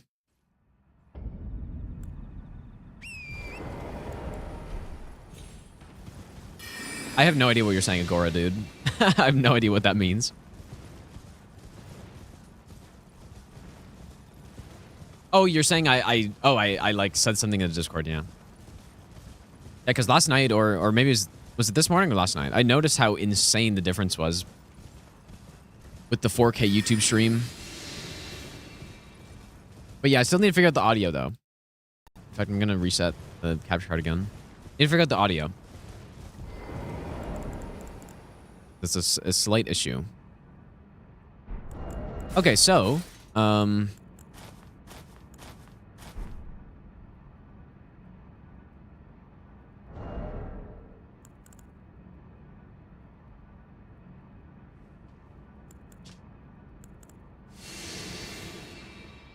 probably Red Feather's a good idea, I would say. Yeah, I'm gonna have to test this because I want to see if Sacred Relic does anything good here.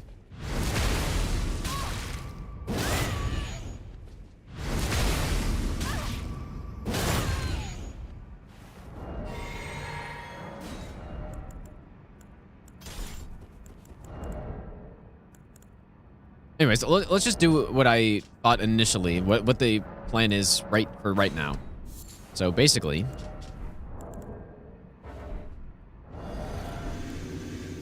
this.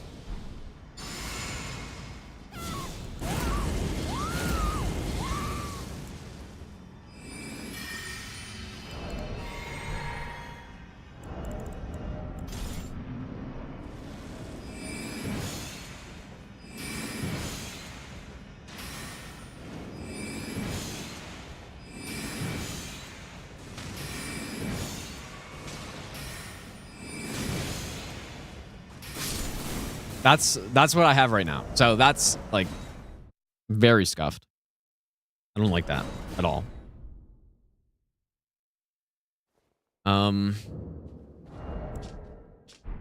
That's with good damage too.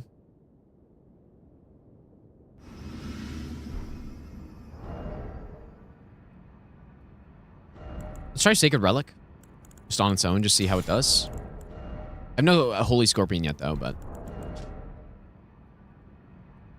yeah, I have the white mask, yeah, so I could do the bleed setup as well, which I probably would do, actually. Wait.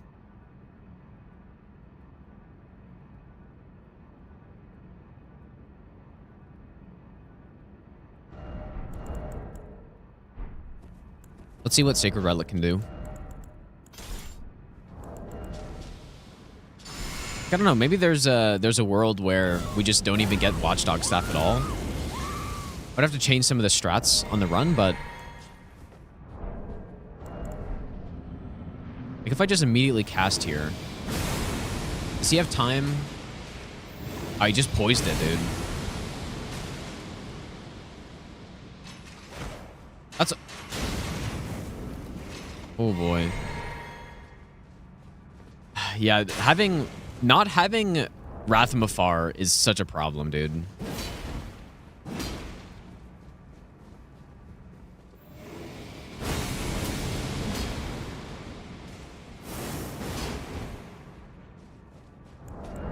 Yeah, he just poised it. Ah, dude. I mean, that wasn't with the Holy Tier and the Holy Scorpion, but even then the damage was pretty bad.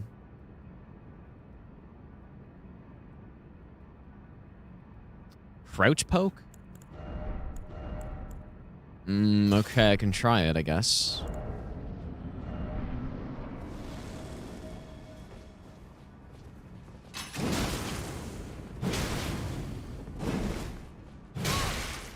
Yeah, he can roll out of stuff.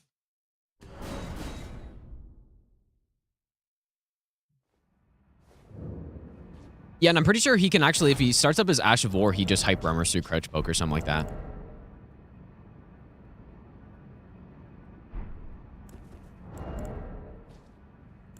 Try with the bleed setup.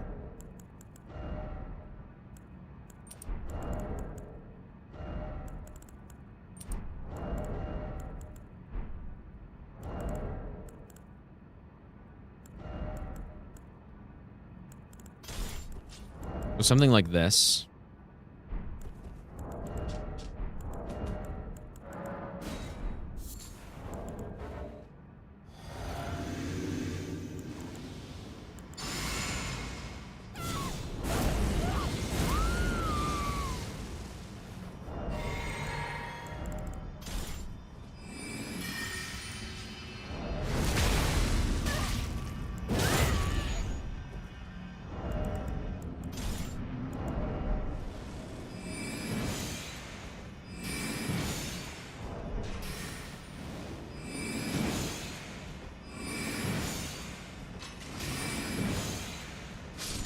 That was definitely much better.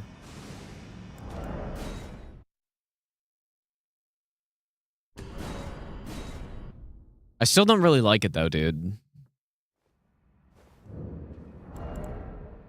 That was much better.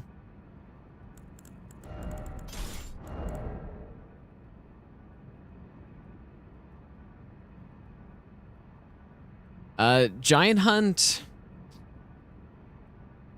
It's the same as all the other NPCs. It's like, first of all, he would be able to roll out of it still, but I don't know. It won't stun lock him though. Pretty sure.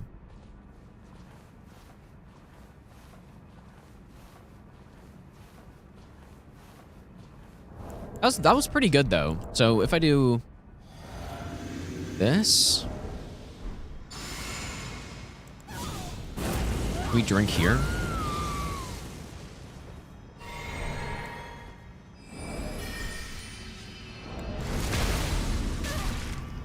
Probably want to drink again.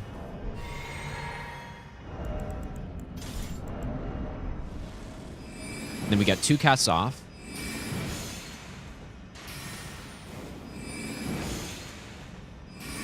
And then just spam at this point.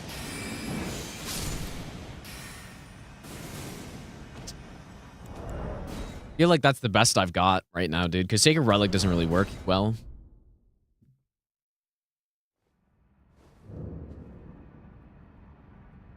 Yeah, I think that's it. Yeah, I think that's it. Okay, so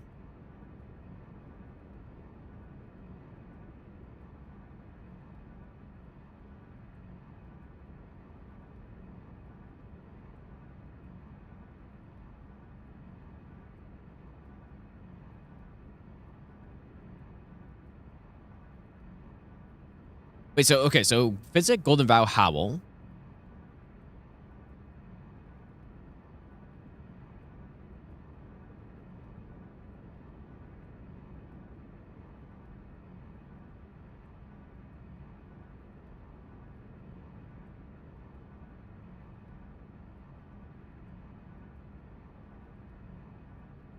Okay. I think this is it. So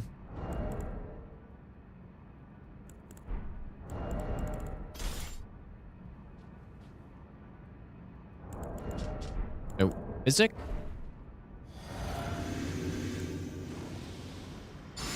Golden Vow.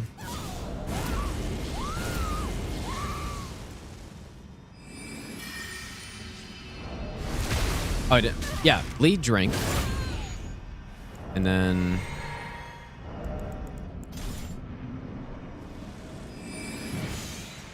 so 2 casts.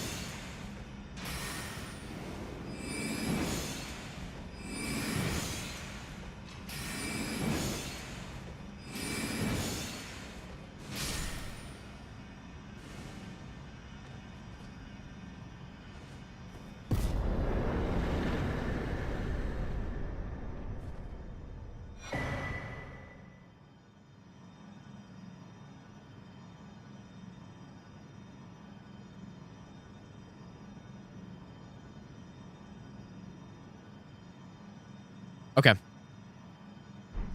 Yeah, I'm not going to respec on this run, though. No respec. Think he might be able to roll the sorceries? No, I mean, Night Comet would be good here. I should drink before seppuku. But I want to have a full FP bar. This is where, like, having a bit of mind would go a long way, probably. What if he does it consecutive shots? Well, I think he's trying to, but he gets interrupted is what happens there. But getting some mind would be good here, I think.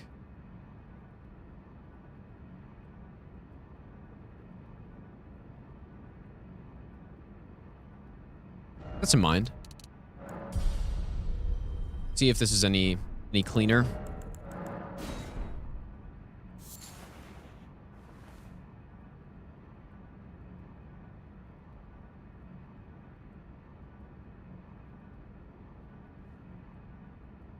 Okay.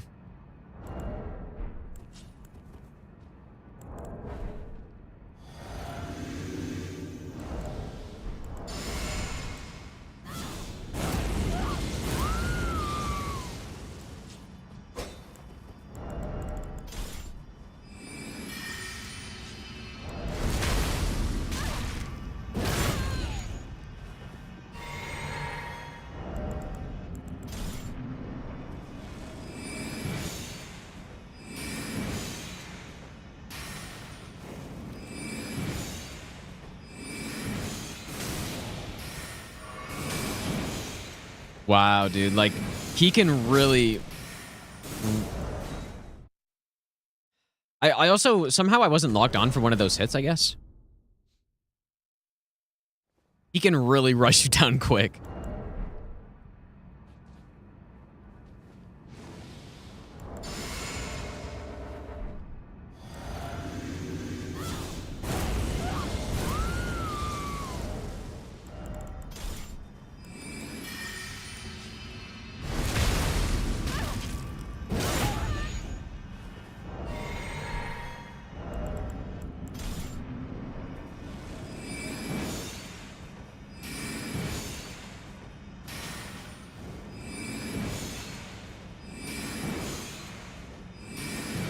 Look at the... Like, how does this guy have so much health? How much health does he have? 14,000 HP. Like, is that not a little excessive for the literal first boss you encounter in the DLC? Like, is that not a little bit too much? Yeah, meanwhile, Owns has like, what, 9,000 or something? And by Owns, you're more likely to have, you know, 1, 2, 3, like at least level, you know, 3 Blessing probably, right? Which is a significant amount more damage. So I they give this guy so much health, dude. Enter with unseen form. No, I don't think you can stealth any of these bosses. Fighting the boss after I kill it. Well, I just have a save file to practice it or test it out. Yeah, my disappointment when the first boss I encountered was a fucking NPC, dude.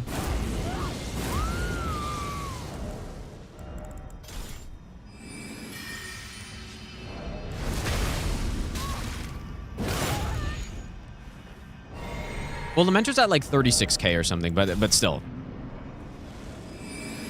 Okay, so make sure I stay locked on here. Now I unlock.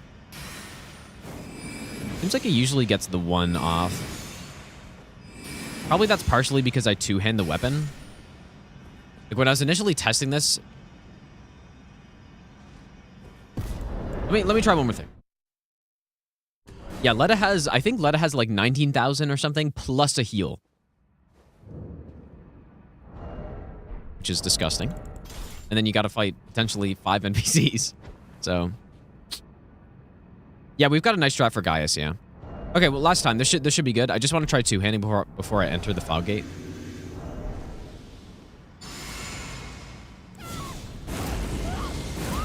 Yeah, true, and Letta, yeah, removes the rune arc and stuff, yeah.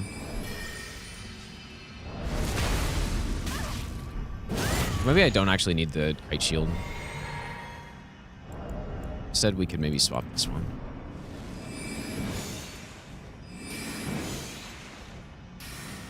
Yeah, see, he normally gets interrupted, but I don't even know if that's really any better. Okay, this is good. We're good.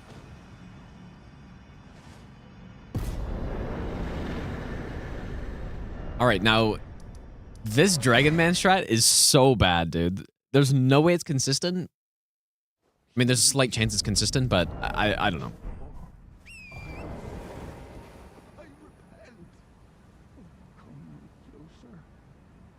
Turn that off. Me no further.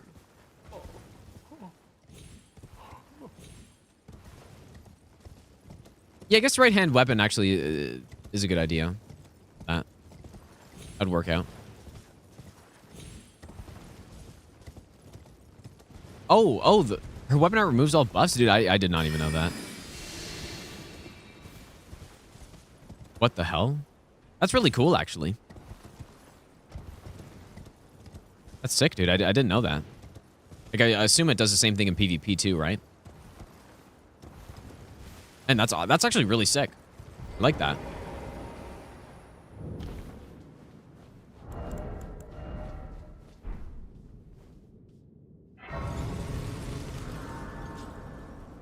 Well, it's not the NPC boss. It's more the weapon that I think is cool that it does that.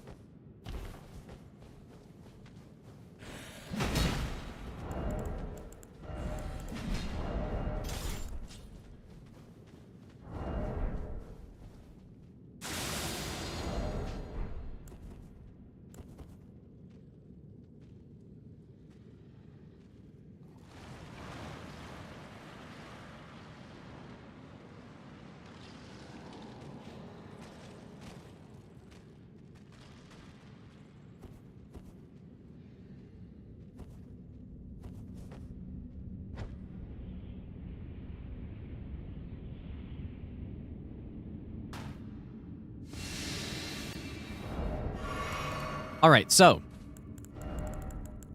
this strat, I would say we should probably use bleed as well.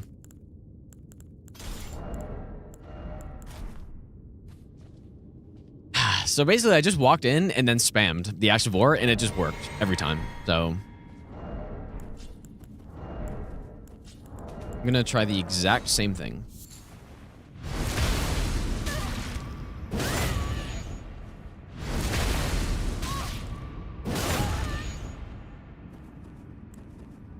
Need help with your stream on Xbox? I've never tried streaming from Xbox, so I have no idea what I wouldn't be able to help you. From South Spies are here 24/7. No way, dude. Kind of funny how everyone hates Half-Life 5 from DS3. It took that criticism, added 10 times the amount of NPC fights. Dude, 10 times is a little generous to them even. There's so many NPCs in the DLC, dude. And the thing is, Half-Life's actually cool because the online component the PvE component sucks and everyone hates it, but the online part is cool. I think. I think it's fun to do the online part. But yeah, so they basically took the worst parts about it and then didn't include the cool part. Yeah, I don't know. Who knows what they were thinking, dude. Okay, so I think we're going to do the exact same thing here. So I guess I should copy and paste the buff order or something.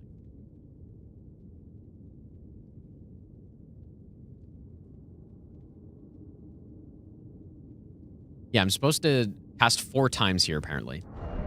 So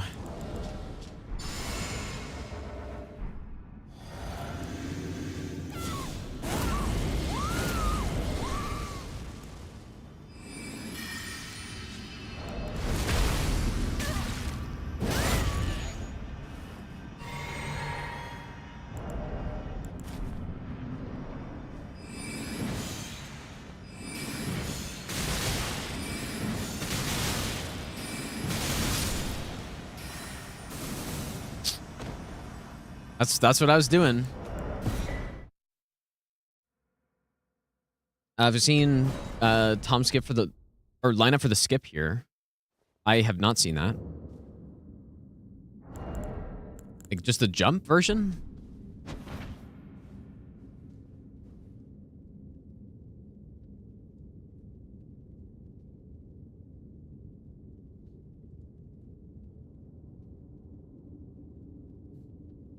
Yeah, that's what I was thinking, Spyros.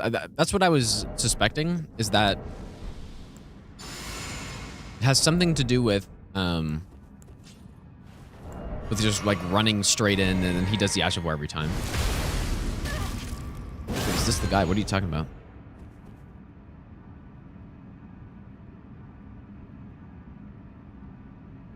Oh, I guess it is, maybe. Probably. But no, you gotta find his Reddit, dude. That's where like all the memes were from. So we do it again.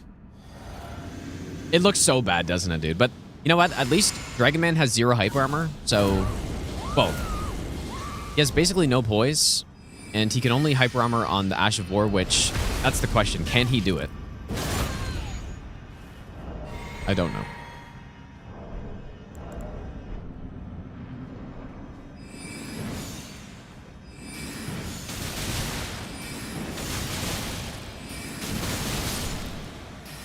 It's nice that it takes 1 less cast, though, when I use the bleed. But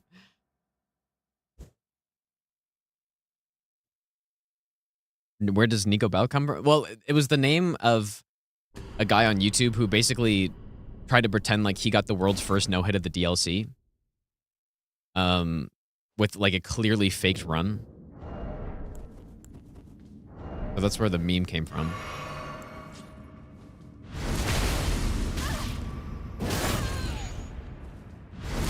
Like, and the funny thing is, too, that there weren't really people rushing to get that. There were, like, 2 people that were rushing to get that run. Like, nobody really cared because it's just, like, a DLC-only run.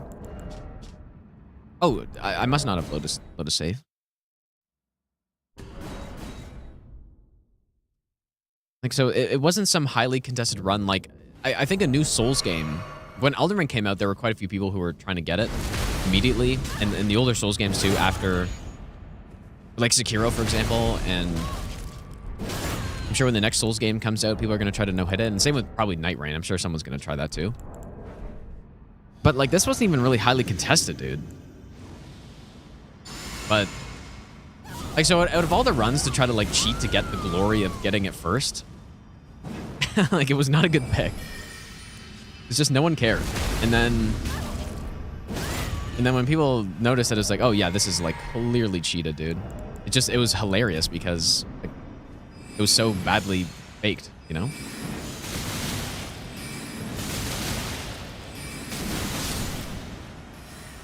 I'm gonna have to test the strat a lot more because I don't trust it at all. But I guess that's what we're doing for now.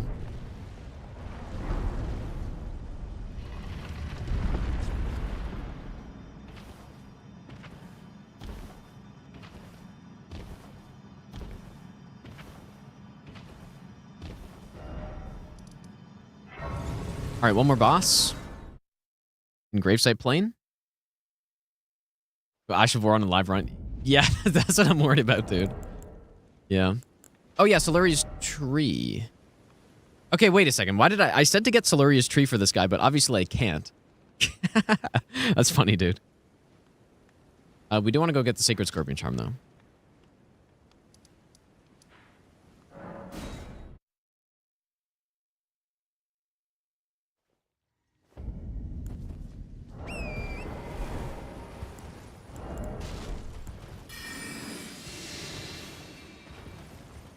I think I even fight Hippo. Well, it was simply because it was so rushed that they didn't even know that Hippo was optional, right? Like, it was so rushed. And it's, like, people do that with speedruns as well. It's not, like, they're not cheating. I don't know. I guess, like, people that aren't cheating that just go for speedruns immediately when a game comes out to try to get, like, the world's first speedrun on a game. It's the same kind of thing, except usually those aren't cheated, obviously, like I said, but it just, people are in such a big rush to try to, you know, get the clickbait or whatever it is, that they just have a shitty route. Their time is terrible. And, like, they just do it to try to, you know, get the clicks, basically. I've never really liked that. That's why I really like what Distortion does, right? It's, his goal isn't to just quickly get a time and then, you know, get like one video with a ton of views and then move on.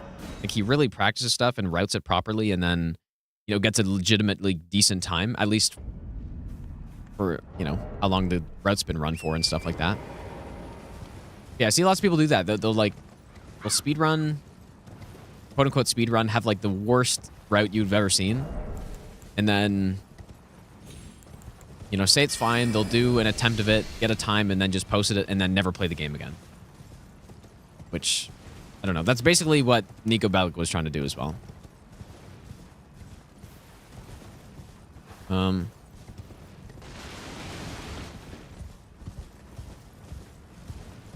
guess that's probably fine.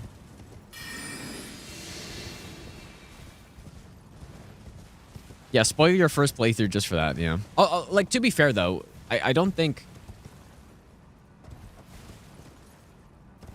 it's necessarily wrong to try to immediately start routing a run in a game if that's the reason why you're playing the game in the first place, right? So, like, I don't know. I've done runs in Souls games before where I didn't really have a proper first playthrough in it. And I kind of just, like, Dark Souls 1 is sort of like that. Like, I immediately started playing the game and I was just thinking about no-hit. The only reason I was playing the game was to no-hit it, basically. But I think it just depends what you want, but at this point, I don't really do that anymore.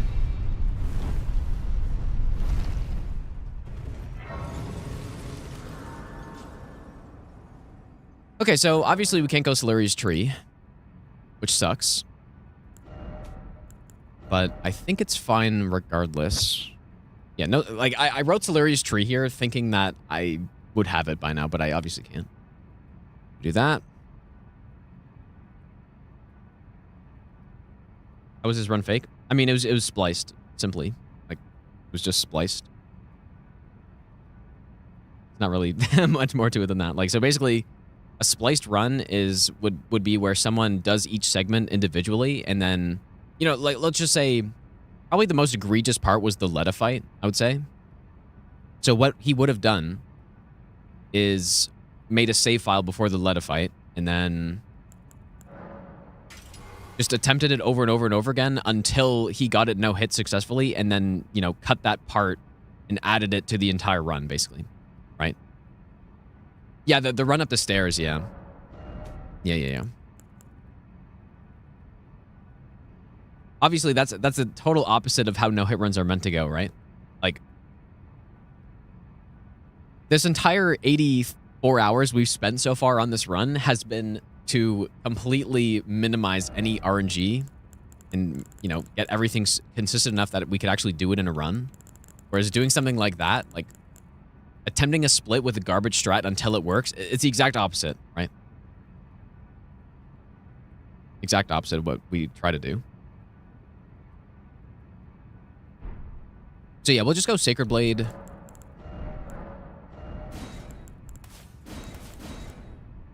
Yeah, and I guess we can't use Wrath from Afar on this guy either. But I guess it would be for the other one. Just spiked.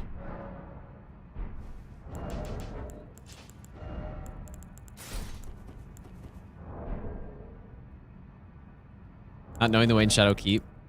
Yeah, the run was hilarious. I did react to it, and I think it's on my second channel, if I'm not mistaken. So I guess if you want to see my reaction to it, it was hilarious, dude. It was pretty funny. Sacred's Term. Actually, I guess we should go with this one. All right.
Yeah, I forget it. Like, I think one day someone told me that, I think at that point I was probably, I think I was routing Stranded no hit.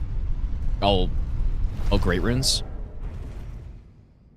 Or all Remembrances in the DLC. And I was writing that, and then somebody came in and told me, like, one day, it's like, oh yeah, someone finished the DLC % without getting hit. It's like, oh, okay, that's cool, I guess. And then I think it was a couple days later that someone's like, oh yeah, the run's clearly faked, you know? It's like, wait, really? And then and then I picked it out on stream, and it was just golden, dude. It was so funny.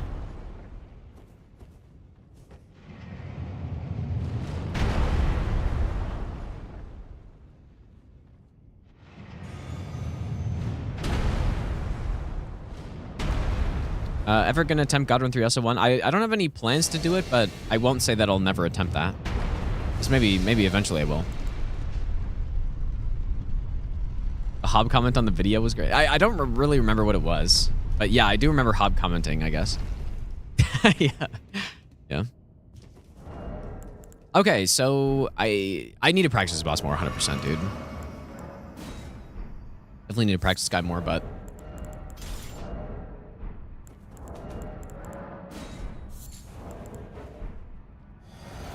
oh yeah, because Hob thought it was a legit dude or something. Yeah, and yeah, I forgot about that. Hob was trying to route his run based on that fake run, dude. Yeah, I forgot about that.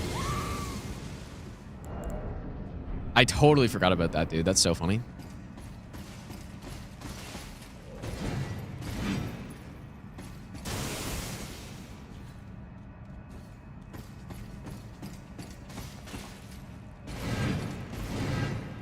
Um.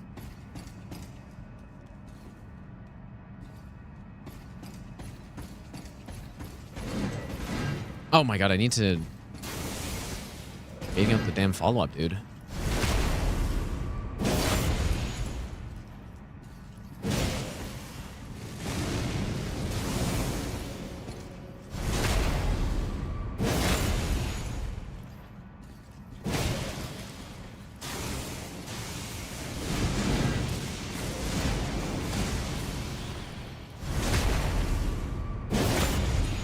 Yeah, I think that was part of the funniest thing about that whole thing was Hob like referencing that run for strats. I think that like I don't remember if that's in my reaction part of the video or whatever, but yeah, now they mentioned that, I totally forgot about that part. All right, well, gravesite plane done. So we now go underground. We could go underground first. If I really wanted to use Solari's tree for that fight, which may, like... Does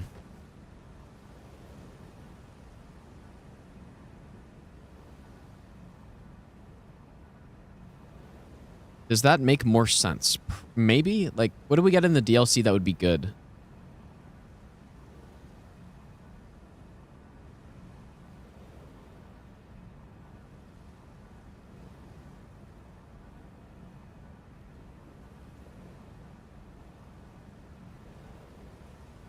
You remember him yelling, "There's not enough time," when he tried the strat Nico used for Let a fight?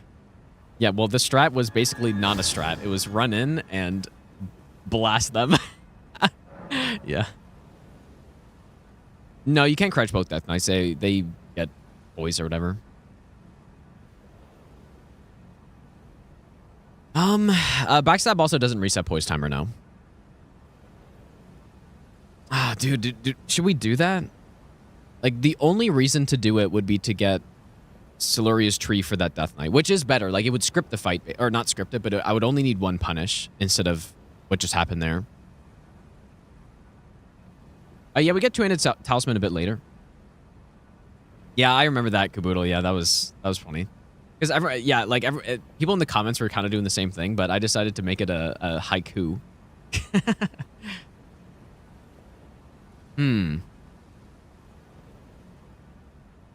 Yeah, I guess... Ah, shit, dude. I don't know.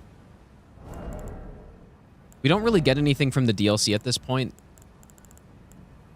I think... You know what? I think it's fine, dude. I think it's okay. I would rather get Rolana out of the way sooner. Even though it's not that much sooner, but... it would have been on my second channel, Ans. You just have to look through it. I don't have a link to it, but... Oh, yeah, when I was testing this the stair section. Yeah. Yeah. I'm just... I honestly, the most shocking part about all of it, right? Because I've seen... like, people try to cheat runs before. The most shocking part of it was that... Like, especially because I was a verifier for Team Atlas for a little bit. I mean, there weren't, like, hundreds of people submitting cheated runs or anything like that, but I can remember a couple. And they were so subtle, dude. It's like, oh, you know, someone could actually easily miss that. But, again, the most shocking thing was that he thought that people would not notice. Right? Like, I don't know. There's a severe lapse in judgment. Even if you just forget about the ethics for a second. To think that, like, you see that run, and to think that it's like, oh yeah, no one, like, this is legit. No one would notice that. It's just, like, it's just insane, dude. That's the most shocking part of the entire thing. And again, this isn't some, like, crazy prestigious no-hit run that somebody got. It was basically a like, DLC any percent, which is... How many bosses is that, dude? That's Mesmer, Romana, and Consort with Letta. So, like, maybe you could say it's 4, I guess. Like, this isn't some, like, fucking Dark Souls 2 boss no-hit run where Otsudarva spent months, maybe even years routing it and preparing for it or something. Like, this is a run that realistically someone could get within a week of actually practicing properly. I don't know, dude. It was just... Yeah, I guess plus Hippo. Yeah, true. Plus Hippo. Which I guarantee that caused him a few resets on that specific segment that he was doing. Someone submitted a Sekiro run that clearly had auto parry. Yeah, I haven't seen that one, dude. That was probably after I stopped, but... Yeah, there were a few. I remember one where someone... They basically had a Dragon Barracks arrow go straight through their body. But that was, like, the only thing on the run, I'm pretty sure that was, like, faked. So, like, it was pretty clearly faked when you see that part, but even then, like, it was only one thing, so potentially someone could have missed it if they were just, like, I don't know, not really paying much attention. But the Nico run was, like... There are probably hundreds of instances of inconsistent strats that are, like, clearly... You couldn't do it, you know? All right, the good old round rock strat.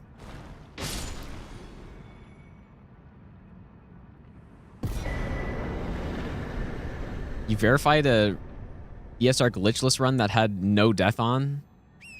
And they also dupe souls? Legendary, dude. Yeah, it's kind of funny the extent that people will go to... I don't know. I guess it's just to try to do a prestigious run, right? To try to join that exclusive group. Even when it's so realistic to do it without having to cheat it, right? Like, you could just spend a month and just do it, you know, properly. Like, I think speedrunning is a bit different, maybe. Like, I don't really speedrun, so...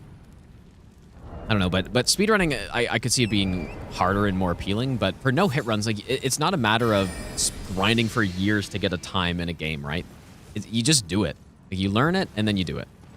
So, I think for no-hit run especially, like, it doesn't make any sense.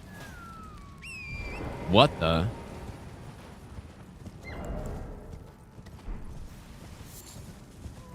I'm stealth. That's weird, dude. You're not supposed to get shot there, but...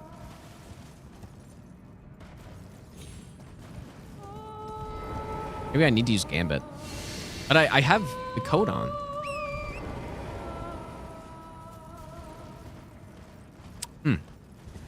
This is interesting. Yeah, not even prestigious. It used to be a little bit more so prestigious when there were only a couple people doing the hitless runs and people were trying to be first more often and stuff, but definitely not anymore, yeah. Yeah, I wasn't trying to mislead people. Yeah, classic, dude. Surely that's true. It's like, oh, I thought it was obvious that it was a segment and run. Obviously.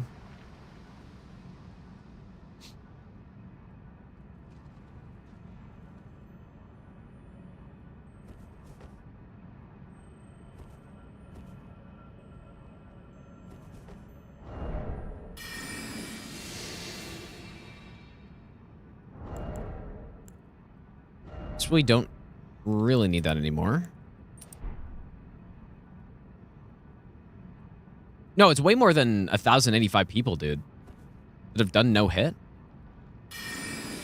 Yeah, and yeah, Botastic done no hit, but it's not like I don't think people are saying it's a meme. It's like, oh yeah, even she can do no hit run or something. Maybe her chat was saying that, but like she's not. I think she's a lot more capable at games than people might think or something, you know? 1,966 verified runners. Yeah, and that's Team Hitless. So they're like, I'm sure there are even more too that have done no hit runs that haven't submitted it. But it can obviously be done. Yeah, in the case with Nico Bellic though, is that a... Let me get this Lily here. I didn't know this was here. In the case with his run, though, I'm pretty sure Team Hitless doesn't accept... I assume... Yeah, there's no way they'd accept a run like that anyways, right? So it's just purely to try to capitalize on some clickbait. Like, that was the only reason to do it. Just insane.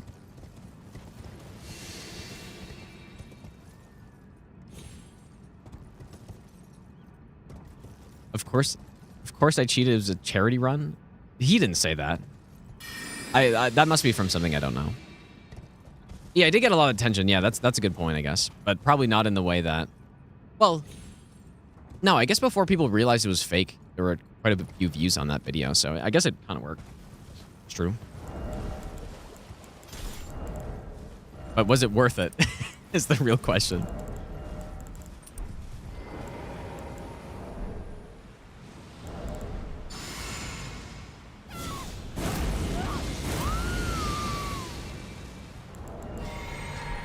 Was it worth it?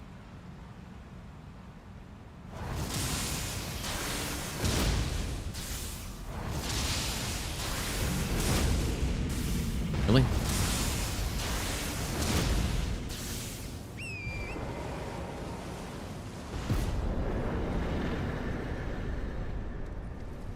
One, but at what cost? Sorta.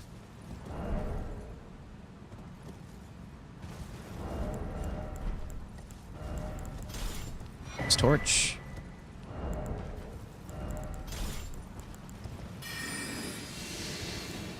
Yeah, we're not doing too bad here. 7 hits. Probably about half of them at this point are simply due to some strategy not being good. That I hopefully have corrected. Yeah, like this run really shouldn't take that long to get, right? I've done no hit all bosses before. And this is just sort of a different approach at it.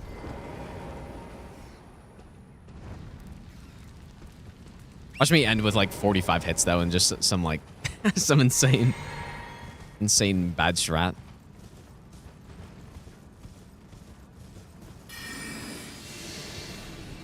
To be fair, even Hob thought it was legit. Well, I think the thing with Hob is that he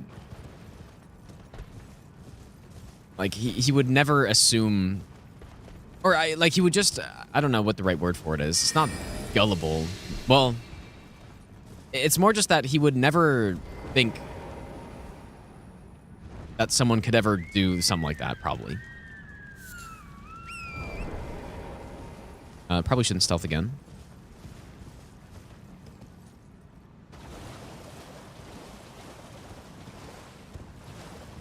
I guess I can't speak for him, though. So, like, maybe he just didn't watch it carefully, but...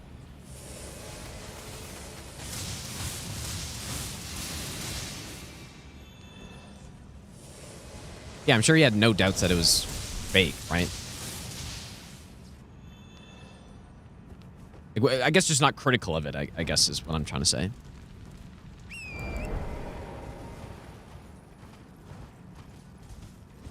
And yeah, given the benefit of the doubt for sure, but like, even if I didn't know that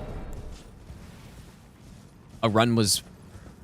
Like, for that specific run, if I didn't know that it wasn't legit beforehand, I would have known very quickly, even just based on, like, even without having any, like, very clearly fake thing on that run, I would have known it was, like, or I would have been highly suspicious of it just based on the way the gameplay was going, right? Like, how they played the game.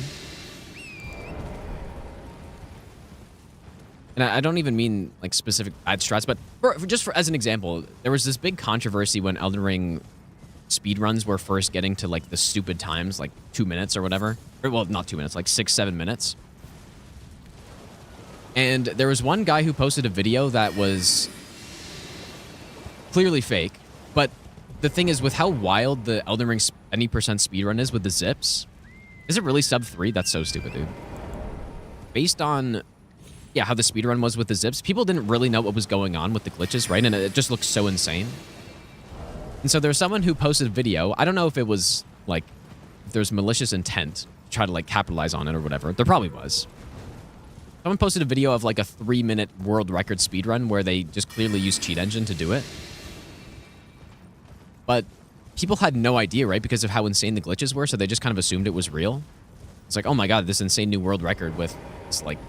you know, this guy just randomly moving around, but I could tell that, or I was at least highly suspicious of it being fake within the first 3 seconds of the video when they went to pick up the, whatever, what do you need to pick up before you open that first door? They picked up that item And the path they took to it was so bad that I'm like, there's no way, dude. There's no way someone is, you know, good enough to get this record while having to, like, roll through the chairs or something. I forget exactly what it was, but that's sort of what I mean. And, like, his gameplay, Nico Bellic's gameplay was kind of like that. Yeah, did they blow past it? Maybe. I remember them just taking a horrible path to it. I'm like, yeah, there's no way that someone would actually do that. So, and then obviously they, you know, they just like no-clipped or whatever. I don't know exactly what they did, but.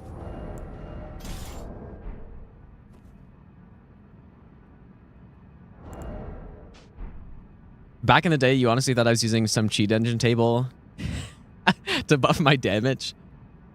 That's funny, dude. Yeah, the insane damage buff. Cheat engine damage buff. Okay, so what we do here. Oh, yeah, we just... Okay, yeah. So double self. Shouldn't need any buffs here.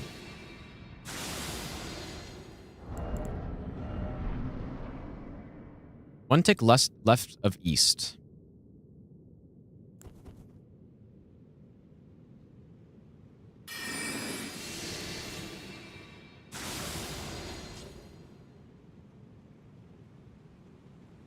You know, I don't know if it... I think it's this bone pile, dude. I'm pretty sure.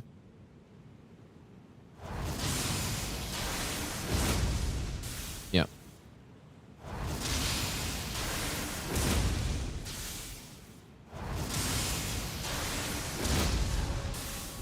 I should probably be more specific about that. But you know what? It would probably work from this one, too.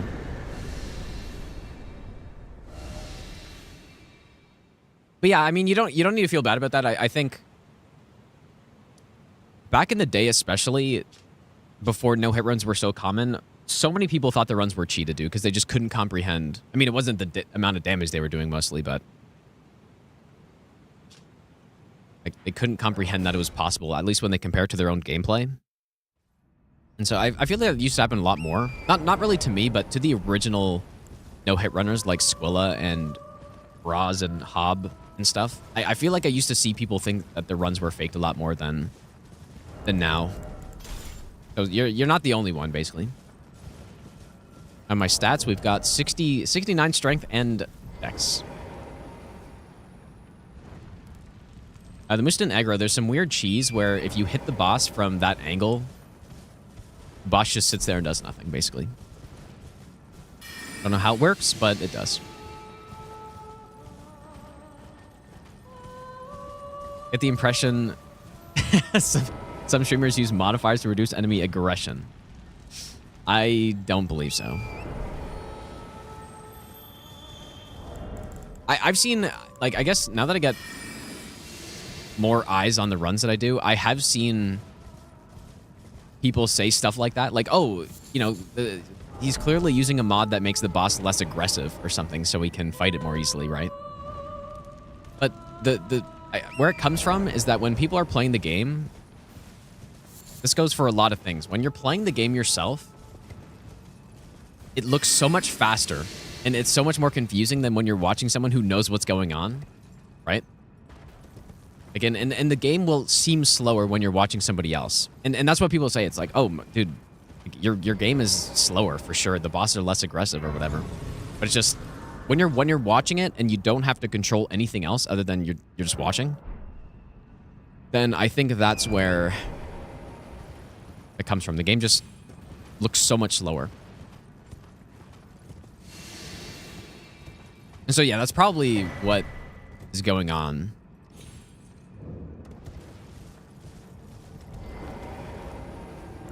And yeah, it's like I think about it immediately when I think about chess. You know, like it's a little bit different because it's not about speed.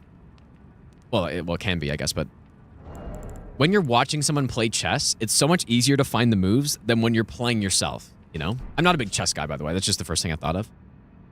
And it's kind of the same with a game like this. We do the exact same strat, but from the other side. One tick right of east. Oh, wait. Did it not split? Half tick right of north. Yeah, okay, here we go. Yeah, like, it makes sense, right? It's always going to be easier to watch somebody do something. I think it comes down to the control part. Wait, where do I run to?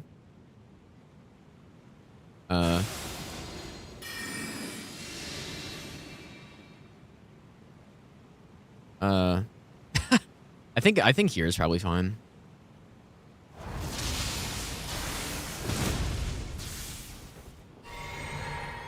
This isn't very specific. I think you just need to be behind the boss enough.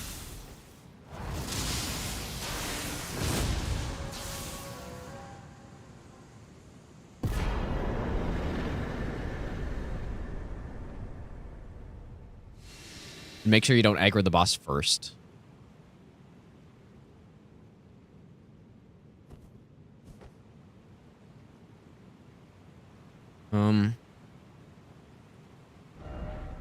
That looks so slow. Yeah, true, dude.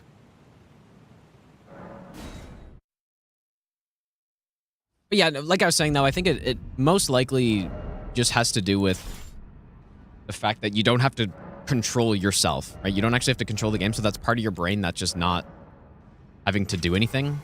So if you're only watching it, it's just easier because you have to simply do less.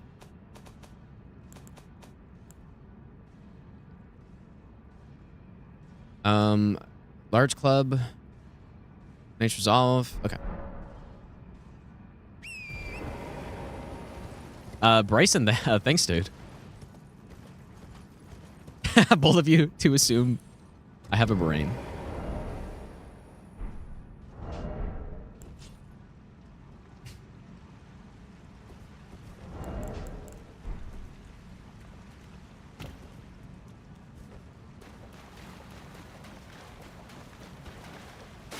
I'm sure there are many more examples of what of the phenomenon I'm talking about in just basically anything. I think just anywhere where you're watching something happen, it seems like it's so much easier than it is. In probably just every case you could think of. Yeah, playing a sport as well, yeah. Definitely 100%.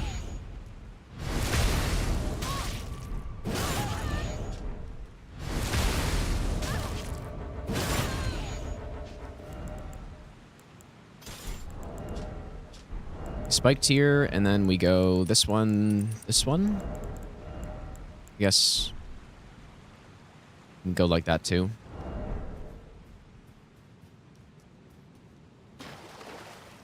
Is there a make game easier mod? I think I've seen something like that, but I don't know what it actually does.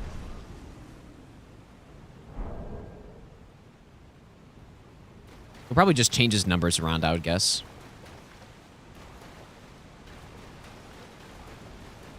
Yeah, I'm pretty sure I've seen something like that before. I mean, think about how many people complain that there's no easy mode in this game already. Like, somebody would have made that.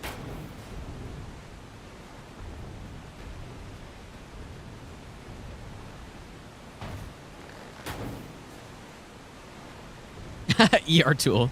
Yeah, I guess that's the ultimate make the game easier, I guess.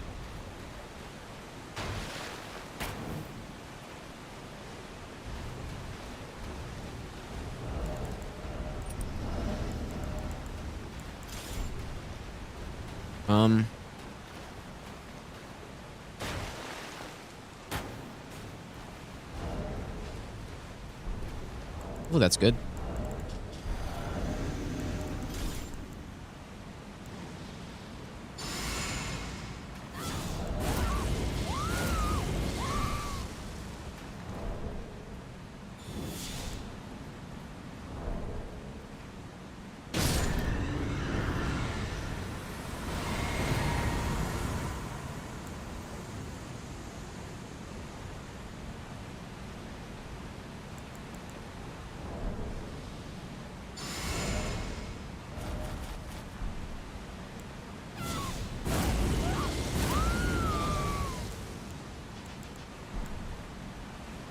Oh. Whoops. Not mean to do that.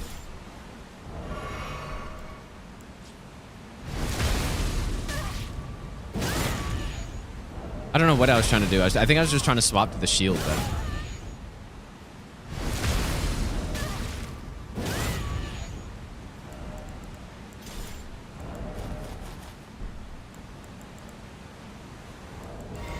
This is gonna wear out at this point.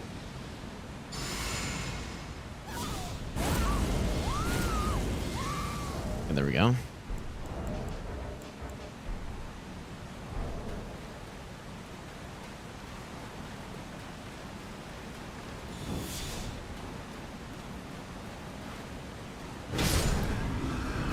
Death by bonk to the ankle.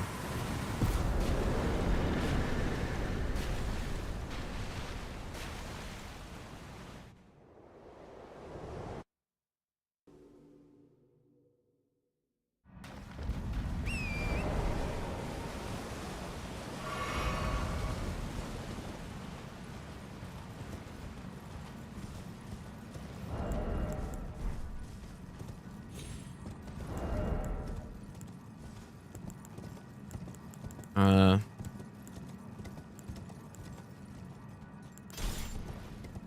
feel like it's kind of hard to see the watchdog staff in the inventory a little bit or something.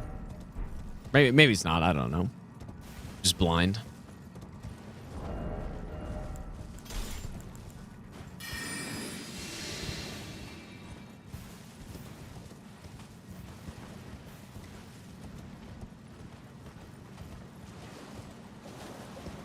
No, it's not going to be bad editing this one, dude. Like, the no-hit runs in general are... Well, I guess you'd have to ask him, but they should be easier to edit because... Think about how long this run will be. It'll probably be around 12 hours. At this point, he's used to getting runs that are like 20 hours of footage, and that's usually what, you know, at least what makes things take longer, right? And you have like a 25-hour intelligence run or whatever that was versus a... I don't know, a 12-hour no-hit run. It's much easier to do the no-hit run part.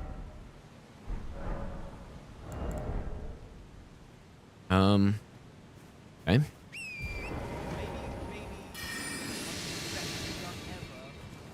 Osborne, thanks for the 6-month Prime sub, dude. Favorite non-American. But I'm your, like, 360th million favorite person, surely. That's fair. I didn't see that, Osman. What is it about?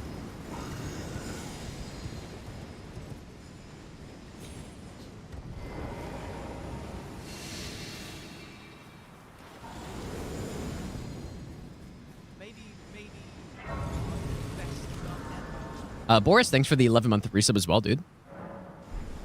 All right, I guess magic tier.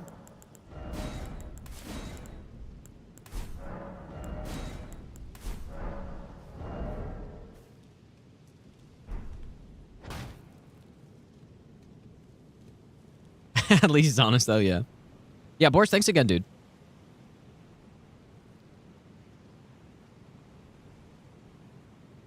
Oh, I see. Nice, Osman, dude. Yeah, it's kind of nice. I mean, maybe people have been doing this for ages, and I just haven't noticed, but it's nice seeing all the... Like, I feel like Souls Challenge Run YouTube is... you know, there's just so many people doing it now, which is really nice, dude. How's it going, Cake? Surely that's true. Okay, so Red Feather. I guess we could go Bleed as well, but... Doesn't really matter.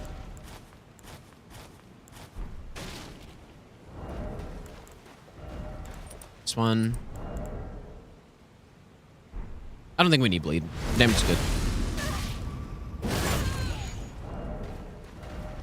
Is it oversat? I don't know if it's oversaturated, but...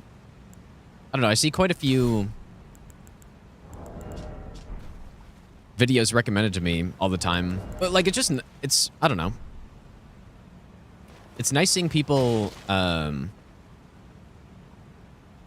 watching Souls content so much now, I guess. With Elden Ring, I guess, right? Probably started 2 years ago, but I just never really noticed until now. Well, until recently. Okay, so...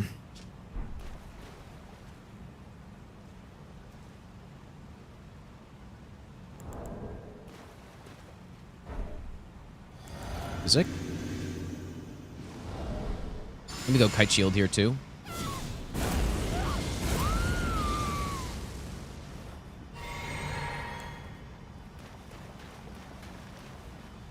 Nice one.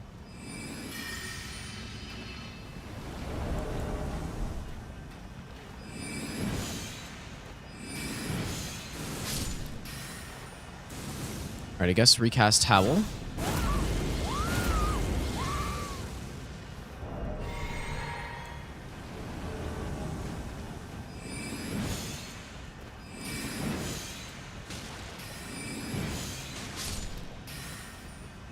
Quite a few of those missed there or something.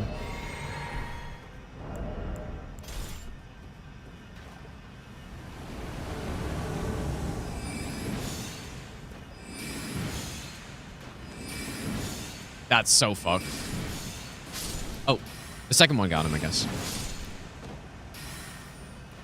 He just randomly decided to roll, and it perfectly dodged the attack. Okay.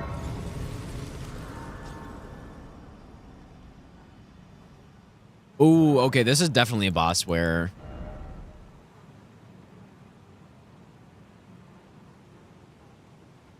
Oh yeah, we gotta go back. Oh, yes, okay, okay. Gotta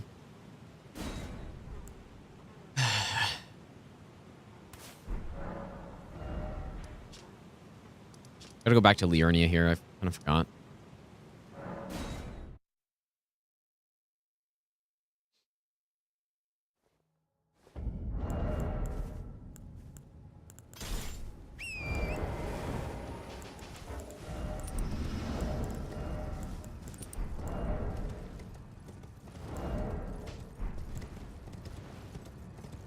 I actually have Motoboy, yeah, dude.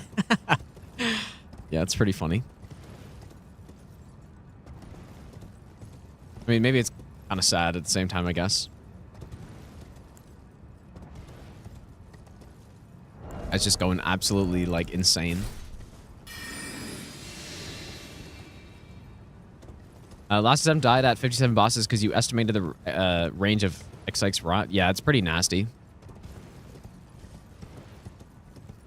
The gods demand repentance. Cough up your coin. All of it. Benito, thanks so much for the donation, Our dude. streamers. Gino, the Verstappen of souls. Dino, cool events. Aggie, is hot. Bushy, nice cam. So much variety. Thanks, dude. I appreciate that.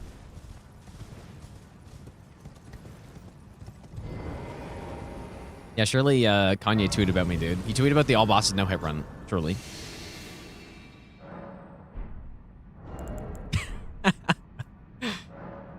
Oh my god, really?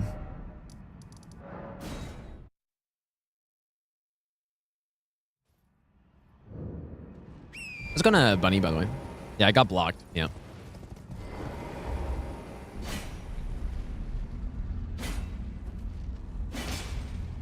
I've been playing with mouse and keyboard for 300 hours now. Seeing almost all streamers playing controller. No, it's not better. I just like controller because it's more comfortable. Like it's more ergonomic. But they're really like there's some advantages to both, I would say. But I don't think one's better than the other necessarily.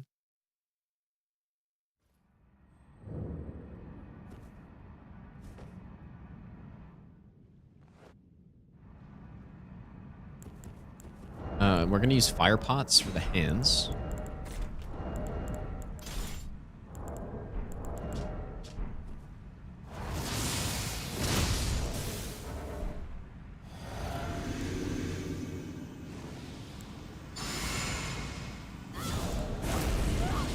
I wonder if any of the other, like, what other Soul streamers stream at 4K at this point? Because maybe I gotta get added that I have the insane stream quality now, dude.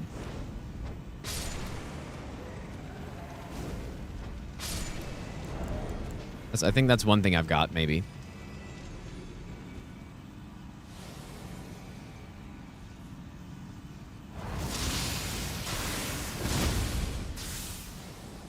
Ooh. Oh, oh. Is there a way back up? I need to have the lightning scorpion, dude. I forgot. Rather not memory of grace, but...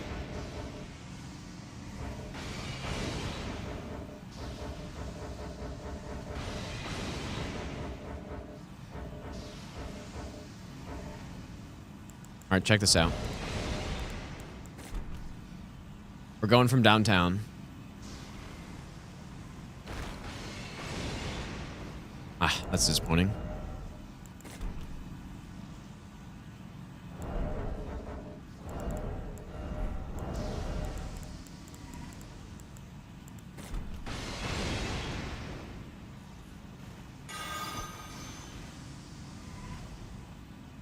Oh, that looked close, actually. Now I don't have another pot, though.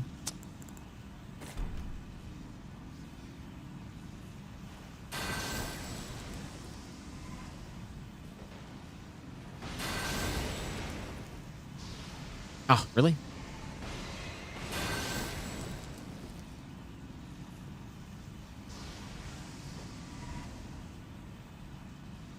Imagine this on a live run. I mean, I would just memory grace out 100%. But... These not go as far as the pots do?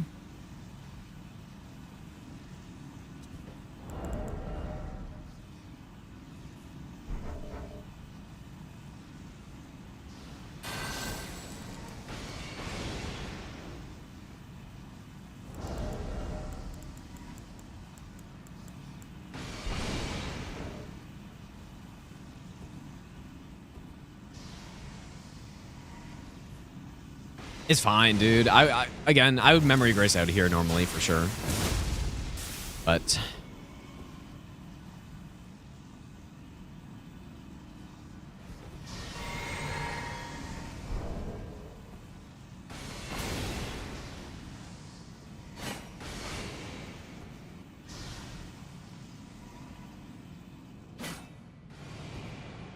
he nearly got me right there, dude.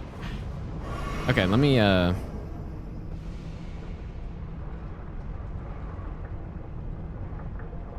So I guess we just have enough damage to kill Miriam there.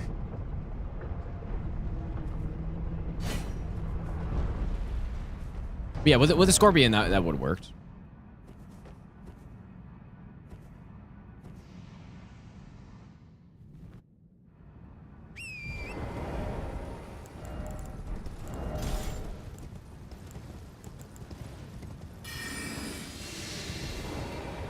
Is it better to route your own run, or wait, your own no-hit run for Elden Ring, or go off an existing one? Was that the right one to jump over? It really just depends what you want to do. I don't think one's necessarily better than the other. It depends what better means, because if better means more efficient, then obviously learning from someone else is going to be better, but if you want to have the experience of figuring it out yourself, then doing it that way should be better, right? No, we don't. We just kill for safety. We don't actually need the drop from Miriam at all.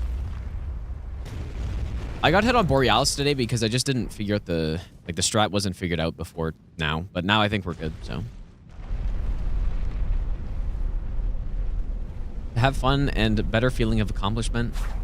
Well, I don't even think you need to do that to have the feeling of accomplishment getting a run. Like, I think it still feels pretty good even if you route it from someone else's, but I think it depends how much time you have and how dedicated you are to it too, because usually, well, it depends on the game, but a first no-hit run can take a long time, right? It could take months, potentially years. So if you're not if you're not planning on dedicating a lot of time to it, then yeah, like probably trying to be more efficient is a good idea.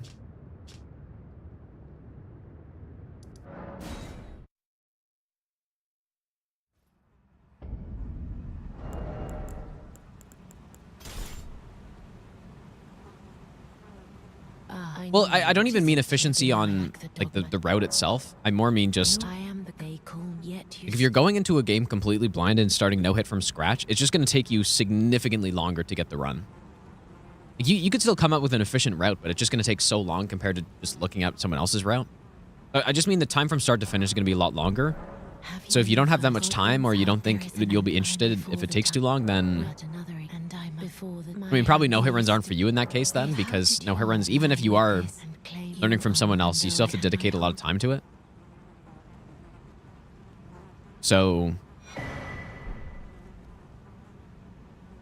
don't know. I think it's fun to do it yourself and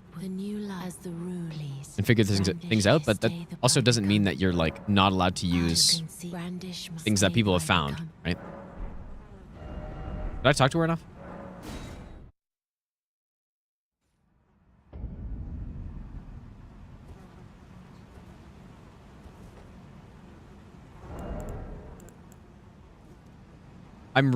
This strat I'm not confident in, honestly. Well, actually, maybe it's okay. But I choose, and I will in it. What great. We've already killed Gideon. Yeah, most of the base game is done. Most of the DLC is not done.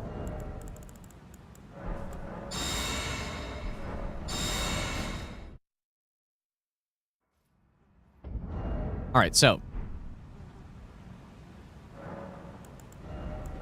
probably end after this, after we get this figured out. Like maybe it'll go fine the first time, surely. So double stealth, and then yeah, I guess it's really not that complicated, this kill. Really not too bad. This one. Oh wait, that one, I guess.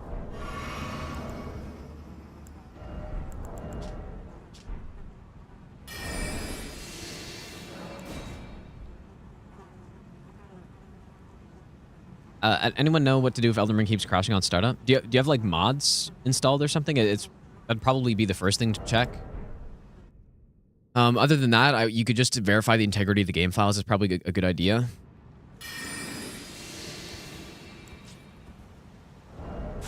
Kind of have these things in the wrong order, I guess.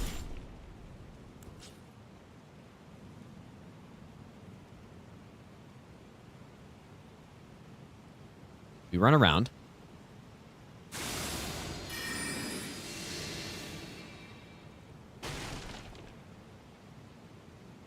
All right, so about here should be good. So let's rebuff, or re-stealth, and then we'll do the buffs.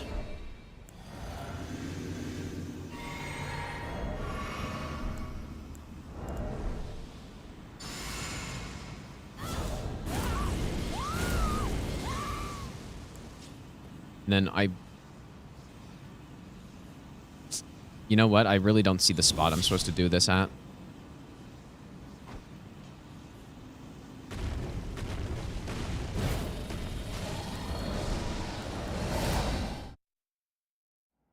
Yeah, there's some branch that I'm supposed to go to. I don't know. I didn't see it right there for some reason.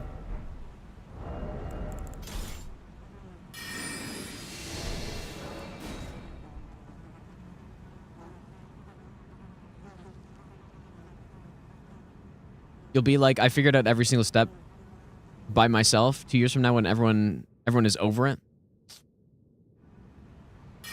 Yeah, I mean, if that's what you are into. Like for me, my first no-hit run, I based it on the route that people were doing at the time for DS3 all bosses no-hit. Basically using Faraz's route, but with twin blades, and the strats were horrible. Like, it was not a good route, but that's just what I did. And it wasn't after like a while where I started realizing that, you know, oh, you know what? I think it's right there. I started realizing that the strats that people had were, well, a lot of the strats were just garbage, and I could make them better. Like, so I think it's extremely difficult to go into. Oh, fuck.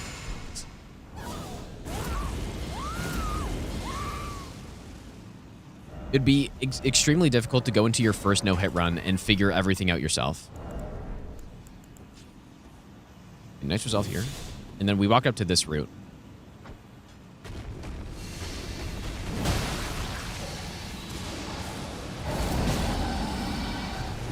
supposed to kill. Oh my god, dude, the save was brutal.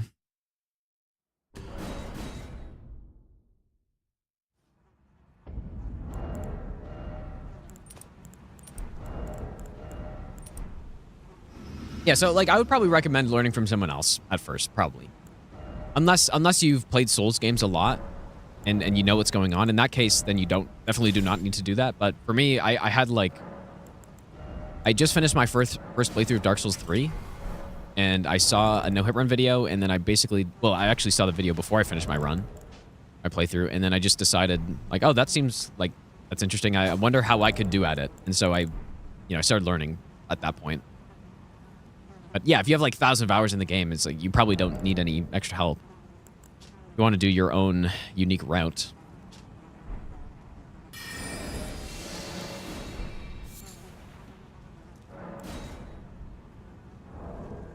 So yeah, I would recommend probably checking out some like guides on it or whatever, but you don't need to, of course.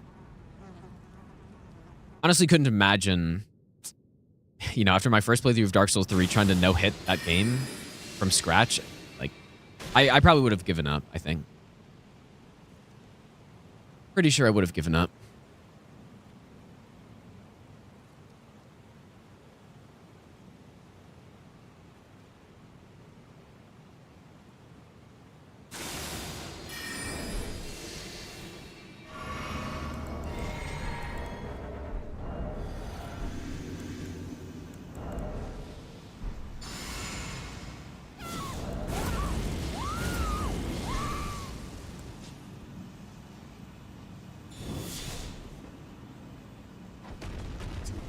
Okay, this strat clearly needs more work, dude. The mystery of why the boss would turn right there. Maybe I need to crouch?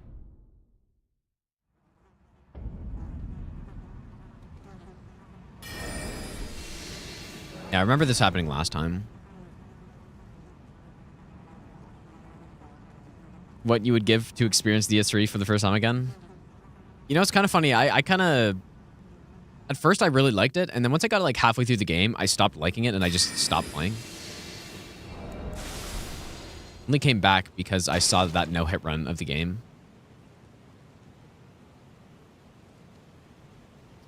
Yeah, crouching does improve double stealth. I don't know if that's actually why that boss turns sometimes, though. I think this strat needs more testing. There's probably a better way to do it.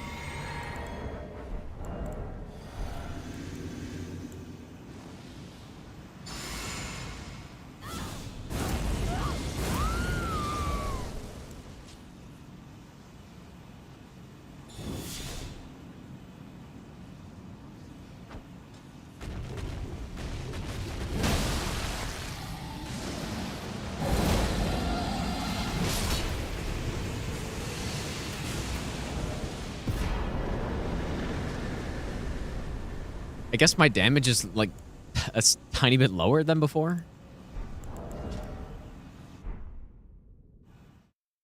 Yeah, I mean, it actually doesn't matter, but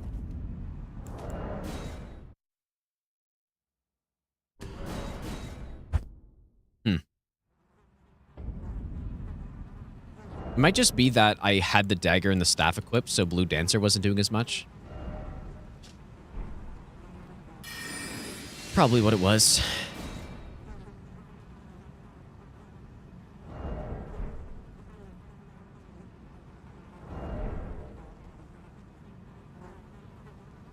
Yeah, it's not a problem though if you have to do an extra hit there.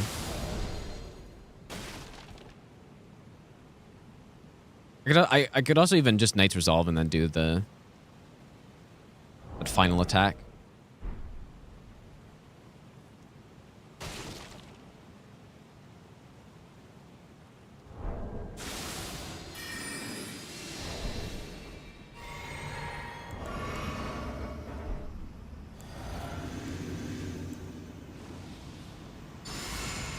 Yeah, we could use Red Feather too. I don't think it's necessary though.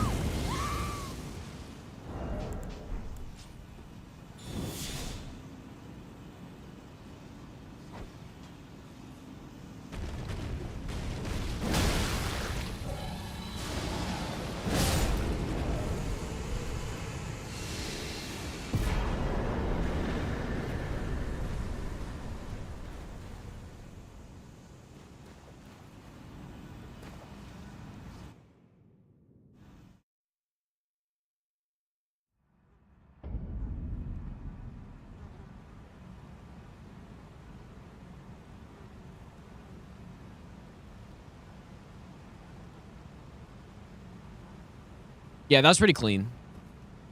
All right, I think I'm probably going to end for today, guys. I was going to start streaming earlier today, but then... And then I started doing something. I don't remember what. But yeah, I'll be back on tomorrow. And will we be able to finish the run? I don't know. There's still quite a bit left. And this is all the most important stuff. So we might not actually finish this like first run tomorrow. This is all the most important stuff that needs to be good.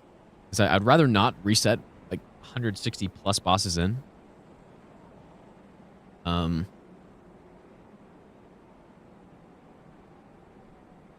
But yeah, let's see who we can raid, dude. Yeah, we're making some good progress. Like, only a couple hits so far, and most of them were simply just strats that need improving at this point. Like, I think probably 3 or 4 of them were hits where strats are bad, and then the other couple were just, I don't know, just mistakes I made, I guess. Let's raid ADEF, dude. ADEF's doing Pokemon Fire Red Elite 4 challenge. I don't know what that means, but I guess I'm going to find out. So go say hi to ADEF, you guys. I'll be back on tomorrow, and yeah, we'll see how much progress you can make, dude. Like I said, this run is... Like, it probably won't be that long before we can start actually attempting it, and I don't think it'll take long to get either, which is nice. We're spending all the time routing, as usual, and then hopefully not a lot of time grinding the run, but yeah, have a good one, you guys. I'll see you all tomorrow.